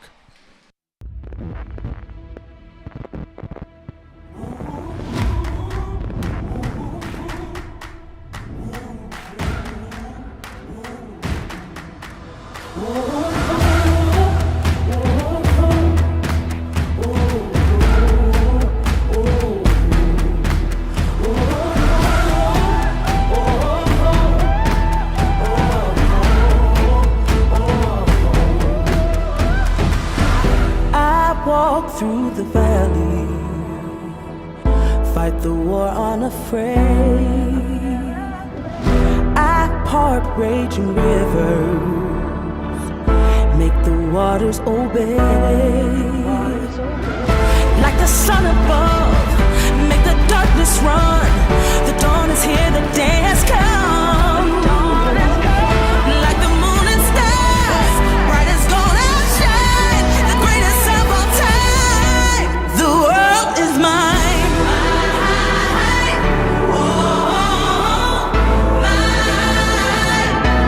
The world is mine. The world is mine. The world is mine.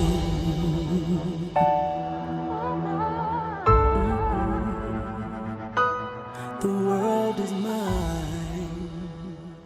It's Frank Gears, the Cornhole Dude, the founder of the American Cornhole Organization. I want to take a moment to tell you why we'd love to have you as an ACO certified official. But it occurred to me that it might make more sense to hear it straight from our COs themselves.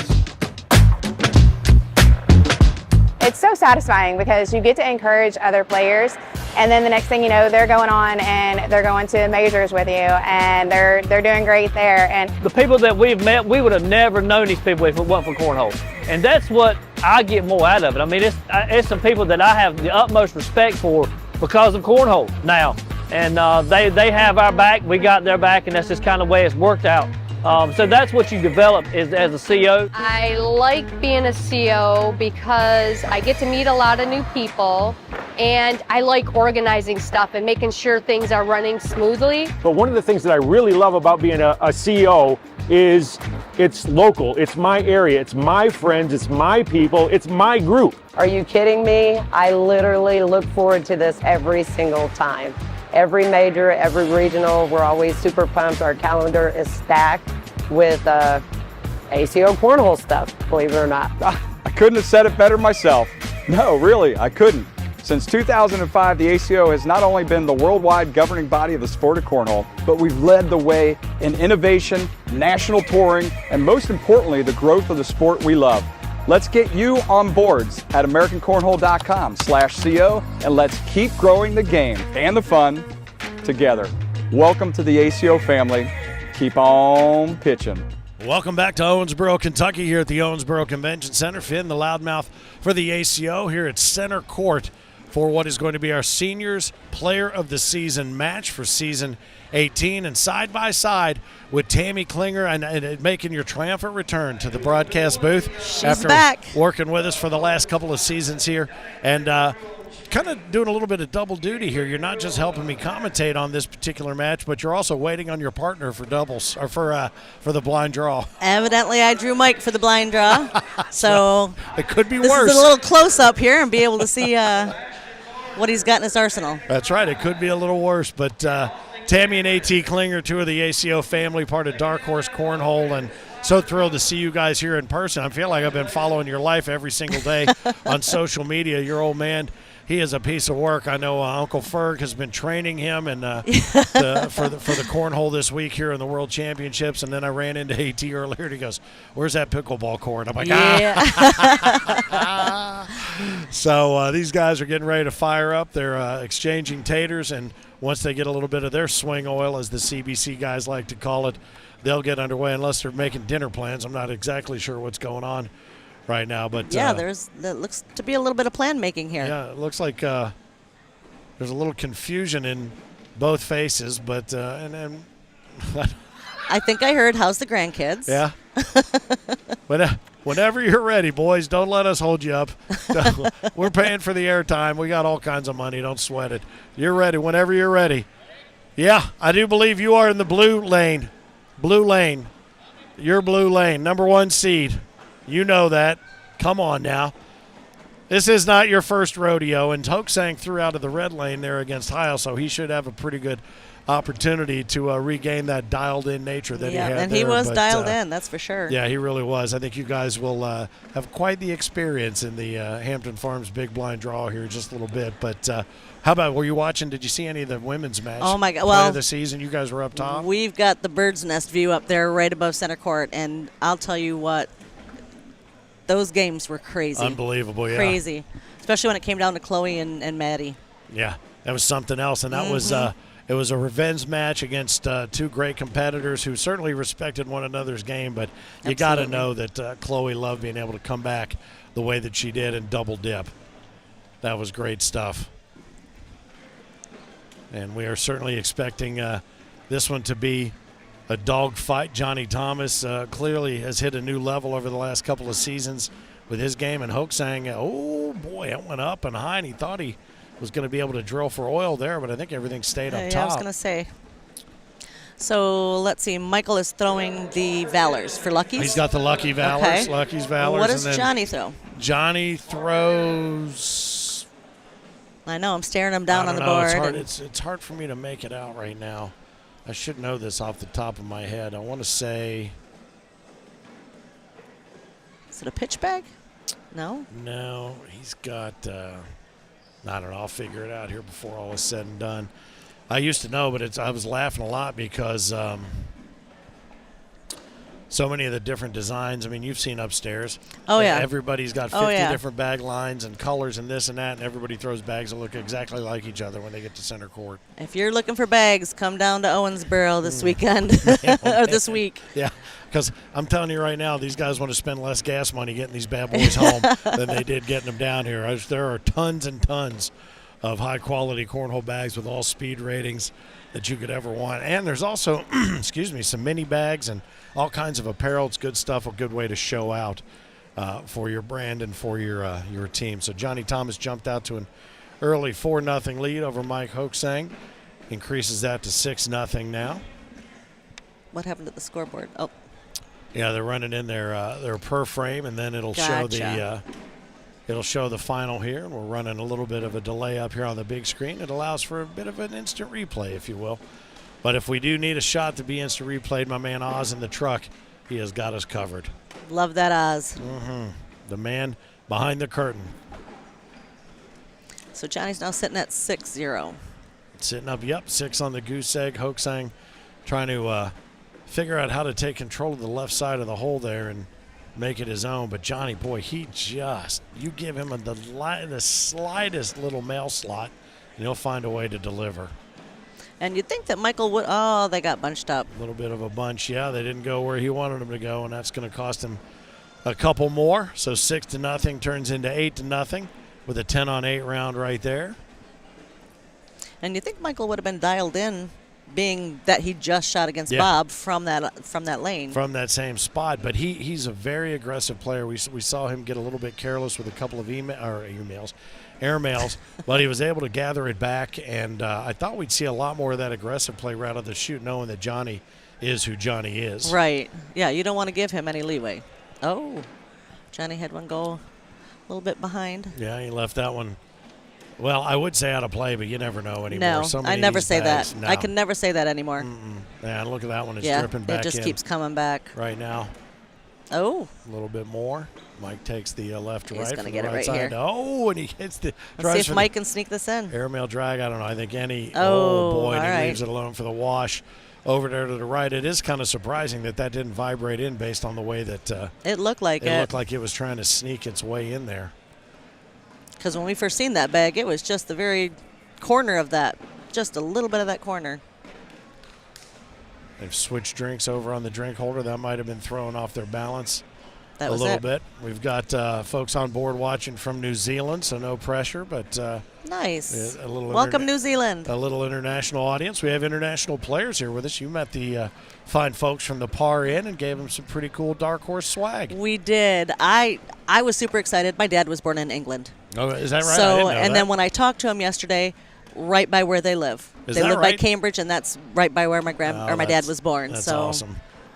Well, the irony is Tom was actually born here in Atlanta until he Really? was 18 months old. Then he moved back over there, so he has dual citizenship by birth. Oh, up and Oh, over. wow. Tommy leaves a bag.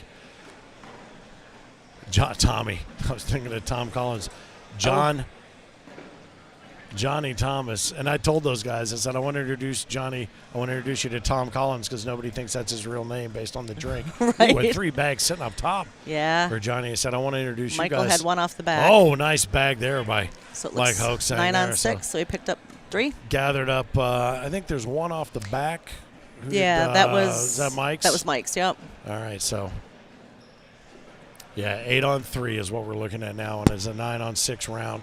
So I said I just want to introduce the Brits to a John Thomas, which if you know anything about British humor, and then Tom's wife goes, "That was my father's name," and I'm like, "Oh."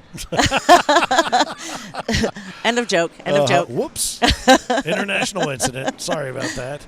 But glad to have them here. The proprietor of the Par Inn is here from Cornwall as well with his family. We've had a lot of fun with them just in the day that they have been here. Yes, they said they are thoroughly enjoying this, so that everybody has been amazing, and you don't expect anything else out of the ACO family. Absolutely not. Absolutely not. So 8 on 3 will hold here as 2 4-baggers take center court and center stage here as the battle for Seniors Player of the Season continues between Johnny Thomas, the number 1 seed, Michael Hoaxang, the number 3 seed.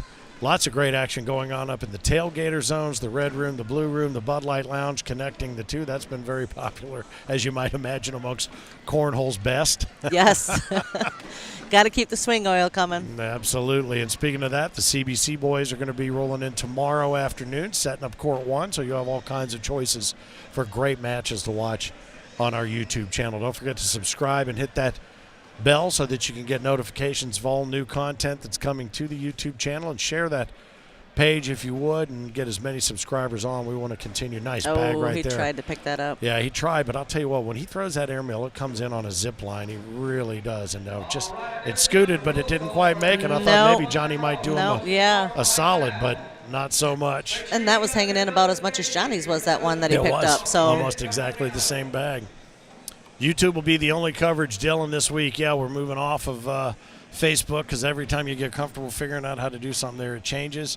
And to be honest with you, we enjoy the YouTube experience much more, and we can put multiple streams up there for you without it being confusing. So check it all out. Subscribe to the page. The nice thing is that we release new content pretty much weekly. Great classic matches. And, boy, we can dig that back into the archives no matter when you start watching Cornhole, even if it was just the last couple of years on TV, and you're like, that guy's great, that person's great, this person's great. Guess where they all came from? We've got the footage to prove it. I actually watched the first season 17, the first Pro Series. Oh, yeah. I was just going through the YouTube page, and I come across that, and I was watching it, and it was interesting. I couldn't get over the fact that we had line judges, and all that was, I mean, everything looked so official. Yeah, well, I was like, look at those guys in their striped shirts. It was interesting. So check it out for sure. And it's interesting. That first Pro Series event was a singular event, and it just continues to evolve. It was a one-time $20,000 purse, all set up, filmed to put together for a show. And so we brought out all the big guns for that one single event. Then it morphed into what it turned into this year, 10 Pro Series events. with larger purses all the way around, and then it continues to evolve into skins cornhole next year, which is going to be another new twist on the game. It's going to be a blast. Absolutely. Looks like Johnny Thomas is up now 12-3 against Mike. Mm-hmm. And this is exactly what you expect from a seniors match, just a dogfight, straight punch, counter punch shootout. They have both found a rhythm that I just jinxed right there for Mike, so you're welcome. Sorry about that, buddy. I do think they need to bring back the fan corners. I thought that was pretty interesting. I was like, what is this? Yeah, the knucklehead zones.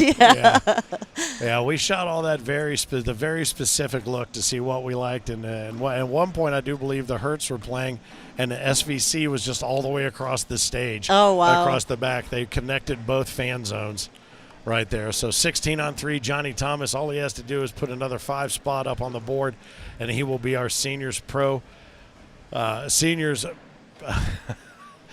the season. Yeah, how about that in that coveted green jersey? His nemesis, the Mississippi Ninja, Philip Barnett, is out playing in the Hampton Farms Big Blind Draw right now, and he probably will relish the fact that he may not have to do another interview with Johnny Thomas and admit his superiority in the game. So we talked about you and AT, your better half. You've probably seen quite a few social media posts about him, his training regimen with Gary Ferguson, their time together in Las Vegas. In fact, if you haven't seen some of the thumbnails for the schedules coming up, the thumbnail for the Big Blind Draw tonight is oh my gosh, the picture from Vegas, the hangover. And I think that was a hangover at Vegas. It was good stuff right there. So make sure you check it all out.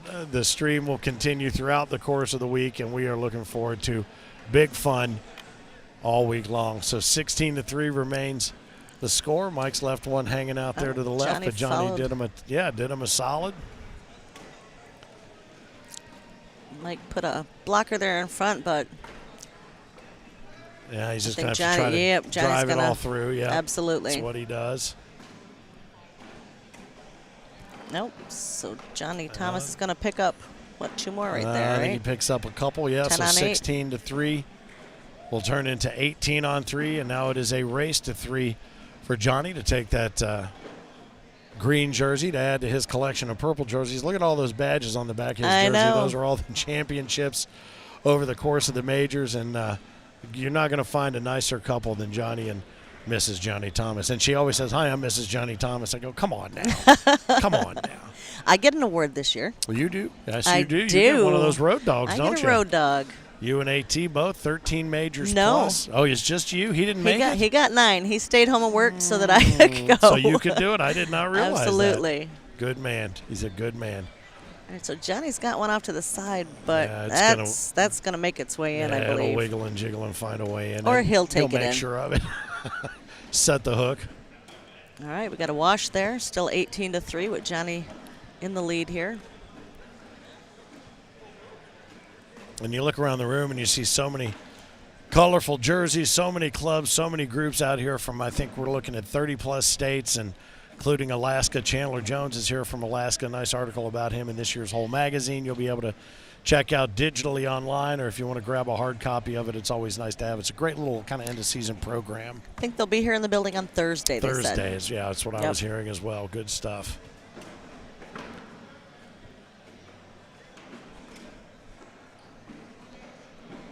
Boy, and these guys are just drilling it right down the center, just exactly what you expect from a good seniors match. Well, I think Michael knows one mistake in this game could be. That could be it, yeah. So he's just got to play that control the hole. Yep. And that's what he's doing. He's got to get it in here and keep it even. Nicely done. Good stuff. He lives to fight another frame, and he's actually picked up his pace to get down there and grab his weaponry as he leaves Johnny to throw the 12-on-12. And their PPRs, I think they've been keeping track of every frame, even the washes. Heil did not. They just decided to forego keeping score on the washes, so the PPRs were of no use. Oh, yeah. I was going to say, I think I noticed that they didn't enter the bags in.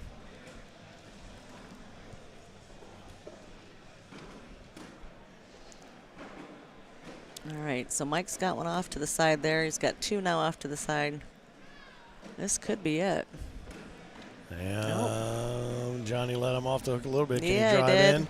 No, he drops No. one, but I think he's got some serious work to be done and some serious mistakes to be made by Johnny.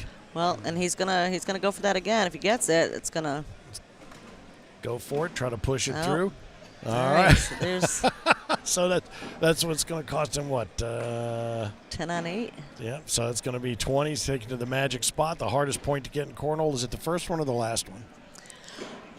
I hate the first, or I hate the last one. The last one, yeah. I hate that last one. Yeah. I said on 20 at one of our games last week. We were doing warm up, and I was 15-20.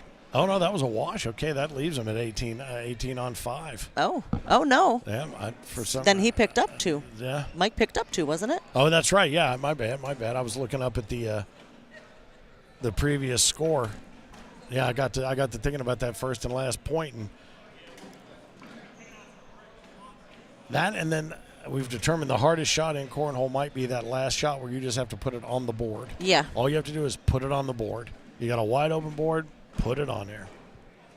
Womp womp. Yeah, mine definitely lands in front of the board. Yep. All right. So Mike's got a bag out of play. This could be a 2 spot here if Johnny is able to sink it up the middle, which he does. So that's going to take it. That's going to take it to 20 to 5. I thought we went to 20 to 3 earlier, and I missed that Mike had picked up a couple. They both have those dark bags, so it's really Yeah.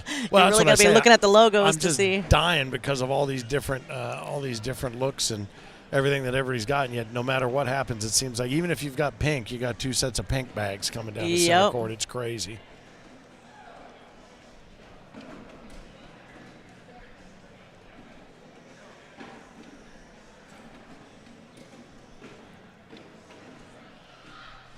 Our guy Nigel checking us out from New Zealand. He's talking about complaints about the language and the drinking. I don't know if he's talking about us or the players or the announcers.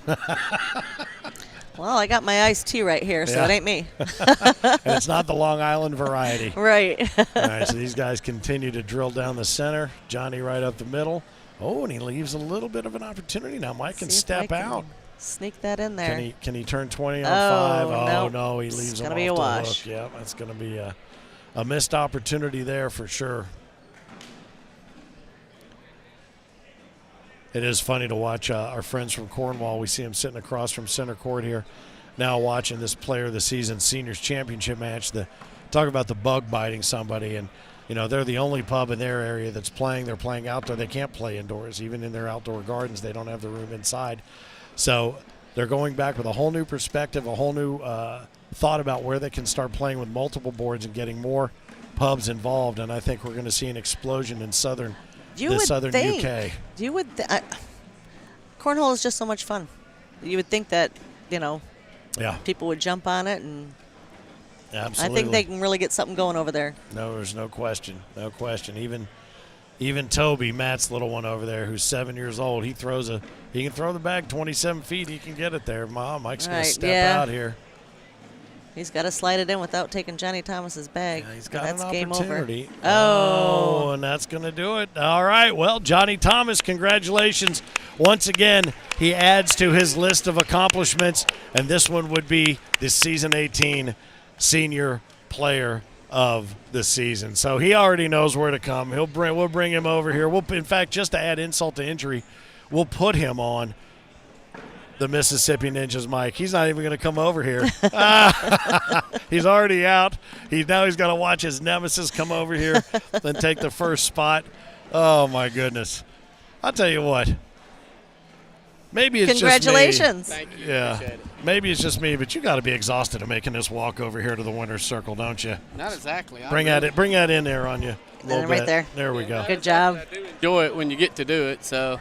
Yeah, well, I tell you something. I mean, so much purple, so many badges, so many championships, and now the coveted green jersey. And is this a repeat? You were one of two. No, this is my second year in a row. In a row. Okay, great. Yeah, that's what I was going to say. I picked 2 repeats. I think maybe I picked Isaac and I picked you and drafted into my team. Thank you, Finn. How about that? Well, you knew if one of us was going to pick you, which one it was going to be. Because he won't admit it. No, he's not going to. He's not going to admit it. Philip's not going to. No, he's not. But I'll tell you, you just so damn consistent. You just are. Well, I do appreciate that, and but the thing is, when you do play against the players we do, you got to be. If you're not going. That one bag off to the side can make all the difference. Exactly. So. And then the thing is, there's times when you see it and your eyes glow up, and then you miss it, and it's like, oh, wow, you know. So. Well, but hey, Mick, he good competitor. Yeah. And hey, both of them between him and Bob Howell, it was great. Well, and I think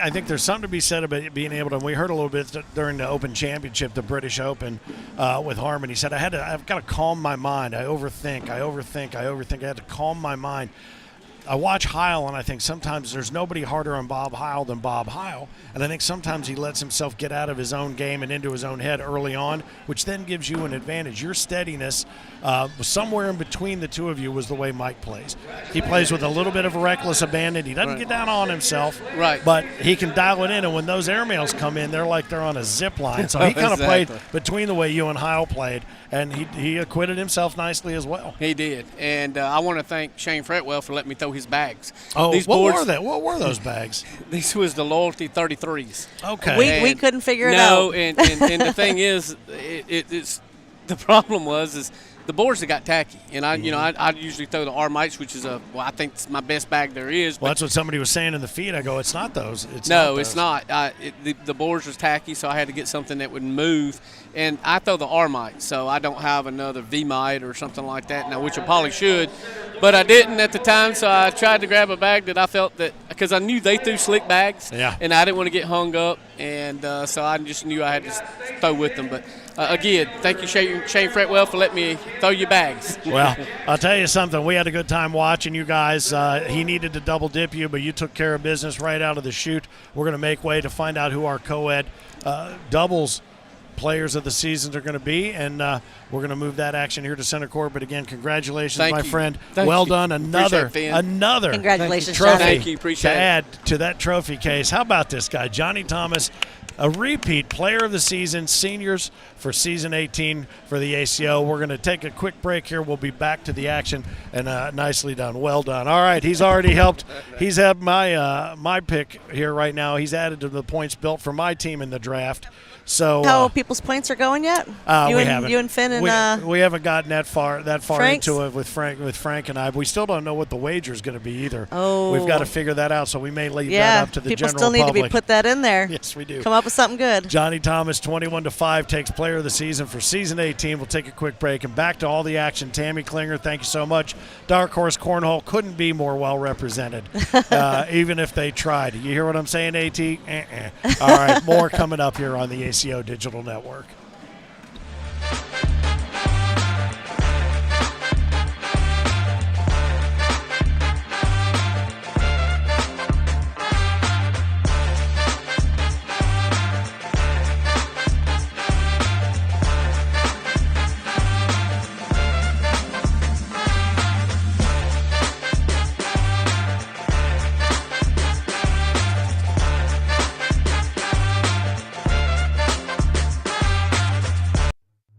Hey Holeheads, it's Frank Gears, the Cornhole Dude, the founder of the American Cornhole Organization. I want to take a moment to tell you why we'd love to have you as an ACO certified official. But it occurred to me that it might make more sense to hear it straight from our COs themselves. It's so satisfying because you get to encourage other players, and then the next thing you know, they're going on and they're going to majors with you, and they're doing great there. And the people that we've met, we would have never known these people if it wasn't for cornhole, and that's what I get more out of it. I mean, it's some people that I have the utmost respect for because of cornhole now, and they have our back, we got their back, and that's just kind of the way it's worked out. So that's what you develop as a CO. I like being a CO because I get to meet a lot of new people, and I like organizing stuff and making sure things are running smoothly. But one of the things that I really love about being a CO is it's local, it's my area, it's my friends, it's my people, it's my group. Are you kidding me? I literally look forward to this every single time. Every major, every regional, we're always super pumped. Our calendar is stacked with ACO cornhole stuff, believe it or not. I couldn't have said it better myself. No, really, I couldn't. Since 2005, the ACO has not only been the worldwide governing body of the sport of cornhole, but we've led the way in innovation, national touring, and most importantly, the growth of the sport we love. Let's get you on boards at AmericanCornhole.com/CO, and let's keep growing the game and the fun together. Welcome to the ACO family.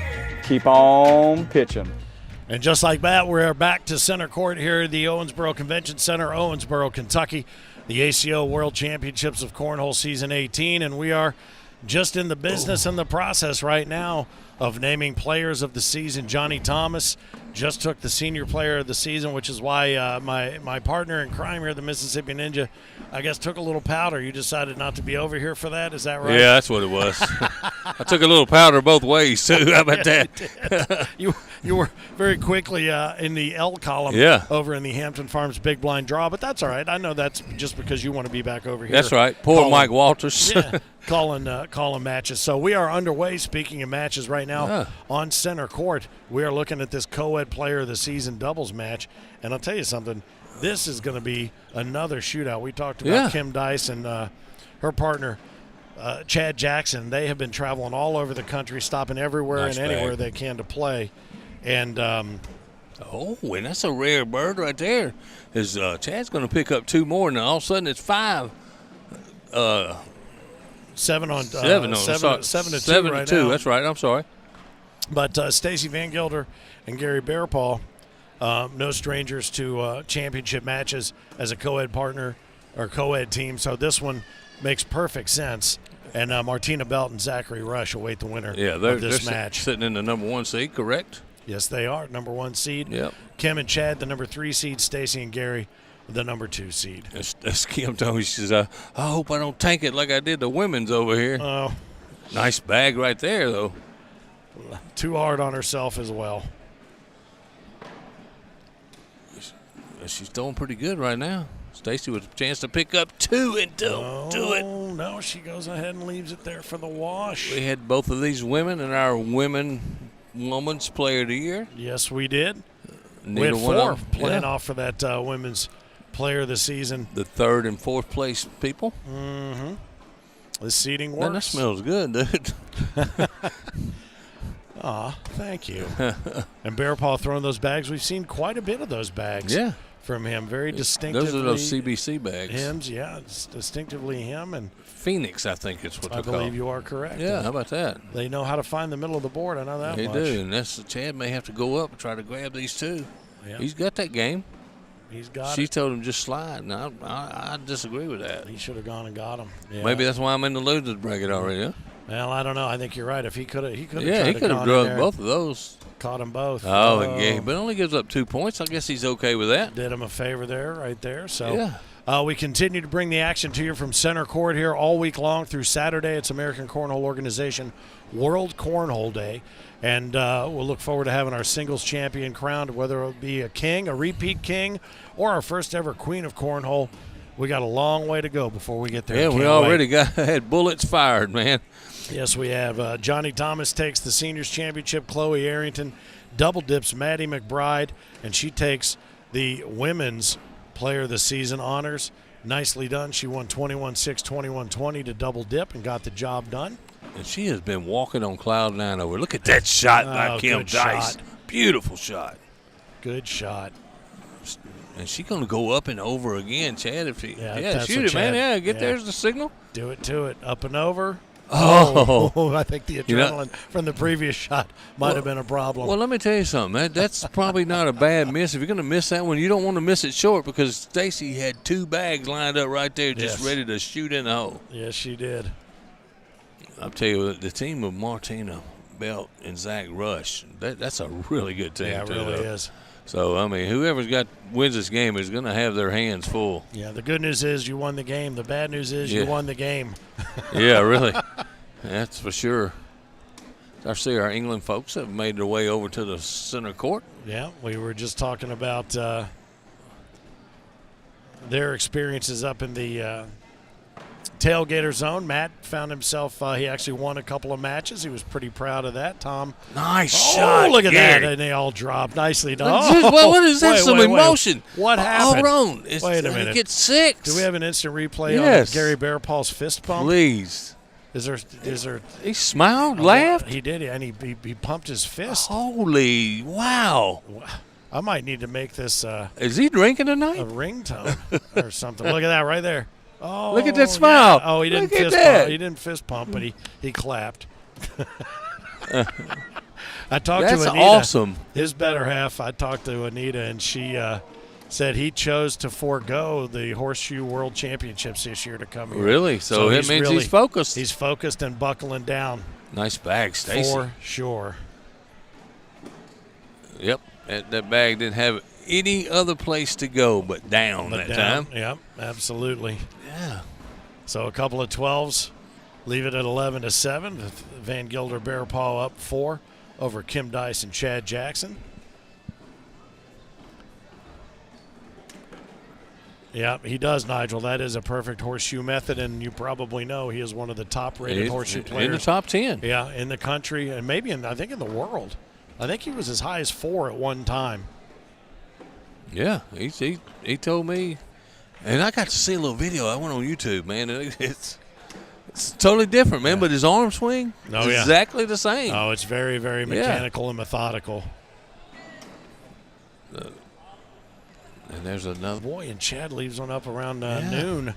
Chad and Kim got off to a fast start. Cost him a couple. But Gary has warmed up a little bit. Stacy had a rough time in the women's. I know she's really trying to atone for her ill wills in the women's. But I will say this, she and Gary have made real good complementary partners playing together, I think. I think they certainly have differing styles. You know, his is very, as we talked about, methodical, almost mechanical, and she is much more of a risk taker when she needs to, and he gives her the leeway to play the game she needs to play at any given moment. Yeah, he plays really, really conservative. Yeah. You know, most of the time, you won't see him chase a whole lot. Kim in for 2. There you go, Kim. And I know that sounds sexist to say he gives her the freedom to do that. By that, I mean, as a partner. He says, as a partner, go do what you need to do, and I'm totally good with however you want to play your shots.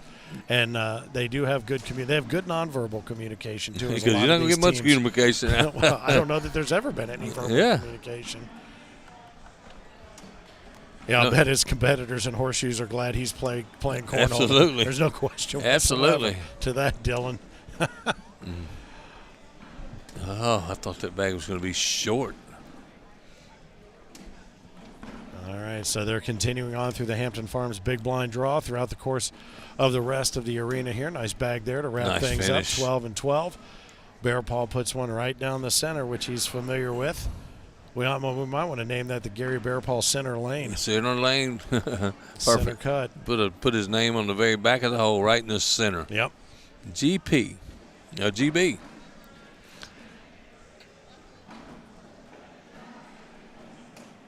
Now Bubbles is at it again. She's over there. She gets ready just to blow that bubble right as she lets it go. There's the push. You know what? I guess that's part of her routine because she does that gum in the exact same place every single time when she throws. And you know what? You know how many times I'm going to mention to her? None. Nope. She doesn't even think about it. Nope. And if she starts thinking about it, I might get murdered in my sleep. Like Michael Jordan in the tongue, you know? That's right. Oh, that's right. Michael Jordan had that tongue hanging out every time he played. Yep. Oh, she tried to get around it, but that's 2 more, and it's going to be 13-11. I love this Coed division, too, by the way.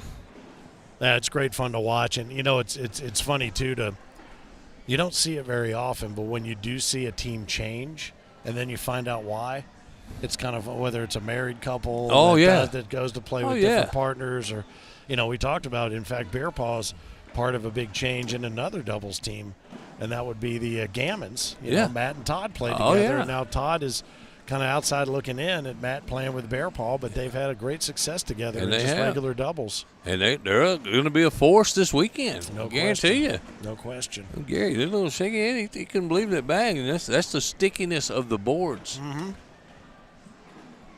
You know, Johnny Thomas was talking about that too. He was throwing Chase Puckett's bags because he needed something faster because these are still playing very tacky. I told him, I said, well, typically the most tacky thing at center court are the announcers. Wow. Up and over, and that's he 3 bounced it for off Chad. the backside. So that's they're going to take the out lead. Front, 14 yeah. on 13, absolutely. No, he did look. You look back at the delayed, and she said, "You want to go up and over," and it was just a bounce off the top. He just didn't get it there. Kim first bag, gum right in that position, dead center. There it is.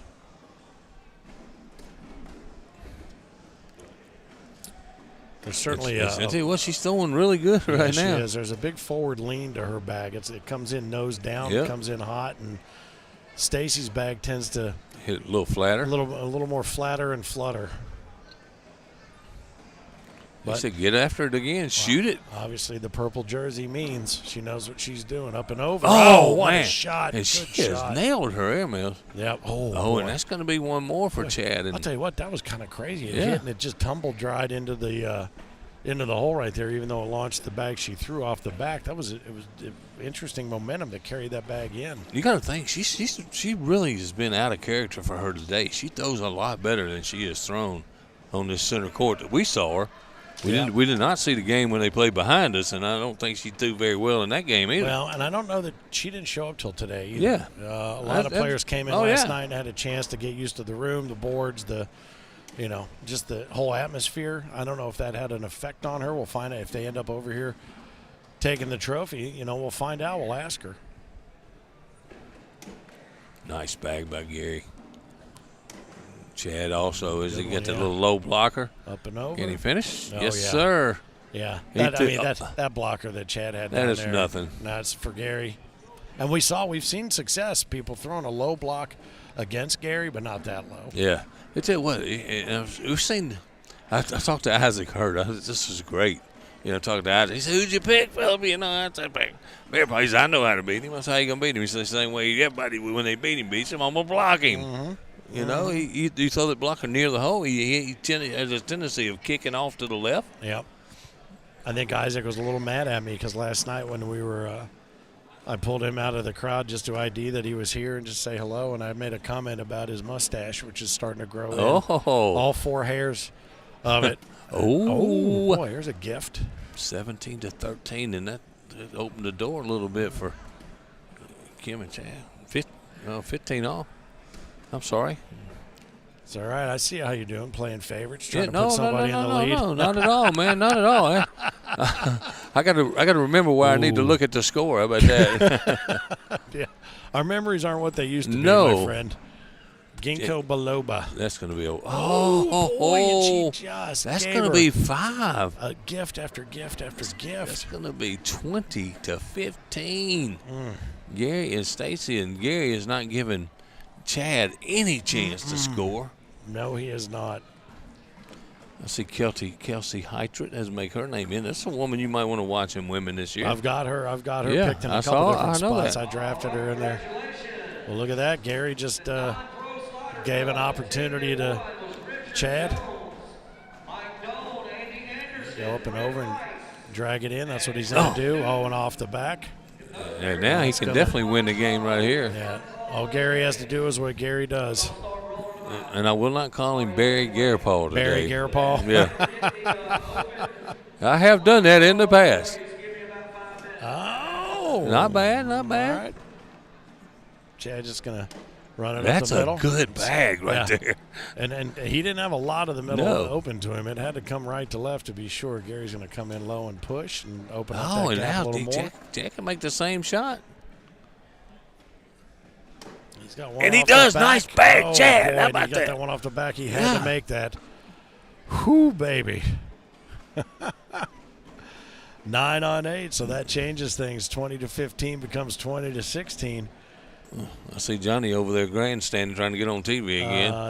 Look get at him out of. Do not put him back on TV. What is he doing inside the? Yeah, get out of the center ropes, man. Come on, ropes. You act like you belong there. He's walking around like he's a champion or something. Yep. Nice bag there by Kim to collect. Stacy left hanging up around 11 o'clock. Ooh, that one's a little bit more of a concern right there. Oh, boy. This is a big one right here. Look at this. 3 sitting up high. Is he going to tell her? What's he going to tell her to do? You got to take a timeout and come look at that. That's smart. Now they can put their heads together with one bag left in hand, but it's also a nice opportunity now for Stacy to go down and talk with Gary and find out exactly what they've got, what they're looking at. I'll tell you something, too. It's a 1-2 under. I think she blocks here. Yeah, I think she blocks here. 3 sitting up on top for Gary and Stacy. You know, even if she just goes in, that's a hard push for Stacy where she's throwing from. Yeah. So. Yeah, inside arm. I'll tell you one thing. Let me tell you what else is in play right here. The and one shot right here could give them the game. Finishes the game, yeah. But that bag is hanging just a little bit. I don't think that shot's in the bag right here. That would have to be a very, very direct hit. I like the way they're meeting right there, looking straight on. Mm-hmm. Coming in high. And, that's okay. That's right. That's so not you called, bad. You said she should block. Yeah, it's not bad. Oh, and that's 10 on 4. That's 6. Is that and that's going to be the game. That's going to do it. Yeah. How about that? All right. Well, how about it? Kim Dice, Chad Jackson, back from a 20-16 deficit, come in one frame, take it back, and now for their troubles, they are going. And Kim covered her eyes when that bag flew and just peeked. She wanted to see what it looked like. 2 and 2 together, and then she figured it out. We can tater or we can move on. So for their trouble, Kim Dice and Chad Jackson will now take on Martina Belt and Zach Rush, who are working their way over to center court, and everybody else can get back into rolling for the Hampton Farms Big Blind Draw. Good luck in your next game, brother. Thank Michael you. Hope Good luck on doing awaits. this. I'll be back as quick as I possibly can, buddy. Outstanding. All right, very good. Well, I think I might see if I can track one of our friends or a couple of our friends over to come on over here. See if we can get Tom and Matt to come over here and sit with us and talk a little bit about this. We can play the game and have a little commentary here and just get a little honest if we want to. Grab a couple of headsets and welcome our friends from across the pond. I'll have you guys grab a headset, each of you. And we're going to talk a little cornhole as we watch this Coed championship match on center court. Grab that one. And these guys are international superstars of the media. Our friends Matt and Tom from the Par Inn in Cornwall, England. Fellas, it's been quite a 24 hours since you got here, hasn't it? It's been amazing. It's I'm not quite sure how to describe it. I am 52 years old. I'm married, I have 2 children, and yet I've had the best day of my life. Well, we won't tell the married with children part about that. And Matt, let's talk a little bit about you. Oh, they're listening. They know, they heard. They're listening to the stream. So you had an opportunity to play a little tailgater, a little bit longer maybe than Tom did today. So how did it go? I mean, how'd you feel? It was great fun. I was worried about letting down my playing partner, but they were just more keen to have a selfie. I've never had so many selfies taken in one day in my life. But yeah, all they wanted to do was, again, it was just smile and have fun, which is right up our street right from the start. That's absolutely what we try to do here. And center court has been a beehive of activity today. We've crowned our women's player of the season. Earlier, Chloe Arrington had to double dip Maddie McBride, and she did just that. So they took over the number 1 seed and took the women's player of the season match. You just saw our seniors match a moment ago, and then the co-ed doubles continues now. And Kim and Chad on the far side come back to win, and now for their trouble, they run right into the buzzsaw that is Martina and Zach. And Martina and Zach are going to go deep into this singles tournament as well. This is going to be a great game. Yeah. You guys have time to sit and watch with me? Yeah, we'll watch this game. Yes, please. It's great. Really interesting. Absolutely. As we watch, we're having fun and learning at the same time. What have you learned? What's the number 1 thing that you think you've picked up with regard to the game? Relax into it. Yeah, relaxing into it. Just keeping the arc of the arm and just playing it and just aiming for the same bit on the board. we were lucky enough on Monday night we played with Eric, a guy here who played with, and he gives a few pointers and tips along the way, and it was every bit of advice goes a long, long way for us. Yeah. Well, anybody that was it Brian Jones? Oh, that was Jonesy and Mia. That's right. You all were playing, and he was talking about taking advantage. You can't make a shot you don't take. He's not called Eric, no. No. Oh, that's why every time I've called him Eric today, he hasn't noticed. That might have something to do with it. Sorry, Brian, if you're listening. He's not. He's got work to do, but that's hilarious. That guy was so nice, and today he's just been a complete pecker. Oh, that's so funny. Well, and I think you get a little sense of, you watch these different the different styles. The flat bag makes such a difference. The stepping or the standing, you see all different styles. And if you've walked around the room, and you'll see this over the next couple of days, you guys are ready. Blue lane starts. Taters are exchanged, and they're going to get us started. Zach Rush going to take first bag as the number 1 seed. Oh. Got the earbuds in, as does Kim Dice. She's got that, and I would not want to be a piece of her gum. I'll tell you that. So what are they listening to, do you think? What are they listening? I don't. Not us. I feel certain. But I don't know. I'm always afraid to ask because I feel like it jinxes them a little bit. But that's what you can give them some tips. Yeah, you'll walk around and you'll notice here over the next couple of days, as more and more players show up, if there are 700 people here playing, there are 700 different ways to throw their bag. Yeah. So don't feel so self-conscious about your delivery. As long as it's comfortable for you, you can make it work, make it happen. I think the secret might be practicing. These guys look like they don't miss a day. No. Hours upon hours, thousands of bags thrown. And I would tell you that one of the reasons that our seniors division is so robust, nice shot there by Kim. She's waiting to see if it's going to pull that bag at 12 o'clock down. It doesn't. What's the rule about waiting? You can give it a bump, basically. You just give it a bump. There's no stomping or sneezing or any of that, but you give it a second to see if it's going to fall. About a 5-second rule. Same with food you drop on the floor. That's a 3-second rule. Oh, well, depends on whose kitchen you're in. In mine, it's right straight to the trash bin. But, Martina, she is as aggressive a player as you'll find, and Zach is as methodical as you'll find. So they're an interesting combination as a team. One of the things we talked about with Chad and Kim is on their way here, they may have stopped in 3 different cities and found games to play with people they don't even know. That's how dedicated they are to playing. Are these family members, or are they just Chad and Kim are a couple, but Martina and Zach are just friends. Now, Martina's son plays, and they've played in doubles together as well, but you see a lot of that throughout the ACO, a lot of family members that play it. We were just talking about this before, how interesting it is when you see a couple that's married that play doubles together, then all of a sudden they don't. No one ever talks about that. Honey, I'm not good. Right. Wins every time. Along the rail. Oh, whoa, look at that. That one lipped out.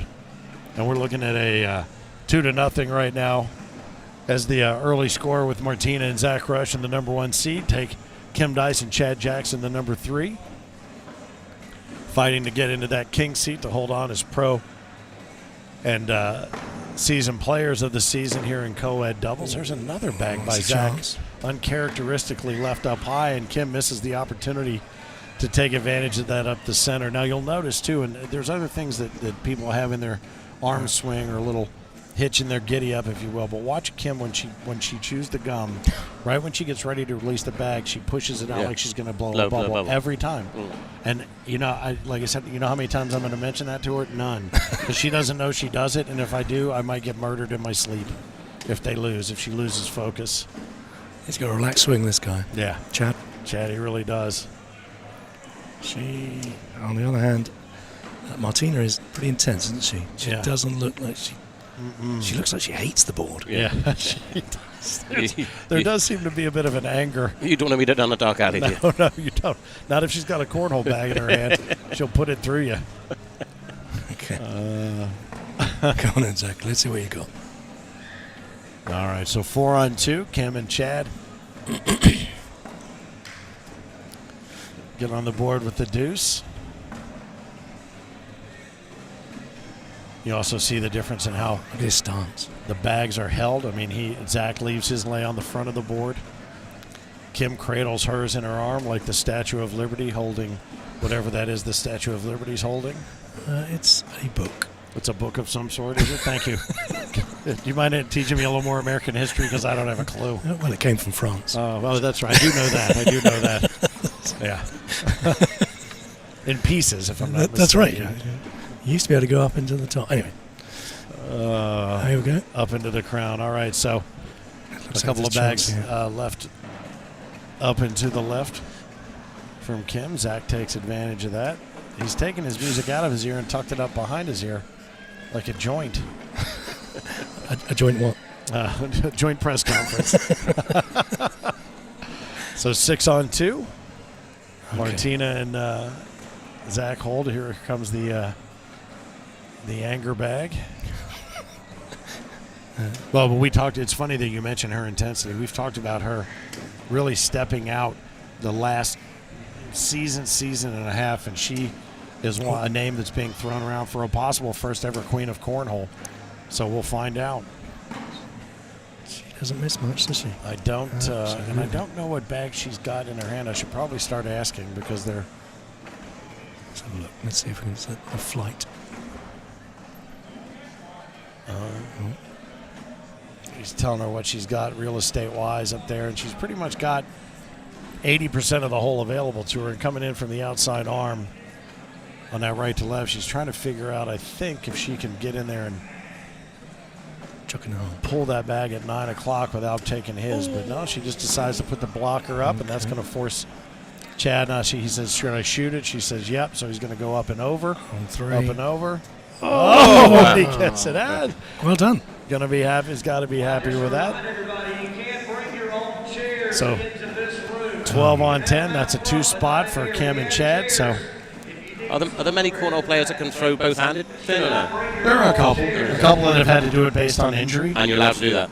You can. Yeah. It's risky, but you can. We have a competition we call the Little Drummer Boy, where you have to throw one with the left hand, then one with the right hand, one with the left, and one with the right. But I broke my hand. I had 4 pins in the side of my hand and one down the between the pinky and the ring finger. So I went to a regional with these guys actually and said, "Wow!" They're like, "Come on, you got to throw." And I go, "I can't. My left hand is all pinned up." And they go, "Throw with your right hand. You can't be any worse." And I actually threw better. I did. So it's just, I guess it's just getting that motion. Here guys, look at that. Oh, there they go. Drop in? Eventually they find a way. It's just Kim's got one laying down at 4 o'clock that's out of play. Zach's going to go left to right, run it up the middle. That's what he does. Takes the left lip.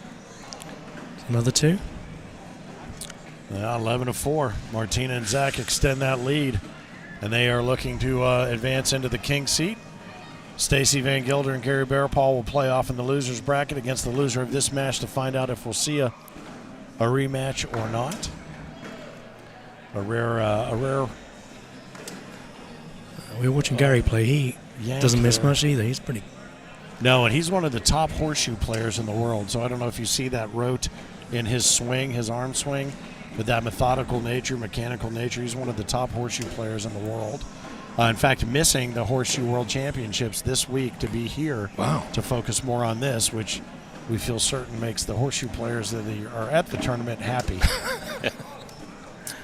But, yeah, Chad leaves a couple up top, so that's going to change things up just a little bit. Martina and Zach extend their lead 13-4. I noticed these guys here, they take most advantage of the front line. They get as close as they can, while at the other end they're they 2 or 3 feet they can. And that's the other thing you'll notice, too. They both stand toe to the line. Some people stand feet together. Some people take a step. There are some players that take 2 steps before they let it go. But we are very clear about that foul line. There's no foot faulting. Sometimes you'll see players in other leagues that'll come across the line and across the board. It's a distraction, and it's not the way the game is supposed to be played. You seem quite adamant about that. I'm sorry? You seem adamant about I'm very adamant about it. Like I said, I can't do it, but I know what's supposed to be done.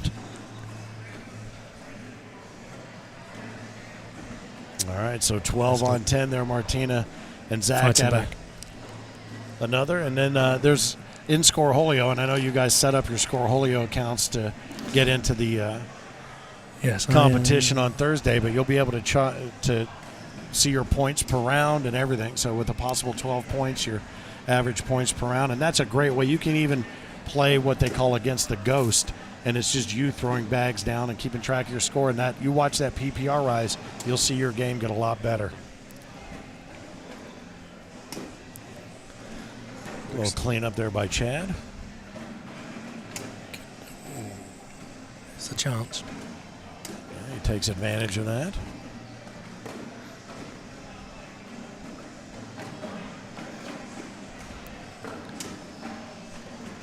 There we go. Nice bag there by Chad, able to do that without pulling Martinez in with him. And Tom, you and I, we all were talking about the fill that's in the bags. Everybody has their own sort of secret sauce of the pellets inside. Some diamond cut, some round, some flat or smoother, as long as they weigh the right amount. But some of these bags, you'll see when they bunch up, and you probably saw this happen quite often, bags that look like they should drop into the hole don't, because that fill will lock, and you've almost got to jackhammer it in to get it to go in there. These bags are a little bit, I think, a little looser and a little more slippery toward the hole.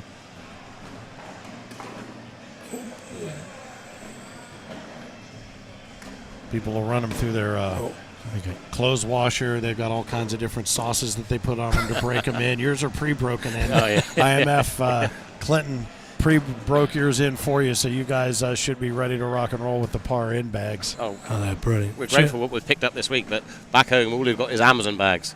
Oh, yeah.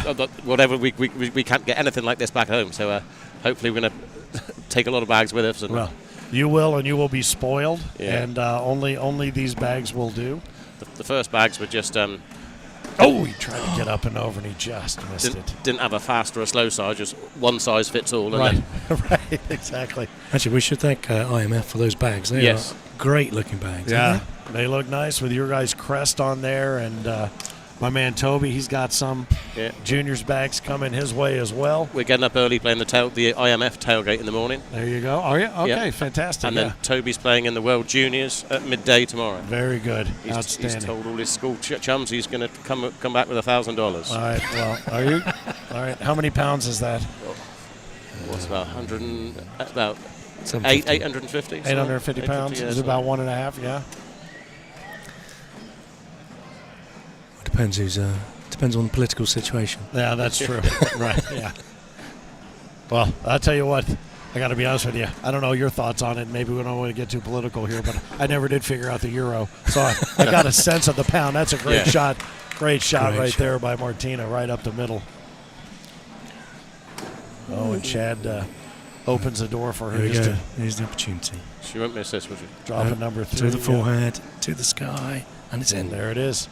Yeah, the forehead to the sky. You're exactly right. Everybody's got their own way. There are some people that look like they're having a flat-on seizure every time they throw the bag, but somehow they get it there, and they're beating me, so I can't say all that much about it.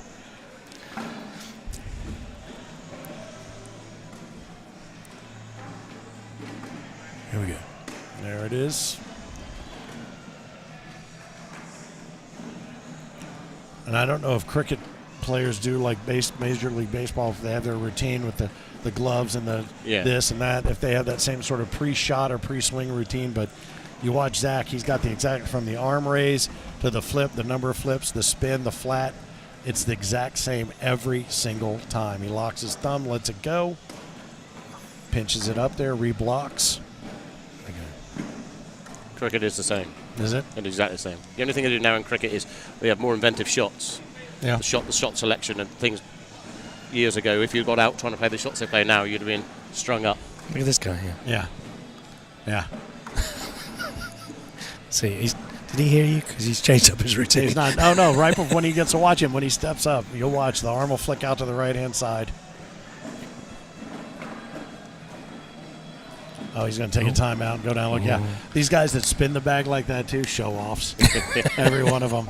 I've hit so many people in the eye because I start spinning. It flies off my middle finger. Not only have I hit him in the eye with my finger, now I'm flipping him off. So it's something that I've desperately tried to avoid. Yeah, you can watch him up here. He calls for the timeout. Going to go down and have a word with Martina. So just to be clear on the rules on this, if you're playing doubles, you only get one timeout. Singles, you get 2. Oh. You're welcome. Thank you. Again, I'm glad you guys are here because I'm having a hell of a time. Here we go. Oh, interesting. Try to roll it over. Now what happens? Oh, we'll have a timeout. Another timeout. Uh-oh.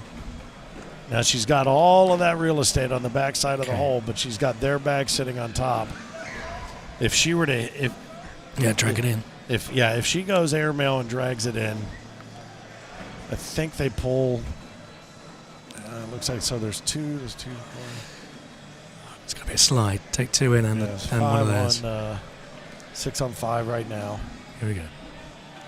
Up and over. Oh, and she misses it off the back, and that's going to do it. Is that game? That'll be game right there. Well So done. for their trouble now, they will be sitting in the king seat right now, Brilliant. and that'll be Martina Belt, Zach Rush, and now Kim Dice and Chad Jackson will have the rematch against Stacy Van Gilder and Gary Bearpaul to find out who gets back into the championship match to become our co-ed players of the season. Well, thank you guys for being here. Thank you. Pleasure. Go enjoy the rest of the evening, whatever Owensboro has to offer that you haven't experienced, or if it's going to be more play upstairs, we'll run into one another again. I dare say we'll be in the Bud Light bar again. All right, very good. I quite like it there. We quite like it there. Right. It was the first place we went, and it's the easiest place to find you Exactly. guys. Great pleasure. All right, Bye-bye. cheers. Thank you. Nice to see you guys. All right, so Gary Bearpaw and Stacy Van Gilder step up here in the losers bracket final, and will it be Van Gilder Bearpaw or will it be Dice and Jackson who face off against Martina Belt and Zach Rush? We'll find out here in just a moment as these warm-up tosses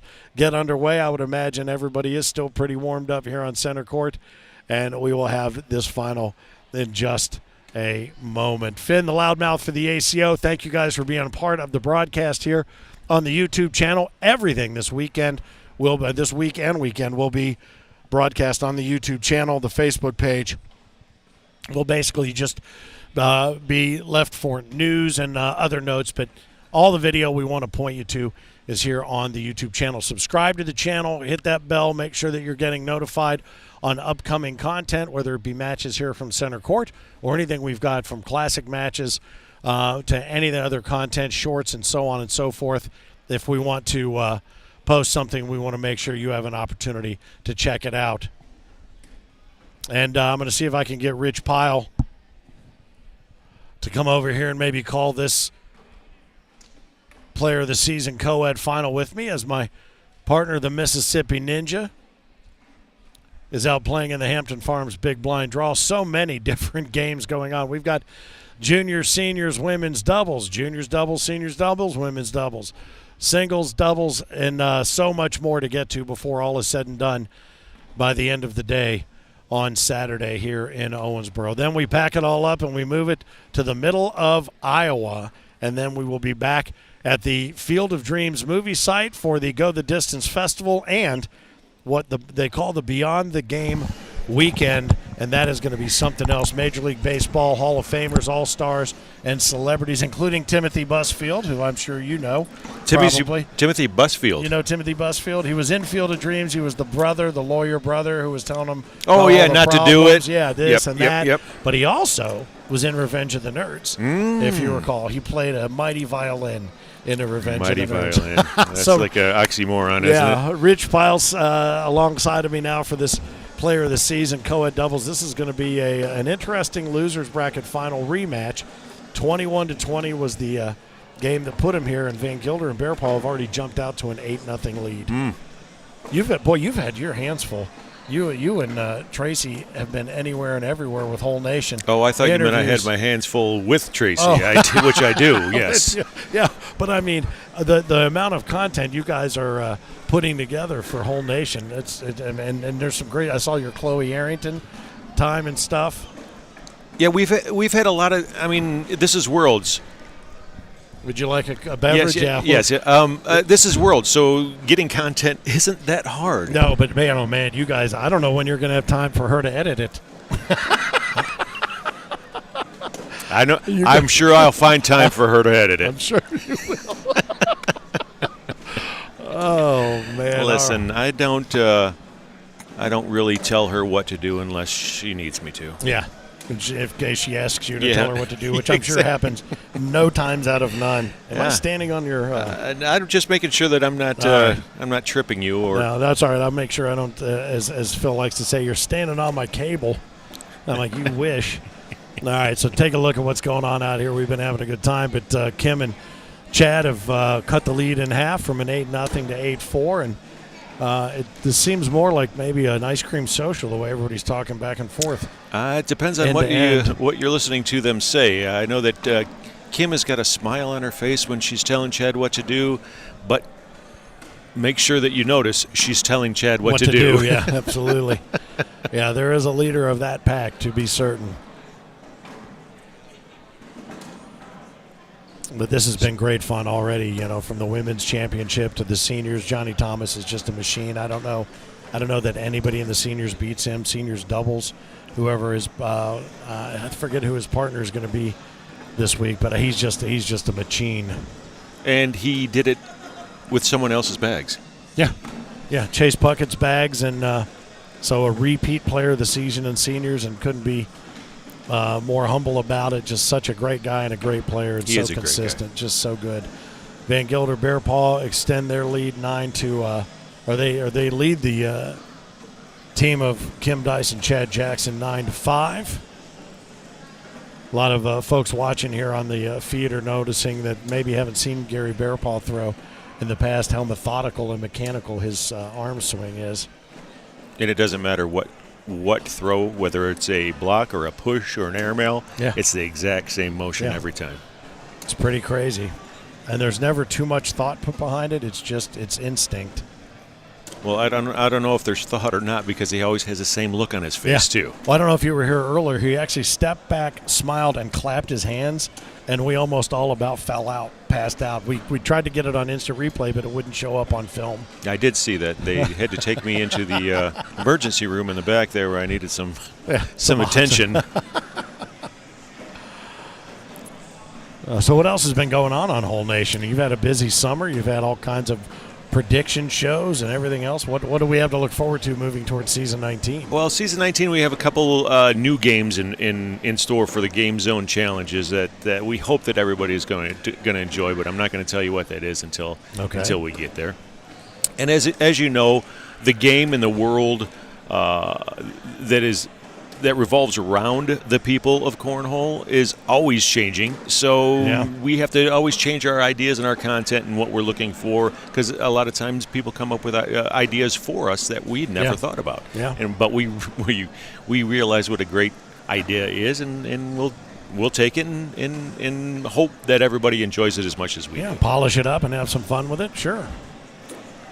Good new sponsor opportunities heading into season 19 as well, which they're sponsor opportunities for businesses who want to be able to promote on Whole Nation as well. So if you're one of those businesses, reach out to us.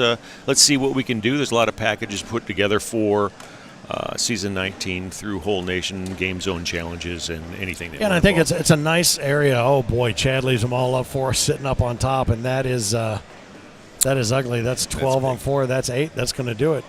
That's 21-5. So Gary Bearpaw and Stacy Van Gilder now take that was a monster frame right there, and now they take aim at Martina Belt and Zach Rush for our Coed players of the season. But to finish that thought, Whole Nation provides such a great inside. It's kind of an inside track too within the entire ACO to come in and really be featured on those Game Zone challenges and hone in on who would and the way that you run them and the way that you play them. I know Green Construction is coming back. We saw him in was it Grand Traverse? Grand Traverse, yes. So he's coming back to be part of it, and we just look forward to bringing more people into the family all the way around. And I love the fact that they can come in and be part of the Game Zone and. And it leaves you an opportunity. You don't just have to be a company involved with the sport of cornhole. You can be any company at all that's looking to, expose your brand to people who may not have normally been exposed to it. Right. And the people you're exposing it to come from every single walk of life. And so whether it's farm equipment or, rocket equipment. Who knows? Rocket ships, anything and everything. And I tell you what, this is what center court was made for. 4 purple jerseys and a true slugfest right here, and I think that's exactly what we're going to see. We're going to see very deliberate play. We're going to see a couple of chances taken, but I think on this side, very deliberate. On the east side, with the ladies, a little bit more aggressive play. Strategic maybe, and because they've started off that way already. They've changed sides. Well, Martina and Zach are playing out of the number 1 seed spot. So I wonder if that's going to take any time to adjust. I don't know. They played there earlier when they played Kim and Chad. They played out of the blue lane to begin with, and boy, I tell you what, you just saw there, that power from Martina. She continues to come in at full strength. Coming in hot. Boom. Yeah, and takes them down. That's Great nicely shot. done. Yeah. Great shot for a down and back. Warm-up toss, yeah. That would have been the greatest shot of my career, and that was practice. That's when all my good her. shots happen, is Right. down and back. And then the game starts and I can't hit the board. Yeah, and then I'm down the hall. All right, so first bag comes flying out of the blue lane, the higher seed. That would be Zach Rush. Oh, and he lays a low blocker against Gary, and I don't think he meant for it to be that low. But we have heard that the block game is the way to take Bear Paw out of his rhythm. And it depends on where you're putting the block, though, too, because if you put it anywhere in the upper half of the board, he's just going to push right through it. Yeah. Well, and we did notice in a couple of different events, maybe another 2 or 3 inches right there. If Zach's bag were a little bit further up, it was able to keep it low enough where he didn't have to push, and he would kick him to the left. He might hit or try to get over it, but it would be just enough to kick him to the left. But I think that bag is too low to cause any problems for Gary, and clearly that's Gary's the case. It looks like Gary's playing with a little bit slower bag than what he normally plays with in singles anyway. Yeah, it's probably playing with that to help Stacy. Make Stacy feel a little more comfortable, Well, he's got those CBC. I think those are the Phoenix bags. I think it's from CBC, Cornslinger Bag Company. And I've seen those quite a bit coming out of his hand, and he definitely has a good feel with them. And and we talk about that too. I mean, I always wonder that when you choose a partner. I ask this to everybody. Oh, there's one that got away from her. That whose bags do you end up going with if you have a different style, and why? Who defers to whom in that situation? Well, one, it depends on if they're married or not. Yeah, absolutely. And then we know it's always going to be the woman's bag. Yeah. Right. Which is why Tracy and I don't play together anymore. Yeah. For instance, Tracy likes a faster bag. I don't. I like a much slower bag. Right. And but you have 2 different styles of throwing. We do. Yeah. We do. And we've decided and learned that. Look at this. That our server is here. Thank you, sir. We appreciate it. Thank you, sir. Cheers. Thank you, Matt. So that's good stuff. That is ice cold. Ooh, my. Baby. Well, cheers, and thanks to our friends in the Bud Light Lounge. That has been the most popular place, I think, since we opened it up yesterday at 3 o'clock. I think they stayed open 24 hours. I do have to say, and I haven't brought this up yet, that the opening party yesterday was incredible. I don't know if you guys have talked about this yet today, but I have never seen anything the likes for an opening party at the ACO Worlds. There was hundreds and hundreds of people that were there participating and enjoying and getting ready for a great week of cornhole. Of great high-level quality tournament play and competition, but just high-functioning socialization. And well, I'm trying to think of the exact word. Not camaraderie, but just the vibe is just right. You know what I mean? It was. It was such a good time. I've talked about it all day, and I've heard a lot of people talking about it all day, which is a benefit that I have over you, unfortunately, Finn. I know that you're busy over here at main court, and you're commentating on all the games, where I get a little bit more of an opportunity to move around and talk with the people, and that's one of the big things that I did pick up from a lot of the people that were talking was what a great time that opening party was last night, and how they can't believe how many people were there and partaking and enjoying the time there. Well, and I would tell you, too, Great nicely shot. done there. It's good stuff with 3 bags of Martinez up top. That was a great opportunity right there for Stacy, and she took every advantage of it, and they jump out to a 10-5 lead. It started even the night before down at the VFW Hall. We found a great spot. Frank came out himself and cooked burgers and dogs for some 75, 80 people who were in town early. Sweating to death. Yeah, and we kept swearing he wasn't going to do that. He was going to start it and then hand it off to somebody else. And I think just to prove us wrong, he did it. But that was where it started. And then yesterday converting into that event that then had a second stage to it outside. Right. With a food truck and another bar. And I couldn't agree with you more, man. It was really a great way to start a great week. Well, Yes. I'll tell you what, honestly, everybody is here and firing on all cylinders, too. There's nobody I've watched. I mean, I haven't seen a lot of main arena play, but I haven't watched anybody chunking it. Everybody seems to have their game ready to go. Yeah. Well, they better. It's Worlds. Yes. Kyle Anderson. Court number 14, Kyle Anderson. What is this that you have in this can here that looks very interesting? Yeah, this is a St. Estelle Brewery. It's a tribute pale ale, and they brought that with them from Cornwall. And this is if you notice on all their jerseys, this is the brewery that they're associated with at the Par Inn that helped sponsor their trip over here. So looking forward to getting over there and trying one fresh out of the Yeah, I was going to say that maybe we should reach out to them because we're looking for a sponsorship to get us over there. Yeah, right. Oh, no, trust me, we've already discussed the World Championships over there in maybe 5 to 10 years, and I think they're on it. Now we just have to find a 150,000 square foot building in Cornwall, and that means they're going to have to build one. All right, so everything continues here as we look to crown our players of the season in co-ed doubles. Martina Belt and Zach Rush right now find themselves in a 13-5 deficit, but they also have to be double dipped as they sit in the king seat. And it is moving in that direction, but I mean, still earlier in the game.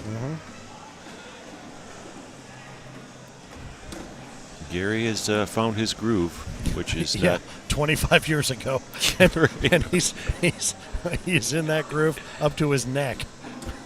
Oh, there you go. There you go. You jinxed him. Yep, there it is. I don't have the jinx jar out because I was the only one putting any money in it. Oh, my man Philip sitting over there. He's in the spectator side of things. That means that the Hampton Farms big blind draw didn't go so good for him, his second go. Well, Phil, I'll give your chair back to you just a little bit. Not quite yet here. I've got a nice cold beverage that I got to sip on until that's gone.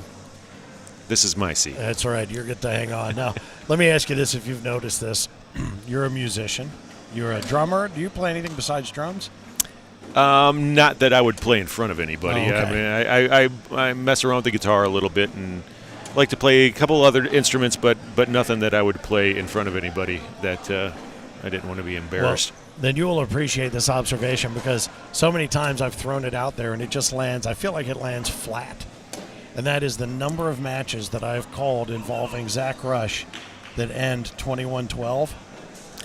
Oh, that's Rush. I'm not kidding. Absolutely. I'm not kidding. The number of matches I've called that he's been involved with that are 21-12. And even when I tell it to him, he just looks at me. I don't think he gets it. But I was going to say, is he a Rush fan? I don't know, he but it kills me every single time. It's amazing. One of the best albums ever made, especially coming from somebody who is a drummer. Oh, my God. Has got to appreciate Rush. And who understands that it's peart and not pert. Ah, that's right.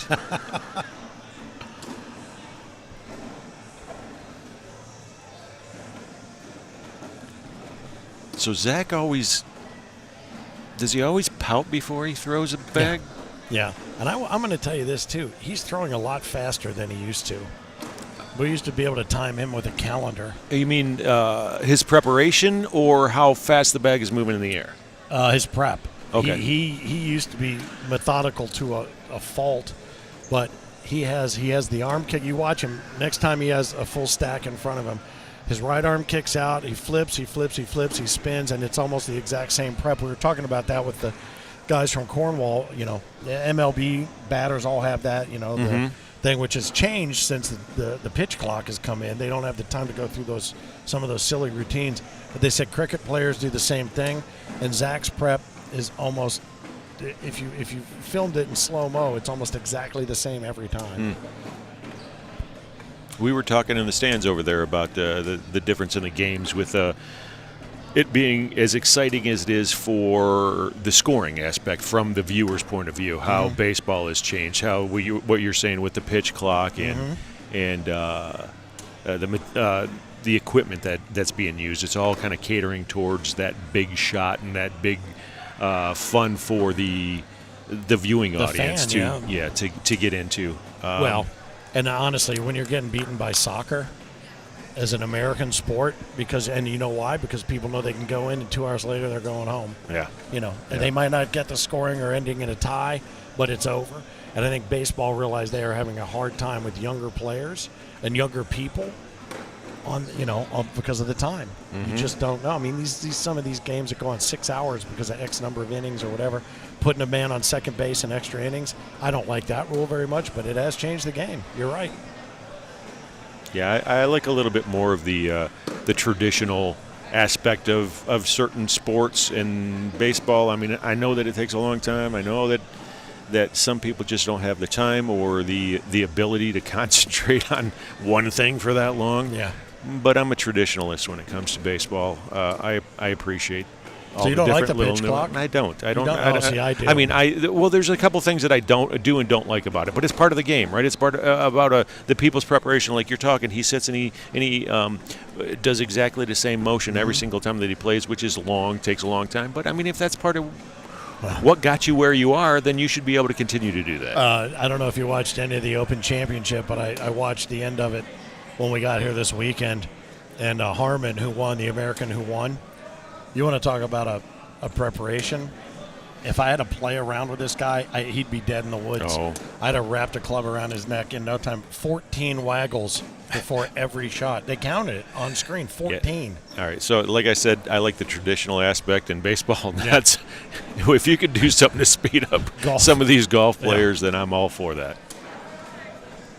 Oh, boy, and that hung up just. He didn't give him much time to fall in there. Oh, and that's going to do it. That's going to be game number one.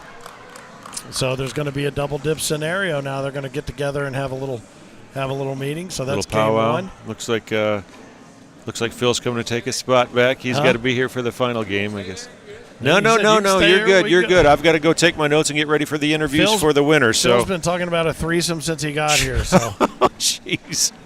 All right. That was Skyline Chili three-way. Okay, I've got you. All right. Well, buddy, thank you. Thanks for having me over. Looking forward to Whole Nation, what's coming, and there's going to be a lot of it. All right. So, Rich Pyle from Whole Nation. Check him out on Facebook and the ACO Digital Network. Always good stuff. He and Tracy put together a hell of a show, and now we are getting ready. Whenever you guys are ready, we're ready to go as we put Phil back in position, which leads me to believe that the next part of the Hampton Farms Big Blind Draw didn't go so well. No, I'm throwing I'm averaging about a 5 PPR for the week. You don't win many games throwing fives. That was a good game right there. Actually, the women heated up. Stacey Van Gilder has heated up on that end down there. She has, and we saw exactly what we thought. We would see the methodical play down on this end and the more aggressive experimental play, for lack of a better term, come from that end. And I had the Cornwall folks come over here and call the first match. Yeah. And they said they had a great observation. They said, as soon as Martina threw one down and it hit hard and it went straight down the center, he goes, she looks very angry at that bag. And he does. He goes, and Matt said he wouldn't want to meet up with her in a dark alley with a cornhole bag. I said, yeah, she throws mad. Oh, there's one sitting out to the outside there from Bear Paw, and he's going to give up the first couple here to Martina and Zach. But this is a one-and-done situation now. This is for all the marbles right here, isn't it? Oh, God, I forgot the marbles. Yeah. You need the marbles. You were supposed to call me. Turn the worm. Turn the worm with the marbles. Turn the worm. You know what? Think about what you just said, and don't ever say it again. Okay. Turn the worm with the marbles. Oh, me. Uh-huh. Oh, goodness. Tell you what, Stacy Van Gilder, she was throwing like she threw in that last game in the women's. We might have had a different outcome on some of our games. Well, you know what? We talked about what that player of the season game, how that might affect her moving forward. But fortunately, I think she's lucky to be in this position where she can shake it off. Yeah. You know, and this might reset all of her game. Well, look at that. Oh, that's okay. Well, that's all right. Yeah, reset her entire mindset moving forward into the rest of the competition. We shall see. Yeah, she's throwing really good. Maybe that back change, too, from those Vipers to that, I think she's throwing those Phoenix. Yeah, she's throwing the CBCs with Gary. And then Martina, what are Martina and Zach throwing? It looks like there's a lion head on the one side, but I don't know what really they are. don't know. I hate to say that I don't know because I try to be in the know with all that, but I do not know what those are. I gotta be honest with you, so many different brands and styles and lines and everything else.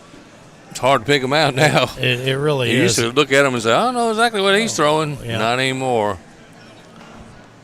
I know what Gary's throwing, the bag right down the middle, what he's throwing. That's what he's throwing, the dead centers. Yeah. I thought Zach took and that's 2 times Gary's done that. Now it's 7-0. I thought Zach took a bad chance when it was a close game and he gave up 6 going after that airmail drag. Thought that was a big turning point in that game, and it put them on 19. It was a big risk at that time. It wasn't really needed. But I'm sitting over here, and they're sitting on center court. So you do bring up a valid there point. You go. You do bring up a valid point. Sometimes you can tell what they should throw, but you just can't do it yourself. That's for sure. That's our buddy. Is that Robert over there? Yeah, Robert Harper. That's going to be my doubles partner tomorrow. Yeah, okay, yeah, great. Seniors double. He's the one. He cracks me up. He'll throw that 30-foot arcing airmail. He will. He cracks me up, man. I want to see some of that on center court. The problem is we don't have a camera that can cover that shot. No. People worry about hitting the trusses up there. Yeah. They don't even come close. They don't understand how far off they are when they miss that. Mm-hmm. So. All right, so 7-0. Belton Rush looking for a one and done. They needed to be double dipped, and are Gary and Stacy going to be able to pull it off? One way to find out. Stick with us. And that's a bad bag. Yeah, we need to get somebody out there to clear that. Martina, the official on the field, or on the court.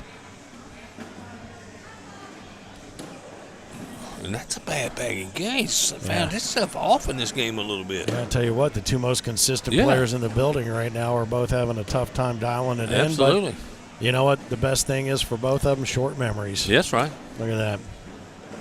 One thing I didn't like, I saw Zach down here, and this drives me crazy. It probably does a lot of people. Spinning the bag while you're the other person's throwing it drives me bananas. And he leaves his bags on the front of the board. There's been a lot of talk about that as a distraction. That's There's another one from Gary up to the top, but a lot of people talk about that when you lean down to pick up your bag and somebody else's throw. Let me tell you, I saw that happen. Oh, he was standing back, though, when he was spinning like that. Yeah. That's when the guys from the par in were sitting up there and go, look at him. I go, he's just showing off. But he was out of the periphery, I think. Yeah, but still, it's a point to me.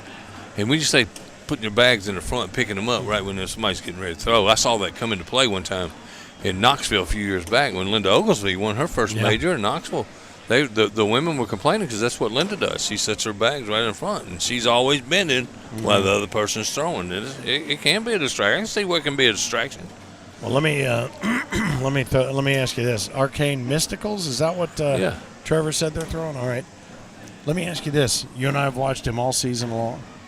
Is Zach throwing a little more quickly than he was? He looks like he is playing a little bit He's quicker. Picked up his pace. Yeah. And there's 2 for Stacy right there to get him off that snide. I think we need jerseys that just say snide. That's a yep. snide. That way, if anybody's picking on us, we can tell them to get off our. We're going to have to get a daggum dictionary. Is what we need. The turning worm and so on and so forth. Absolutely, all the sayings.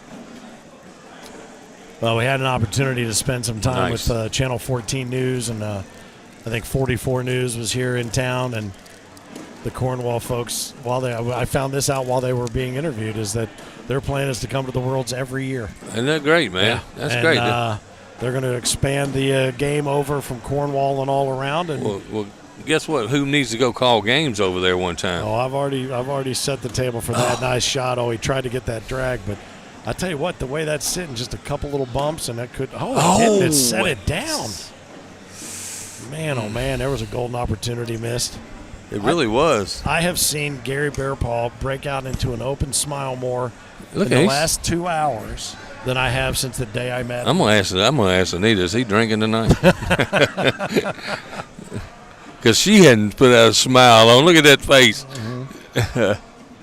I did make her laugh the other day, though, so that made my day. That was a nice shot there by Stacy to collect.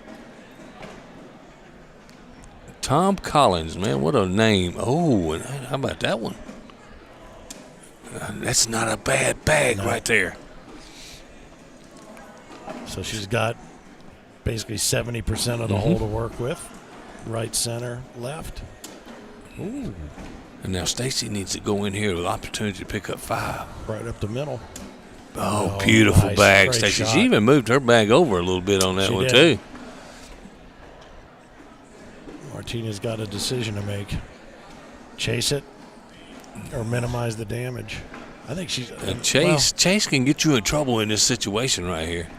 And Zach, he's going, I don't know, I just want to spin the bag. I mean, she's got, if you look, she's got enough to grab, Yeah. but I don't know. I mean, Stacy's bag's sitting just enough on Yeah. top of her. I don't know. That's It's Martina. And Zach is giving her no advice, and I don't think she liked that too much. all right.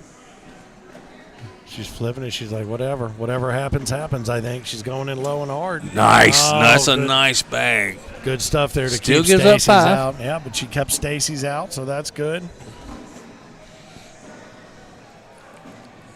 See our big picture taker today. That's cool. Oh, yeah, Take some good pictures. our What's his man, name? Tom Latham. Yeah, that's who that is. The man that puts together a whole magazine, which is a project that would take most people by themselves a year to do and nothing else.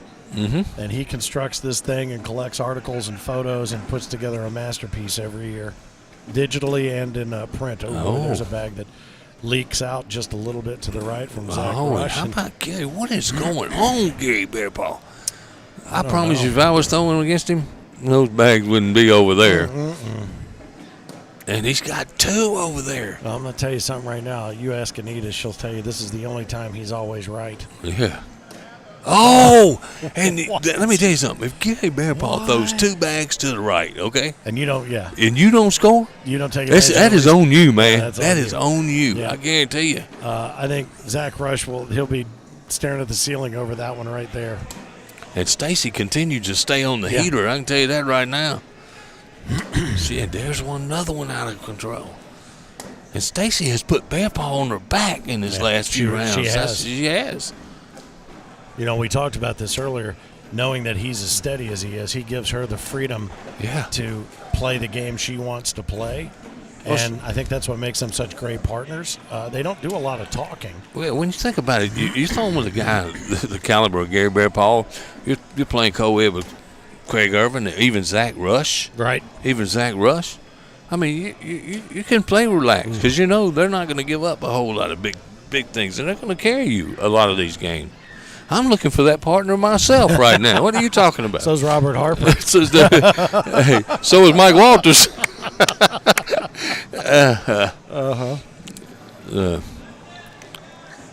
See if these guys get it dialed in on this end before this game is over. It's 8-7. The question is this game ever going to be Yeah, over really. 8-7? Because we've been going for quite a while here. On 8-7. On this one, yeah. But what's funny is we've talked about it. It's either all or nothing. All of the same perfection or all the same mistakes. You're right about him putting the bags right at the front of the board. How to combat that is you just take your time before you throw your next bag and let him get that bag. Oh, there it is. And Zach's going to have some bags. If he don't win, he's going to have some rounds he's going to be thinking about when he's sleeping tonight. I can tell you that right now. And let me ask you this, too. Has his grip changed? I don't think his grip changed. He's gripping over the top with the thumb dug way in, and then it just comes out. It still comes out flat, but I don't remember his grip being that. Yeah. It's like a snowball. It may be a little tighter, but I think he has speeded up a little bit. You remember we saw him in Bradenton. Was that where he won at Bradenton? Yeah. And he was very methodical, very slow. And that was a good bag by Stacy to put that bag in play. got a little bit of a discourse going on in the comments section on YouTube right now about the over-the-line rule and letting it go before and stepping over and yada, yada, yada. You guys keep hashing it out there. I'll be very curious to read all of that later on. Nice finish by Stacy. There's could be a lead change right here. No, and they can't. Man, these guys are not capitalizing. And I'm telling you, this game could have been over 15 minutes ago. And Martina, for her to go short left when she has just been driving it in hard right to left, I don't understand how she missed that one. I don't. They were just like Gary trying to figure out who goes first. I think Gary and them are still in the lead here because there has been no change since the last time. 9 on 8. Yeah. It was 8 on 7. They picked up 2, so they hold first bag. Yeah. All right, so you're going to take a little time out here. They're going to discuss this. I have seen this done before in a situation where they both get off and they take a time out and discuss it and regroup. Yeah. Take a shot if you got it in your pocket, whatever.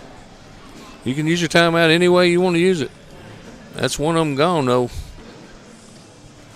Well, and I think, honestly, that you see maybe more nonverbal communication between Bear Paw and Van Gilder. They walked down there and just looked at each other and turned around and walked back. They didn't have a lot to say. No, but I think it's an unspoken partnership, which works to their advantage. So the question becomes, I think now, what were they talking about? We'll have to ask whoever wins, to be honest with you, what they're talking about during those timeouts. But I think Zach, with that bag there, I think he wants to be a little bit more defensive. I think he knows the last few rounds they've let some points get away that they should have taken advantage of. He wanted to just call timeout and regroup a little bit. But I think at the same time, what he's been doing has put them where they are from that end.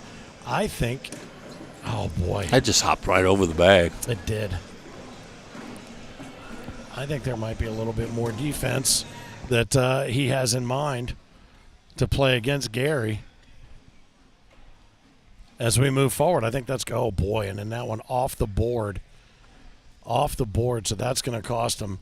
So 9 on 8 becomes 12 on 8, so that's a 3 spot there. And whatever it was that they took the time during the timeout to discuss, apparently didn't quite live up to where they had hoped it would be. So first bag underneath by Stacy, and I'll tell you what, matched by Martina. That was a bad round by Zach Rush. Yeah, especially after a timeout. Whatever they discussed, maybe he said, I'm going to show you what I'm not going to do. This frame. With everything you see me do, I promise I won't do anymore. Nice bag, Stacy. And she eased up on that one. Lucky you got behind him. Gary, if I'm Gary, I'm telling her to shoot that. He said, step out. He said coming in, try to run it up the middle, I think. I don't think he's telling her to shoot it. They tell her to push that bag from the side. Just lay it. Oh, that's okay. Nice. Very well done. I think that was an unintended consequence. I don't know that, or he saw something nobody else did. I think she can get in, though, come off of Stacy's bag over there. Up and over. And that was a gamble. That's 3 more, 15 to 8. That's costly. Love it. 15 to 8. Well, we are exactly 4 hours into our coverage, and we have seen, if this is what the week's going to be like, my friend, I might just cancel my hotel room and sleep under this table, because we're going to be here a while. This is going to be the place to be. Center Court, Owensboro, Kentucky, the Owensboro Convention Center, and Visit Owensboro, our hosts for the ACO World Championships of Cornhole 18. Could not be more excited to be back on the south shore of the Ohio River. We've got great matches still to come. Some more player of the season matches tomorrow. We've got exhibition matches with county officials. We're going to get our Cornwall folks out here on Center Court and get them on the stream so they can stream it at the Par Inn. Yeah, I'd like to be at the Par Inn. We'll make that happen as well. Oh, and I can't believe he gambled on that. That could have been the game right there. Well, I can't believe he's still going to give up 4. I can't believe he didn't pick something else up with that. His bag had pinned his other bag down. 19 to 8. What a beautiful shot, though, and gutsy. I see Miss Bear Paw clapping a little bit over there. What's going on? She's sitting with Miss Van Gilder. Mm-hmm. But as I mentioned before, we pack up our gear from here, and before long, we'll be right on the road, we'll buddy. be out in the middle of the corn at the Field of Dreams movie site. What a weekend that's going to be. Since there's no MLB game out there, the Go the Distance Festival with the Corny 40 Classic and the Dream Team Challenge with our doubles is going to be piled right on top of what is going to be a killer Beyond the Game weekend with MLB All-Stars. Game, set, match. That did it. All right, well, how about that? Stacy Van Gilder, Gary Verpaal take it after having to be double-dipped, but, Martina, and they do get the double-dip. They pull it off, and they make it happen, and we'll find out exactly. I want to know exactly what they talked about during that timeout, because for the life of me, I cannot figure it out. I know what Gary and Stacey talked about. Yeah, nothing. Yeah. Nothing. And then after they were done, they talked about nothing. All right, Stacy, we need you guys over here. Zach. Hey, Zach. Come on, it's time for your favorite part. Oh, no, I'm sorry. I'm going to talk to you in a minute. Sorry. In a minute, yeah. I got one specific question for you I want to ask you. Who's going to be the spokesperson? Well, we got two. Okay. The other one's out there on the stand. Oh, yeah, let me grab Can this. you get it? Stacey Van Gilder, Gary Verpaal. There you go. Wow. I'll tell you what. Of the season, team of the season. Congratulations. All right. Well, first off, congratulations. Player of the season, you got to love that. POS normally point of sale, but here it's player of the season. Green jerseys coming your way. A team that is more that you two probably have more nonverbal communication than it, because we saw you take that time. They took the time out, and we knew exactly what you two talked about. Nothing. Yeah. How do you do that? How do you pull off that kind of communication and be such a good team? She knows what to do. I just trust whatever he does. Yeah, that's exactly what we thought. Now, when I saw you line up against Zach and you with Martina, we figured this is just going to be methodical, and all the chances are going to be taken at your end as far as the aggressive play. He trusted you to play your game. If you wanted to go for it, you went for it. I did see you one time. You had said, "Should I shoot it?" Yeah. And you said, "No." Come in here and you did like a pool ball bank shot, and it was cool. Your bag went in, and the other one kind of scooted out of the side, but that was cool. But I mean, do you just trust her to, if she wants to go for it, go for it? Yeah, I just trust her. She can shoot them airmails. Yeah, yeah. And then this guy, he was.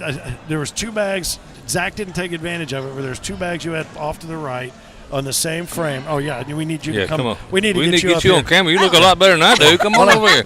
If you would turn forward, we could. I'm trying. And I turn forward, you would be able to see them. There we go. This is our problem, not your problem. problem. Okay, This is an us problem. So anyway, so we saw this happen a couple times, and I said, I guarantee you, Anita would be the first person to say that's the only time Gary is always right when you were up there on the right on both of those bags. So he didn't take advantage of it. But you were kind of like, you would do it and you would step back and kind of crack a smile. What was going on there? You were jerking it a little bit to the right. Because I knew I missed it. I should have made it. Yeah. His two bags he misses like the whole game. Yeah, I know. And that's the other thing. We saw something happen down here, and you got excited, and you clapped your hands, Yeah. you stepped back, and you smiled, and we all about passed Yeah, out. we're going, who is that guy, and what happened to Gary Verpaal? That's the most emotion I had seen from you in the last 2 hours, and I've seen since the day I met you. Yeah. And now let's I made all four of them. Yeah, well, that's right. That's right. So let's talk about this too. You got to be glad, because I think this time last season, or was it last season? You were still playing horseshoes in the World Championships, weren't you? You just gotten here just, I think maybe on Wednesday. Yeah, but not this year. No, I got here Sunday. Yeah, so you're not playing. You're not involved at all in the horseshoes this year. No, it's going on right now too. Yeah. I'm so glad he came, because last time we were in Owensboro in the Whole Nation interview, I found out he might be going to the horseshoes, which is the same week as this. Right. Yeah. Right. Well, you know who else is glad? All the other horseshoe players. That's right. So you lucked out, they lucked out, and you guys, that was no luck about that at all. That tell was you, outstanding. I do want to say though, you struggled a little bit in the women's player of the season. But I'll tell you what, and we talked about how's that going to affect you going in, but you righted the ship. You were throwing some heat there, especially in the first game and then even this game. I appreciate it. I was just like, it can't be worse than earlier, so that's what I was going through my head. And it could be that back switch too. And maybe you come comfortable with those bags. So. Well, and I think too, we talked about this during the women's player of the season. You were fortunate to be able to come back right to center court in this matchup right here and shake that off and kind of hit a reset button for the rest of the week. Because I could see how that, because did you just get to town today? Last night. You got in last night, but there were a lot of people here playing yesterday afternoon, so you haven't had the time in the room that everybody else has had. So to be able to shake it off, get back on center court and knock all that out and hit a reset button before you go into everything else, that's got to be cool. That's got to be good for you. So good luck to you the rest of the way. Congratulations to you. This guy picked you as the king of cornhole. No pressure. No pressure. That's all right. All right. I'm a huge fan, too. You know that. Yeah. So. I picked you to come in last. You know. Okay. Hey, I saw you threw those 2 bags to the right, and I said, well, if he was playing me, I promise you those 2 bags wouldn't be to the right. Well, I tell you what, we started broadcasting from here about 4 hours ago, and we have already seen maybe some of the best matches we've seen all season long. That being one of them, that stretch, that was great stuff. So green jerseys coming your way to add to the purple collection that you've already got. Players of the season in the Coed doubles, and we couldn't be more thrilled to bring them to you here on Owensboro. What a Taco Tuesday this has been, baby. Absolutely. Congratulations, Stacy Van Gilder, Gary Bearpaw, our players of the season in the Coed. Congratulations, sir. Young lady, good luck to you the rest of the way through. I'm sure we'll see them up here on these headsets again at some point before Saturday wraps it up. But on behalf of Mississippi Ninja Philip Barnett, I am Finn, the loudmouth for the ACO. We are going to take a break, and we may or may not come back. It depends on what's happening here on center court. Owensboro, Kentucky, also known as Throwinsboro, Kentucky this week, because we are here, and we will be back on the ACO Digital Network.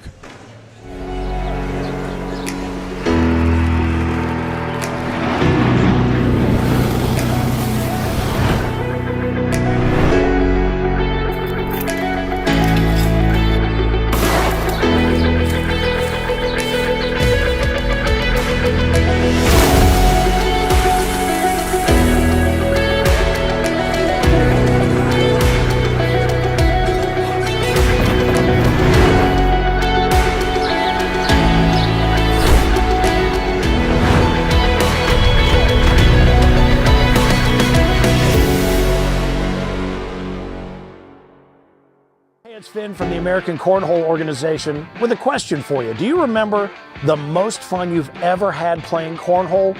Think about it. You might think you do, but you don't. And you know how I know? Because if you're not a member of the American Cornhole Organization, you haven't had the most fun you've ever had playing cornhole yet. You're just a couple of clicks away from joining the worldwide cornhole community, where you'll be able to play down the street or across the country with players of all skill levels and even the pros of the American Cornhole Organization, the governing body of the sport and the fun of cornhole since 2005. Head to AmericanCornhole.com to learn all about the ACO and how to become a member of a local group near you. The most fun you've ever had playing cornhole is waiting for you. So, is it time to take your game from the sidewalk to center court? We can't wait to find out, and we can't wait to see you. Let's have some fun. AmericanCornhole.com and the ACO remind you, keep on pitching. Hey, it's Finn from the American Cornhole Organization with a question for you. Do you remember the most fun you've ever had playing cornhole? Think about it. You might think you do, but you don't. And you know how I know? Because if you're not a member of the American Cornhole Organization, you haven't had the most fun you've ever had playing cornhole yet. You're just a couple of clicks away from joining the worldwide cornhole community, where you'll be able to play down the street or across the country with players of all skill levels and even the pros of the American Cornhole Organization, the governing body of the sport and the fun of cornhole since 2005. Head to AmericanCornhole.com to learn all about the ACO and how to become a member of a local group near you. The most fun you've ever had playing cornhole is waiting for you. So, is it time to take your game from the sidewalk to center court? We can't wait to find out, and we can't wait to see you. Let's have some fun. AmericanCornhole.com and the ACO remind you, keep on pitching. Hey, it's